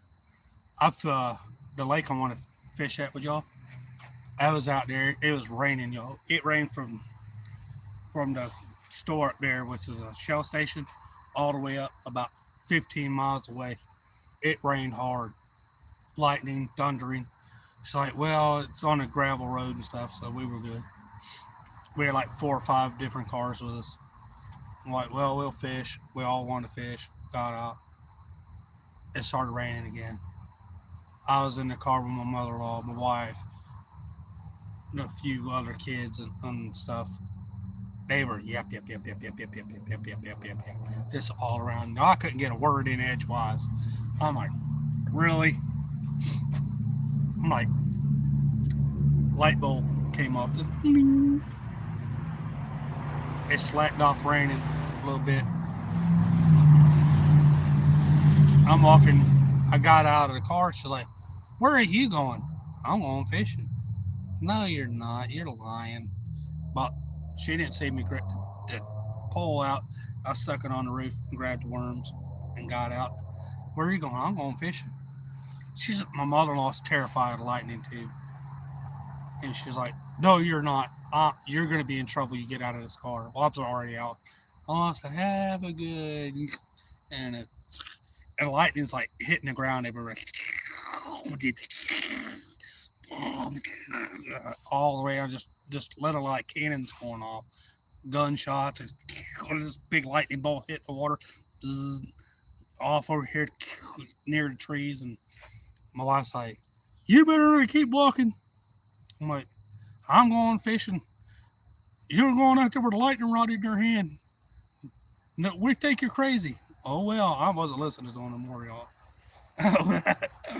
I'm sitting near the water's edge. I'm in grass that's 3 foot tall because they ain't really mowed that area yet, and I'm standing in 3 foot tall grass.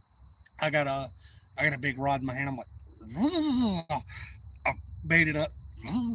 I'm sitting there, lightning pouring down rain. I'm standing in the middle of the rain, like, oh, got another one. Too small. I'll just keep fishing, y'all. My brother's like, you're crazy, you know that? I'm like, my brother-in-law's like, you're crazy, but I'm catching fish.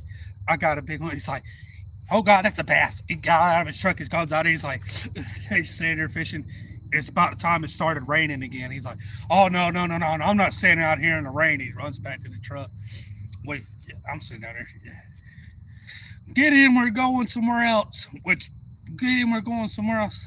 I'm like, I'm not leaving. I'm catching fish. We're like, no, we're gonna go up to another spot where if it rains, we could be up underneath the gazebo in a big area. I'm like, you better not be lying to me because I'm catching fish, which is the same part of the lake. I'm like, you better not be lying to me to take me home because I'll walk home.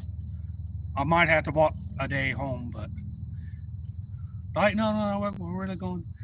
Got in, got back in, drive off, got back in, drove around the thing, drove down, pulled into another spot, big, wide open, beautiful area, y'all.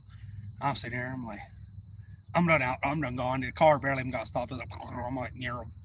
I'm on a big dock, I'm fishing. I'm having a high old time. They all come up.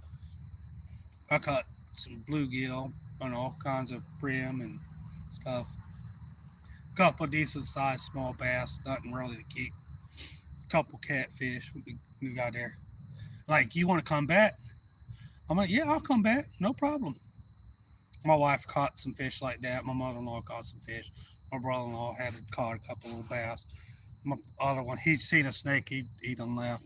half of them done seen a snake or something. They went over. Well, the kids want to go over to the swimming area, which is right around the corner. We got over there. I'm like, oh, I'm still fishing. I'm like, I'm still gonna fish. And we got done. We caught like 40 fish. I had them all cleaned up. Like, let's go back and have some fun. I'm like, okay. I'm like, I seen a feeder out there. They usually fill it up there, but we went back. But we didn't go to Hurricane. That's the name of the lake. We went to Bear Lake, which is right next door, which is in the middle of a swimming lake.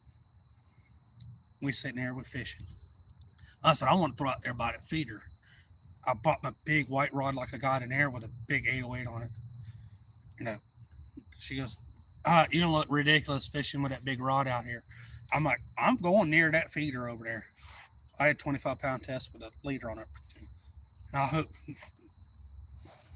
the catfish in there and stuff. They watched me all there, reeled it up and everything. It broke it off.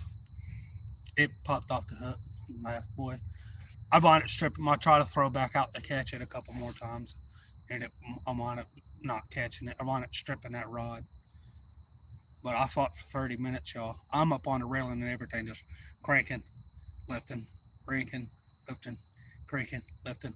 I got a foot out underneath the water. My brother-in-law was looking. He said he looked like to be a big flathead.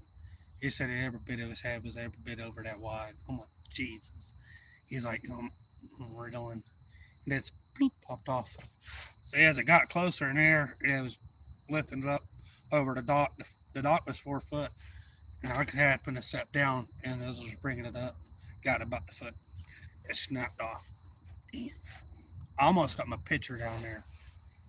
The game warden watched. A couple, there was a bunch of people down there. They're like, damn. You guys have seen my big surf rod, the big white rods I use. It had it all the way bowed up. You see the black section that's on there, or the blue section? It had the tip of it all the way bowed over to it, all the way down the big thickness of it. It was a heavier duty than the ones I have now with a big tough reel on it. It stripped it out. I got it all the way up there, but when it done, I guess it kind of released hard and it might wind up stripping it. I tried to fish for a couple days after that. We fished for a while, which I switched to my little rod. I wound up catching almost 3 pound uh, damn um, bluegill. Me and my mother-in-law, she caught one 14 inches and about that big around, about that thick. She got him all the way up, got her hands in there, and tried to sit him in the cooler and called a game warden because it was about record size. And about the time my brother-in-law lifted the cooler, he said, "Oh, I got a decent sized bass. I want to try it." And he threw it. When he did, it spooked the big bluegill, and it hopped out, flopped on the dock. She dove for it, y'all. She dove over and was almost in the water trying to catch it. She almost broke the Florida record for bluegill. So she chased him down. Woo. She would have caught him. She was after him too. I was waiting for it, but that wouldn't. She didn't. She tried and tried for like 4 more hours to recatch it because she could see it, but it wouldn't bite no more. So you could see down to the water depth where he was at, and she caught him out, but he stayed in. She tried worms. She tried hot dogs. She tried everything, bacon. She even tried gummy worms, all of it.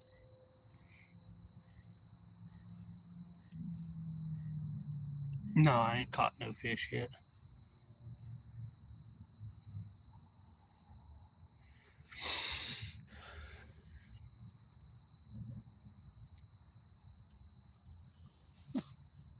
Who's the hero? Oh,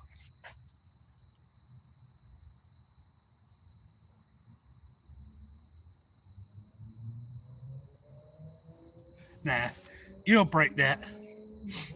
I don't call them skunks. I call them on to the next adventure. I don't call them skunks. I've got skunk, what, 3 times on camera? Yeah. I get to go back the next day. Everybody's like, oh man, I didn't get a catch. They don't call it fishing for a reason. They don't catch all the time.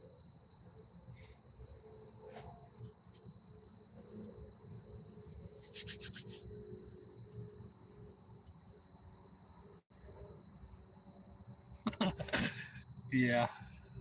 Oh no, you caught a couple times.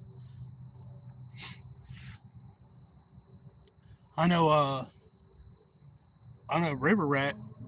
I've been watching a couple of his shorts. He ain't been doing no lives really, or I ain't caught him. But he's caught some really nice catfish.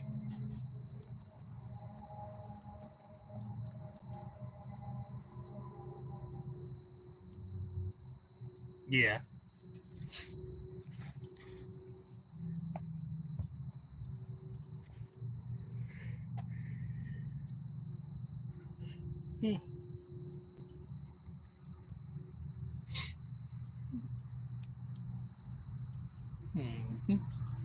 I'm waiting for I'm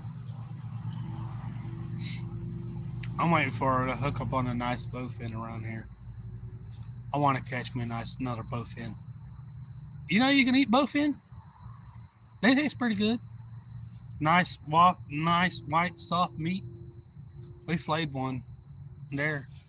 We made sure it was legal to keep and stuff. Like he's like, yeah, you can keep it, you can eat it. Shoot, we cleaned one up one time. We ate it. It was pretty good. Ugly fish, but it was good. I hear you, fat cat.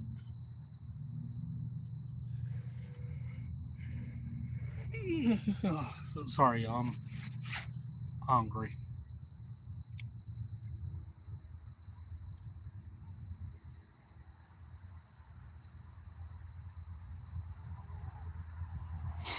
I ain't gonna fall asleep. I never fell asleep outside. Oh, besides camping.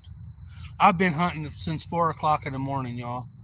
All the way up to 9, 10 o'clock. You know, I never even fell asleep, never. My brother fell asleep a couple times. He fell asleep one time and got surrounded by bobcats. There was three of them. He was sitting out. I was sitting out over watching him, and I'm like, "What is he doing?" The next thing I know, he's like just leaning over sleeping. And I'm watching him. I'm over like, I watched one come out the bush, and another one come out, and the one came out and circled behind him. I'm like, "Hi, I can't shoot because my gun will scatter." I'm like, I don't want to hit him.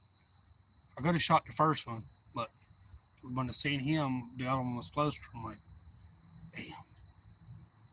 I said, hey, what? I was like, you're surrounded by bobcat. What? Nah, I'm going back to sleep. And he didn't even lift his head up, y'all. He just talked to me while he's just leaned down, just sleeping. And I waited till him to get really close to him.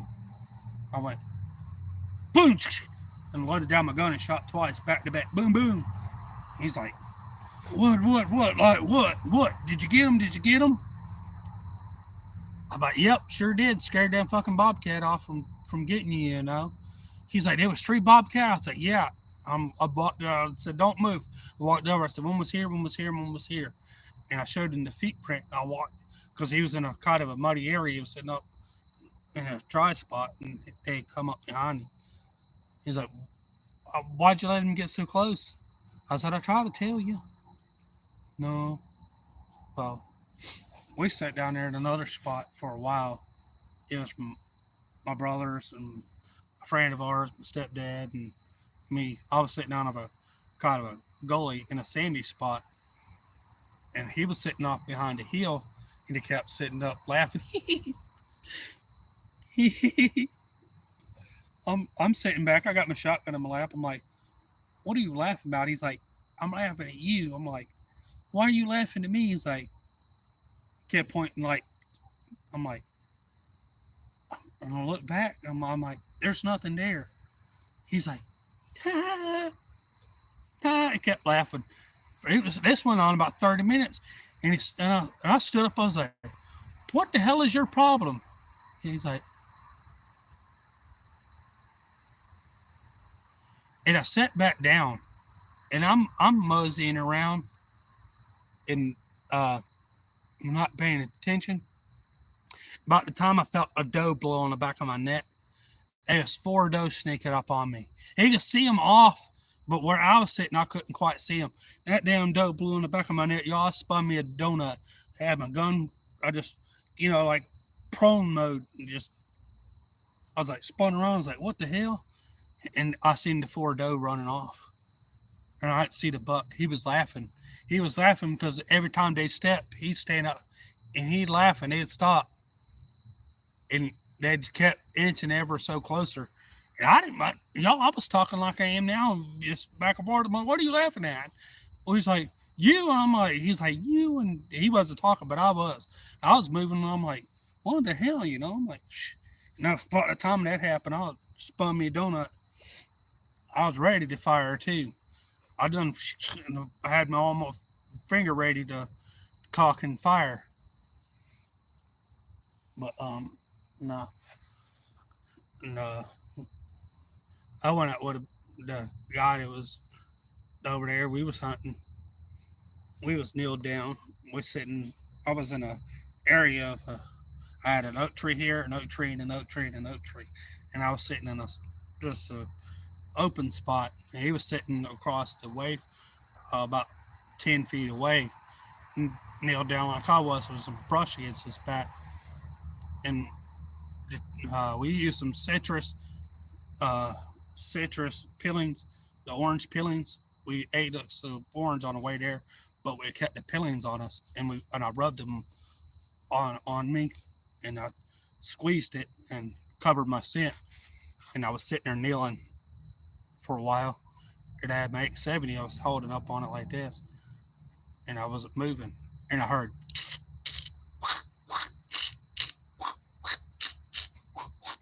This is what the deer was walking up, and I could hear there was more than one. And he slowly looks over. He's like, "Do not move." And, he, and he's like, "I can't do nothing. Do not move." I'm like, "Okay, what's wrong?" He's like, "You got deer right behind you. They're coming up." He goes, "Maybe they'll walk past you and come out in the opening and and walk past them and get shot." He's like, "You got a 10 point, an 8 point, and two doe." He goes, "Maybe they'll walk past and don't move." And I sat there. At one point, I could hear him. He's like, "Do not move. He's less than 2 feet behind you." I'm like, "What?" He's like, "He's 2 feet behind you." And I'm like, "Okay." And y'all, the way my feet was, and I was kneeling, I felt the deer's foot hit the back of my boot and stop. He's like, "That 10 point is on the back of your boot." I'm like, "Are you serious?" We're whispering back and forth. I can read lips. He's not really moving it. I'm moving enough where I can tell what he's saying. And I'm like, "Oh man," I'm like, "Are you serious?" He's like, "Yeah." We sitting there. I didn't move. We sit there for 30 minutes. Then we heard, "Here, dog." Them deer and split and run. I sat there 30 minutes. These deer, I could see, they went the 8 point and one doe. I could see out the corner of my eyes. They were slowly coming out. But the 10 point run into me and he didn't move. He's like, "I couldn't shoot him if something happened." I was like, "I wouldn't want you to shoot over what you could have shot high enough up," which I was kneeled down low. And I had the gun. And the 8 point was here. And the other one was there. I was like, "Oh shit!" And the other doe, she was chiming me in on the way, but that's the closest I've ever been to deer. I'm like, "Oh shit!" I'm like, so if you ever want a trick and you want to cover your scent, use orange peelings, yeah, or that and pine trees branches. Yeah, I was like really close. I like Mike 70 Young. It's a 3.5 inch super mag. I was sitting there with it in my lap hunting. The guy that was with me sitting there. I had my feet crossed. I had the gun laid between my feet and was leaning straight out like I am now. We talking back and forth. We heard some deer come out behind us. We come circling out. I'm sitting back. I'm relaxing. He's like, "Don't move." I'm like, "I hear him." He's like, "Okay." We stayed talking like this. I'm like, "Okay."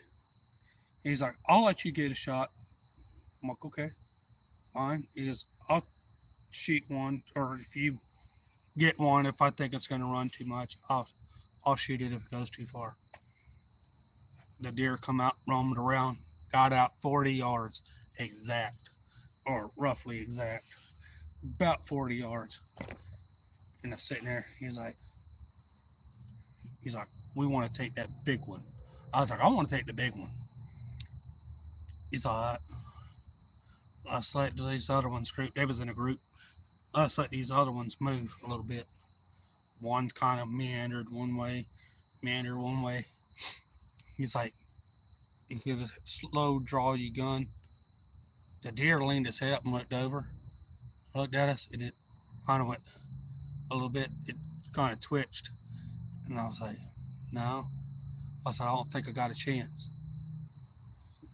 He's like, "I heard you pretty quick." I was like, "Yeah, I'm quick. I'm not shit talking, but I'm quick." He's like, "Okay." I said, what I'm gonna do is I'm gonna put my hand on my gun and get ready." I put my hand on my gun, which was right here near the trigger. I put my hand on the trigger, kind of just like lay my hand over where I could just pick it up and set it to my shoulder. He's like, "As soon as it looks away, you got it." I was like, "I got it, trust me." About the time it went, I went, boom. He's like, "Mother fricker, that was quick." He's like, "You just boom." He's like, did that even kick you?" Like, mm-mm. That's the first time I ever shot a 3.5 inch loaded buckshot. The deer said, he's like, I didn't. He was drew when he seen it come out there. He drew already, and he was waiting for me, and he was. "Wow, if you're sure you're that quick," he goes, "I there." I'm like, "No." He said, "You are quick." He said, "You just," and just. I was like, "Yeah." He's like, "That's a good job." He's like, "Right there, I hit perfect."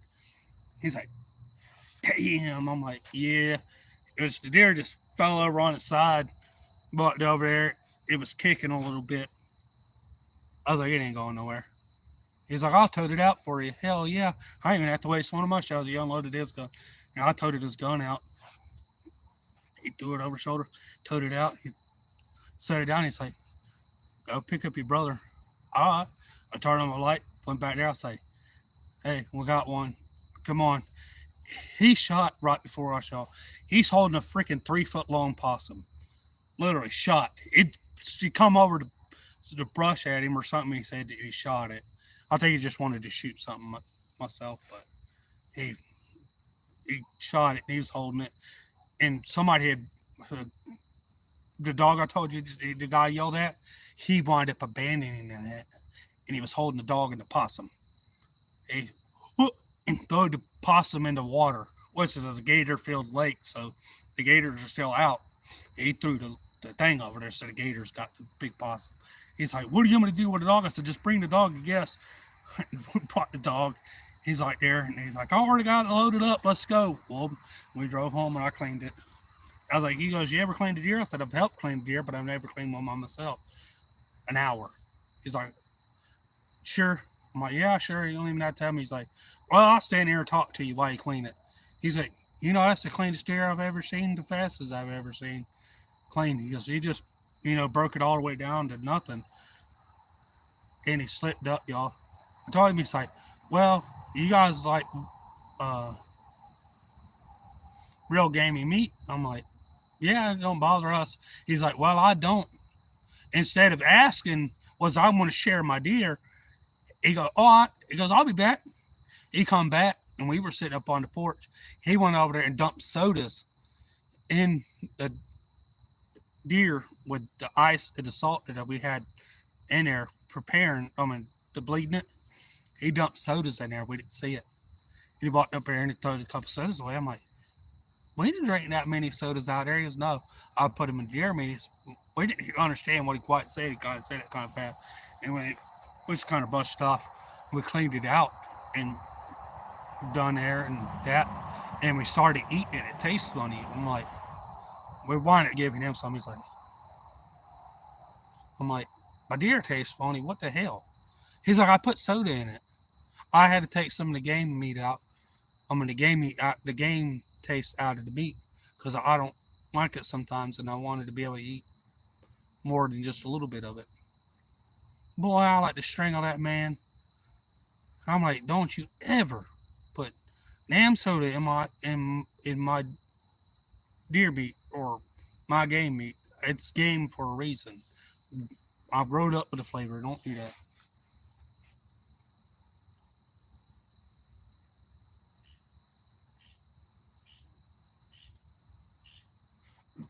You talking about the cow piece?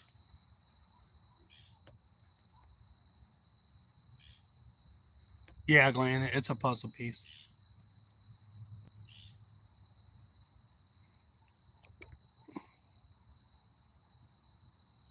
I tattooed it myself. That was my very first tattoo on myself.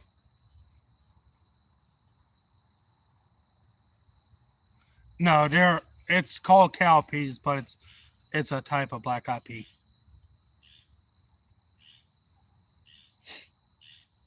Mm. I'm not talking quite as loud. She's went from over there to over there, so surprised you didn't hear her step earlier.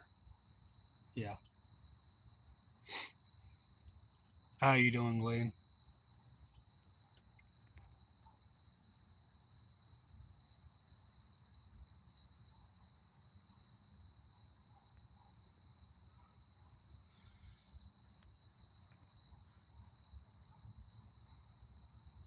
I'm doing all right.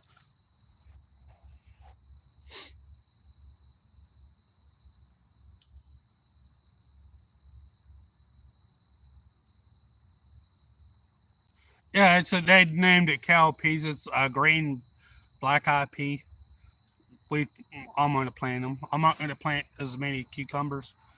I got that part decent, but I kind of forgot that I was gonna grow some beans, and I got some more, but the kids wound up getting a hold of some packages, and she wound up buying some cow peas or the black eyed peas,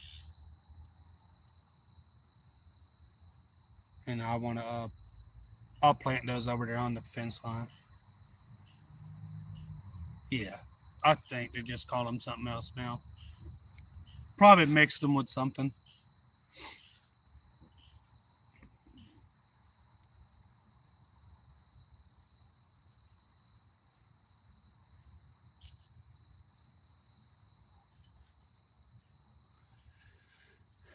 Yeah, y'all.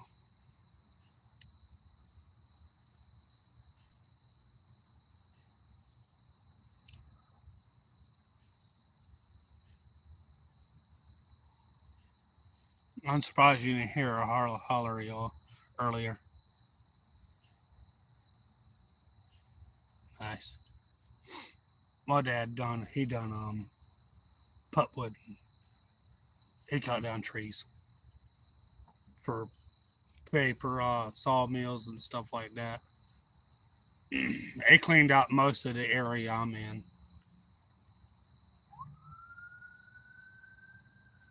Oh the shit, the popo.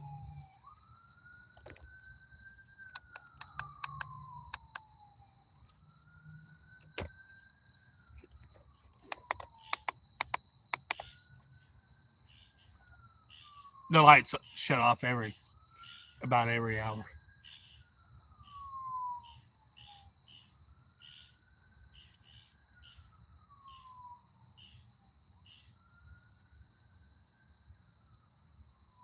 Nice.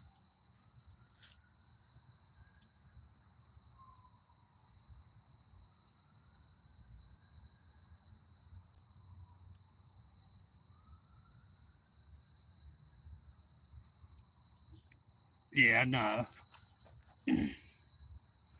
She was kind of far off. I figured, I don't know, it picks up sound pretty good on her, I think. So I figured you guys might have heard it.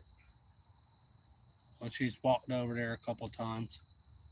She's still over there. Maybe she'll catch one of those raccoons over there. Meh. It's yeah, it's a pretty nice car. I had a buddy of mine going to NASCAR. I don't know if he ever made it. I know it's about the time they started ending NASCAR, or they still do it. I don't know. I don't get to see it anymore. He uh he used to race out at Southern Raceway and stuff. I took some carpentry and stuff, and we wound up building his house. And I told the teacher, the carpenter teacher, I said, I know whose house we're building.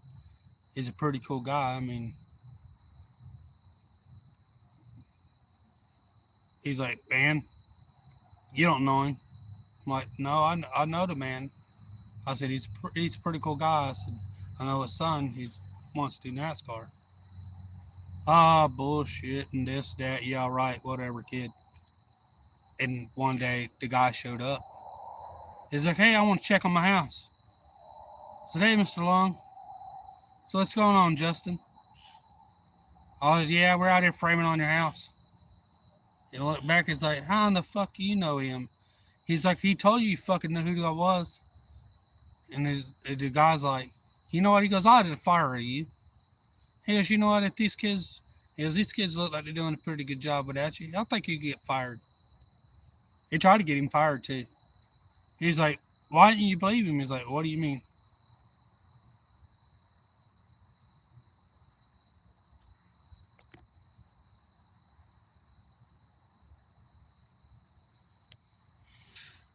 I had that happen.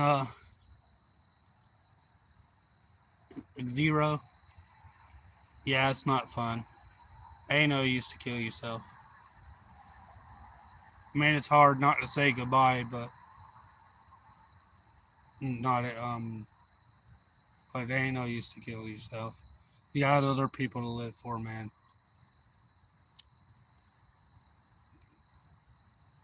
Yeah, you don't need to.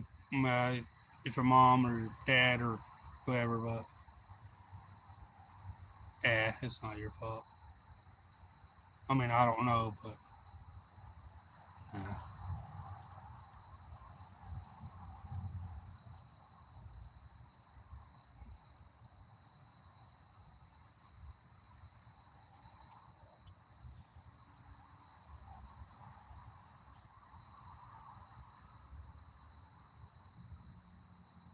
yeah, don't put if your parents or kids or brothers, sisters, don't put them through that pain. They already got enough pain, you know.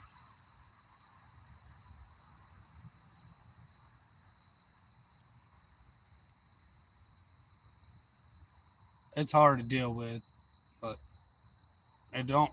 It gets easier, but it's not easier. So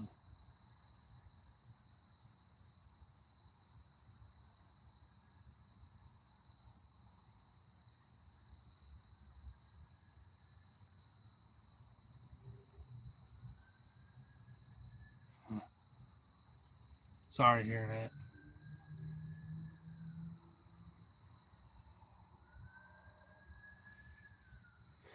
Hang out on YouTube lives.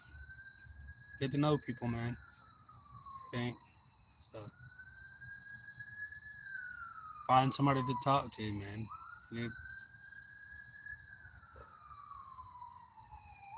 talk to a neighbor, talk to somebody, you know. Make up or strike up a random conversation. You never know, man.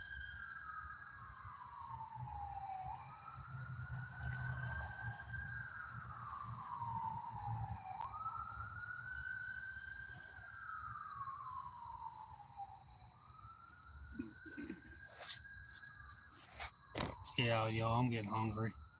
She's probably waiting on me to eat in there too. So yeah.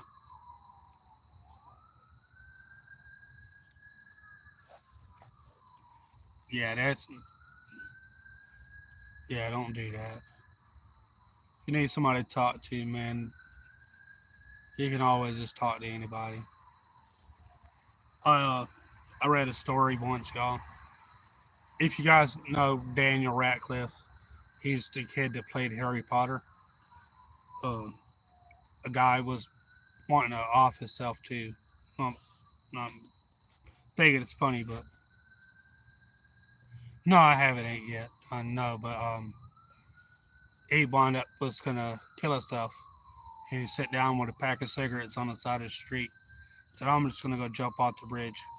He says, "God, if you want me to live," he goes, "send me a sign, and I'll listen."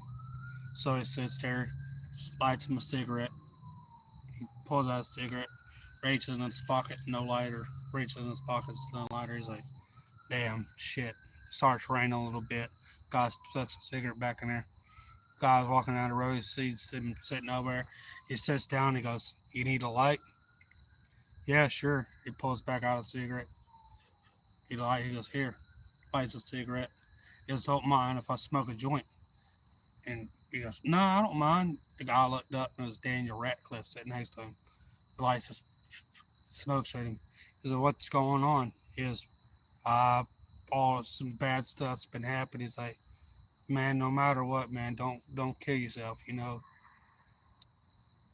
I'll talk to you." You talk to him for a while and everything. He's like, sits there. He's like, gets up. He's like, "Well, God, I guess that's the sign." He gets up and he didn't kill himself. He tells the story. He's like, "It's the day I sat down with Daniel Radcliffe, smoked the joint with him. I smoked the cigarette, he smoked the joint." He's like, I didn't figured I was that important." He said, "But out of nowhere, it just come up, just sat down, like he knew who he was forever, man." Just he said, "I'm just gonna smoke," and he did too. He told her it was all life story and stuff. It was pretty cool.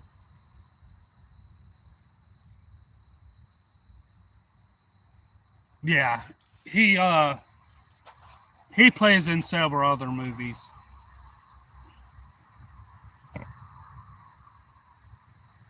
Uh, the one Yankovic. No, what's that one guy he played? Right. You never know. You could have a friend out there, hang out with somebody at work, like talk to somebody, man. If you even got a ride to the hospital, like, "Hey, look, well, I'm right to the hospital or call." I mean, if you need help that bad, man, just like go to a bar and be like, "Man, I just need to talk." Talk to a bartender, something, you know. Yeah, Weird Al Yankovic. He played him. He's played in several movies.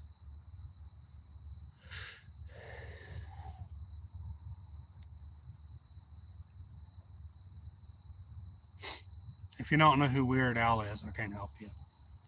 I even know who Weird Al is.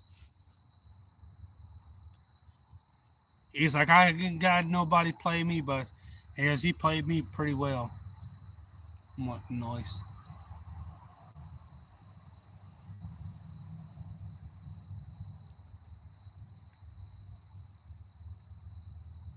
Yeah. See, people, you might hang around somebody or something that you might think is not important or you don't ever notice or hardly ever notice. And that person might think you're a good friend and getting used to seeing you or chatting with you and stuff like that. And you not realize you closer connected to somebody else. We're all we all got somebody we don't know about that's that way, you know. You don't think it's a friend or consider a friend or don't ever realize it's a friend, but you chat to or whatever and you don't ever realize it.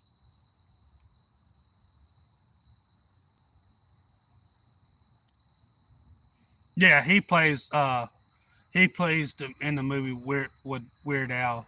He's the character of him in there. Yeah.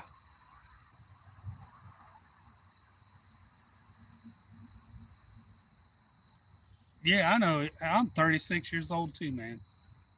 I don't look at do I?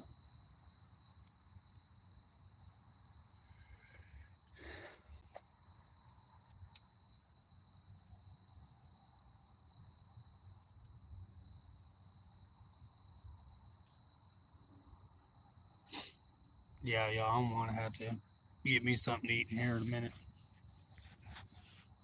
One, that thing's starting to stalk around a little more. Right. What's up, Colby? How are you doing?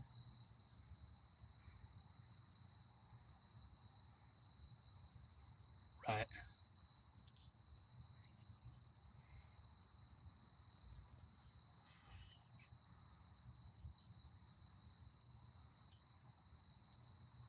But yeah, y'all, I'm gonna have to call it. I'm getting hungry. I don't want to keep holding y'all up. Got some other lives y'all can watch. Appreciate y'all for coming in. I really do. Later, y'all. I don't want to hold many people up. How's it going, Hookah?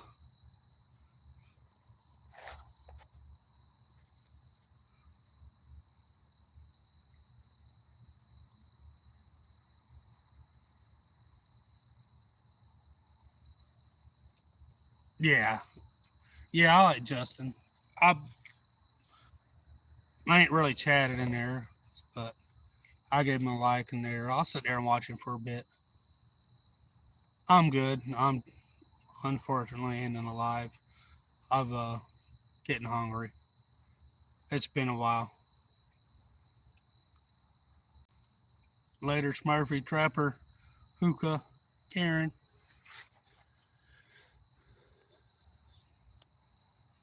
Colby.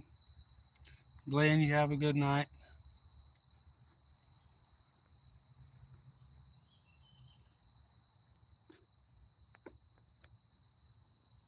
Y'all guys have a good night. I'm gonna head inside, get me something to eat, and rest up for tomorrow.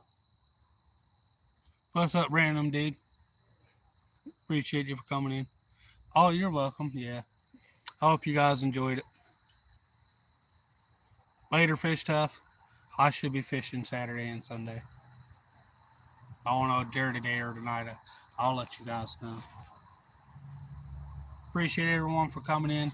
You guys are awesome. Y'all guys stay awesome. Appreciate it. I'm gonna head up there. Good night, Karen. Good night, Connie.